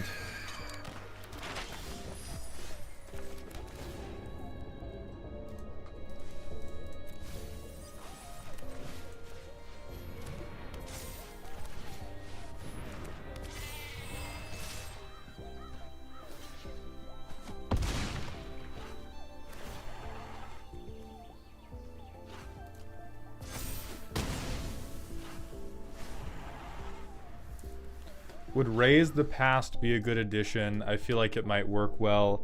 I don't know what that card is, but I'm going to assume no. Recursion generally doesn't work well because if we get to the...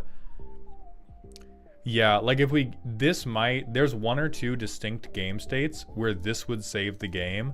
The problem is, because we're limited to 60 cards, we're better off building a deck where the cards prevent us from getting to this state in the first place.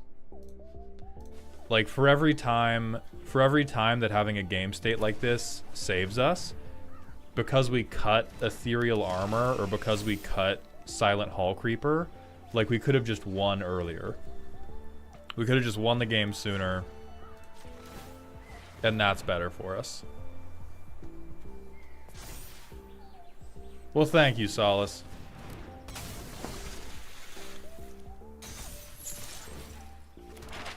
And now you die deterministically.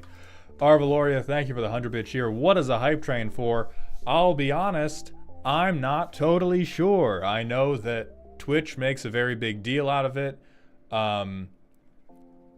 Not 100% on what the hype trains actually do. Mightiest Elves, thank you for resubbing with Prime for the 2nd month in a row. I appreciate those Bezos bucks very much. Welcome back to the dog home.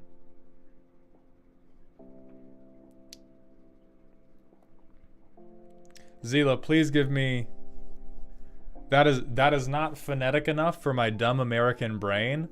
Because I'm reading Z-I-L-A and reading Zila, and you go, my name's pronounced Zila.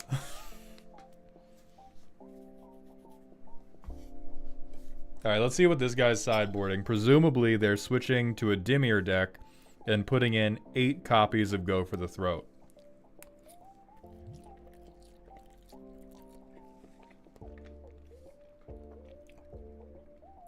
Do you mean Xyla, like xylophone?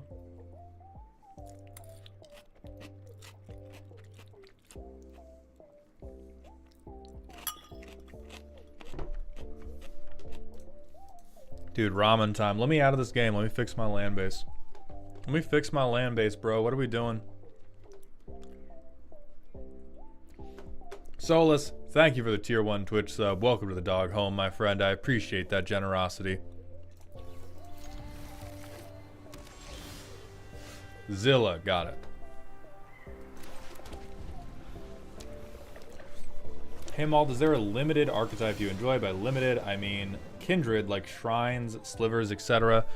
Not really. The closest I have to it, the closest thing I have to it is ninjas, but even ninjas, I don't think ninjas have interesting play patterns. I think they're very close to having interesting play patterns, but they're either too weak or you get something like Satoru and then they're not and then they're just not ninjas anymore because you just, haha, Blightsteel Colossus is a ninja, die. Hey Mald, I just pulled Elish Norn, Mother of Machines from a box. I heard you've done a deck roast on here. Do you know which one I could find?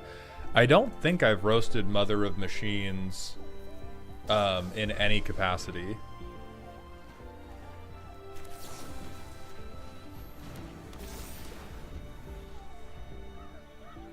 Can we make this into an actual tempo deck with bounce? I think we lose out. I think if we make it an actual, like if we make it more tempo, then we just move away from having it be enchantments in the first place, because we just overall lose out on pace.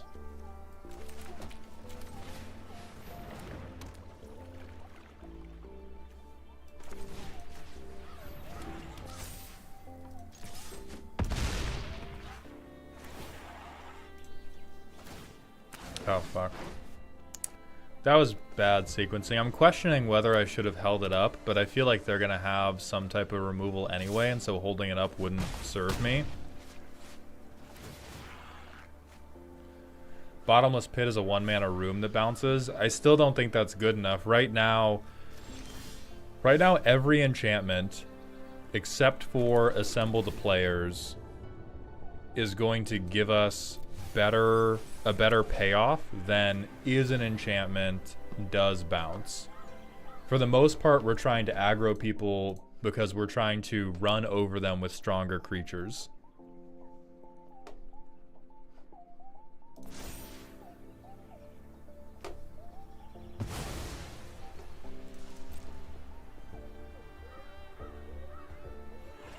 Oh, I have done a Commander Roast on her.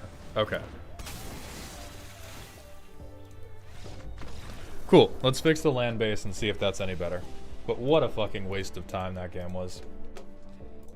How do people live like this, man?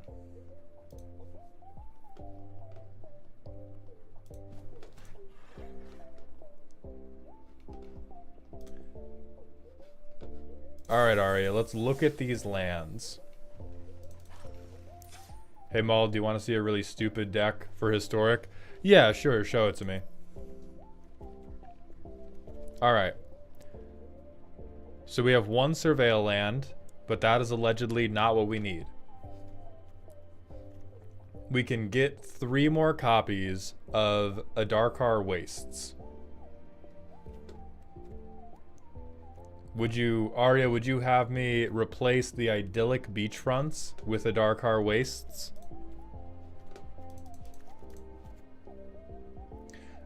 Anthony Comstock, George Washington, General Patton. Oh, I don't know enough about history, though. If you have a link to it, just post the link in Twitch chat. Okay, so we have 4 additional. So now we only have 2 lands in the deck that come in tapped. We cannot afford any more lands, or we cannot afford any more lands at common. We don't have any soldiers, so that won't do anything for us. We could do Seachrome Coast, so I'll probably trim... I'm going to trim the grottos for the coasts, because the first 2 turns, or the first 3 land drops are the ones where these lands really, really matter. Alright, so we are now up 6 lands that come in untapped. In the immortal words of Arya is the best, the deck will now have a 100% win rate. The deck will now win 100% of the time, no matter what we do.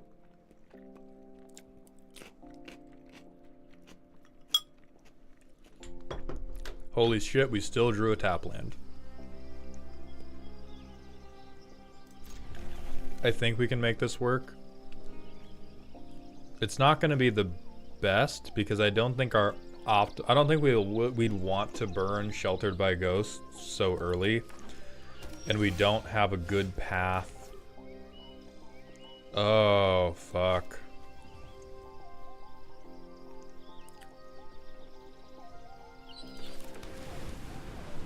I think we have to play the slow path. Because we don't have a path to Glimmer or Hall Creeper turn 2 after doing Scavenger turn 1.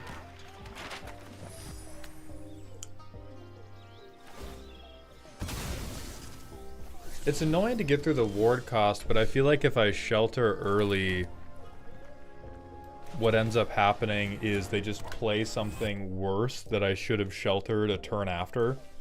Like, oh, I could shelter the Spyglass Siren, and then turn 3 they play Liliana and force me to sacrifice whatever I sheltered, and then I lose.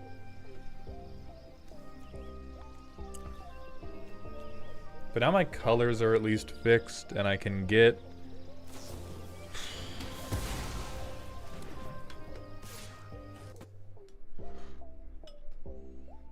Oh, thank you for posting the link to the Elish Norn Mother of Machines roast, Sandmaster. Oh, Anthony, congrats on the new PC, my friend. That's dope. So let's Verge. I'm gonna Scavenge. I'm gonna Hall Creeper.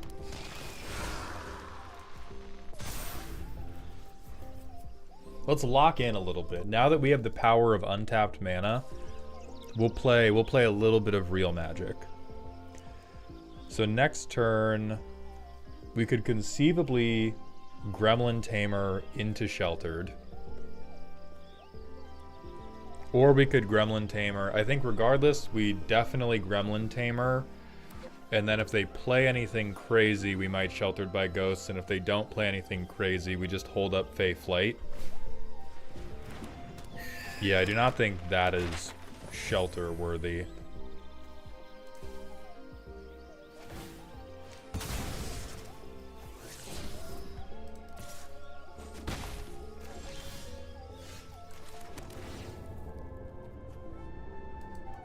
No, we need stuff to play.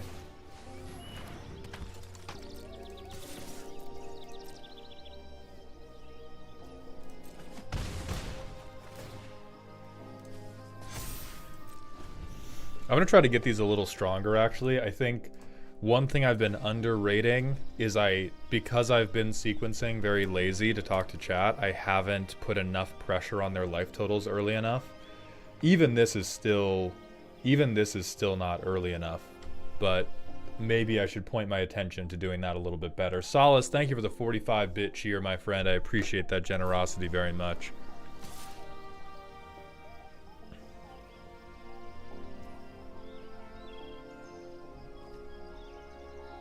I'm gonna soul read them. Everybody wait, I'm gonna soul read them. Everybody hold on. I've soul read them. They have Kaido in hand. They have Kaido in hand, and they were betting the entire game on getting an unblocked attacker here.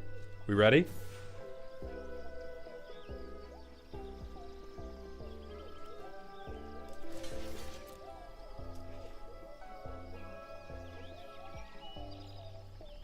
We ready for it? Come on.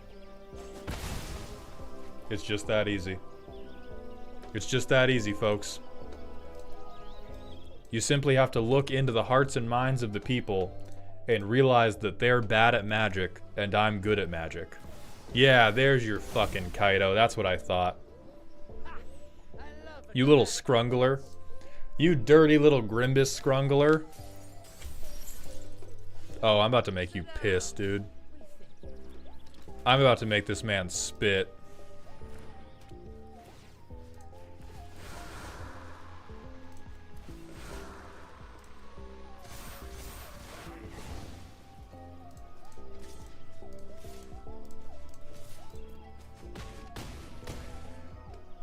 Solus, thank you for gifting 2 tier 1 Twitch subs to the community. Welcome to Dog Heaven, my friend. Chat when Maul decides to use 100% of his power. We're up to 11% of my power, Metaskipper.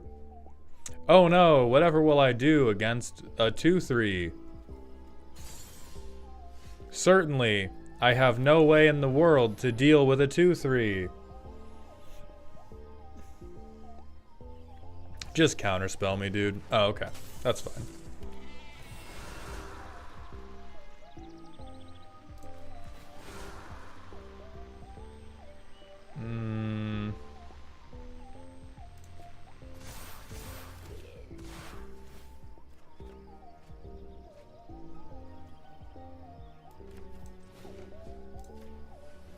Don't scrungle him like that. I got to, though.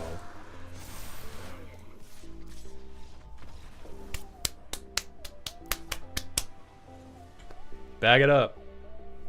Bag it up. I feel like this is a deck that will, or this is a matchup where I will benefit a lot from having smites in. Welcome to the removal pile. Yeah, come on and slam, and welcome to the removal jam. But if they're going for...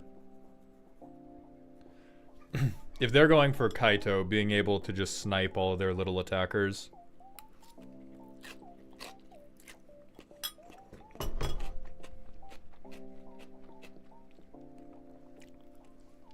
I wish that there was like a ranked standard ladder on MTGO, because if we played on there, they gave me the creator account, so we could actually try to get more creative with whatever the deck builds are. We could get really weird on MTGO, because they'll let me play with whatever card I want. Whereas Arena says, "Oh, what's up, little broke boy? Oh, what's up?" Oh, fuck, this is not good. If this land is on top, I am the greatest gamer in the entire world. If this land is not on top, I shouldn't piss. It's on top.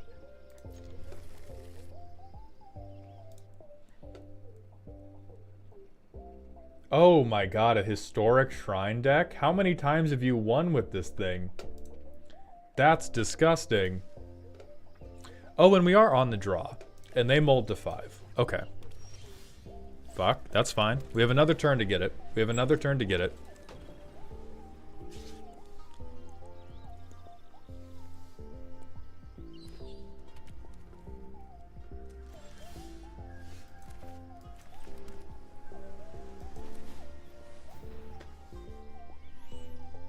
I'm playing the Fox Glimmers at this point because I just fully do not care about them, and I'm sending them out to die.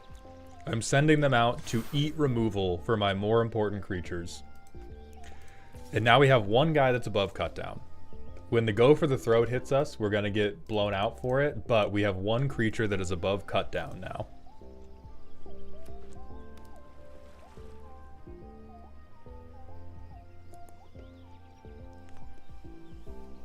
This is the greatest kind of furry bait. Removal furry bait.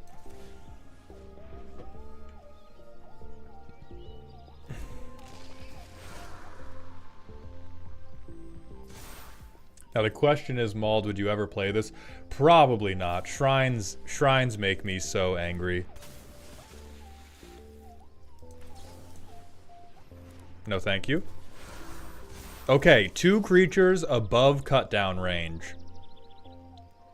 This will probably eat a go for the throat next turn, but that is fine. We have pressure, and we're doing it with just basics. We're doing it with just basics. None of Arya's fancy boy lands.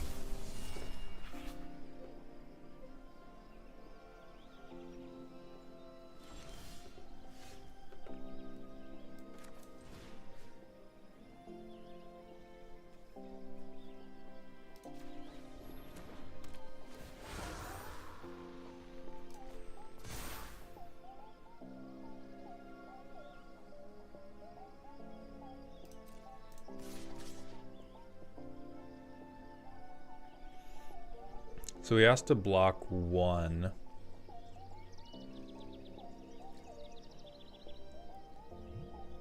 I think I just force them to block and then... I think I just hang nuts. I think I just hang nuts here.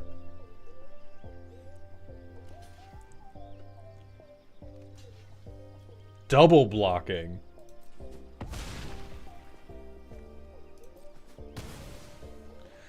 We couldn't have... Oh, well, double Etherealing...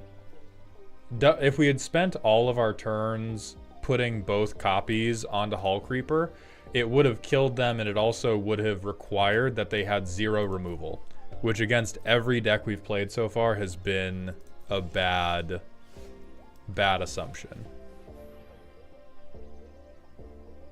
And so we would have had to spend multiple turns doing it, because we don't have 2 white pips. Nidor82, thank you for the Twitch follow. Welcome to the doghouse, my friend. Easy clap. Maybe lands matter. I can accept that sometimes I'm wrong, even though I never am. Maybe. 2 lands untapped. 1, our colors were fixed, and they were not tapped, and we were allowed to play Magic for once. Alright, I think since we've been live for over 4 hours, we're going to call that good for today. We're going to find a friend to raid, and I will send you all off, knowing that we will be back online tomorrow doing some live deck roasting. We're going to raid MTG Nerd Girl. The raid message is going to be lands matter. For YouTube, that's going to be it for us. But for all of you, I'll be back tomorrow at noon Pacific, streaming more Magic the Gathering, and we're going to be bullying our patrons who have sent in some lovely commander decks. I hope you're all having a good week. I hope you enjoyed the stream, and please remember to stay toxic.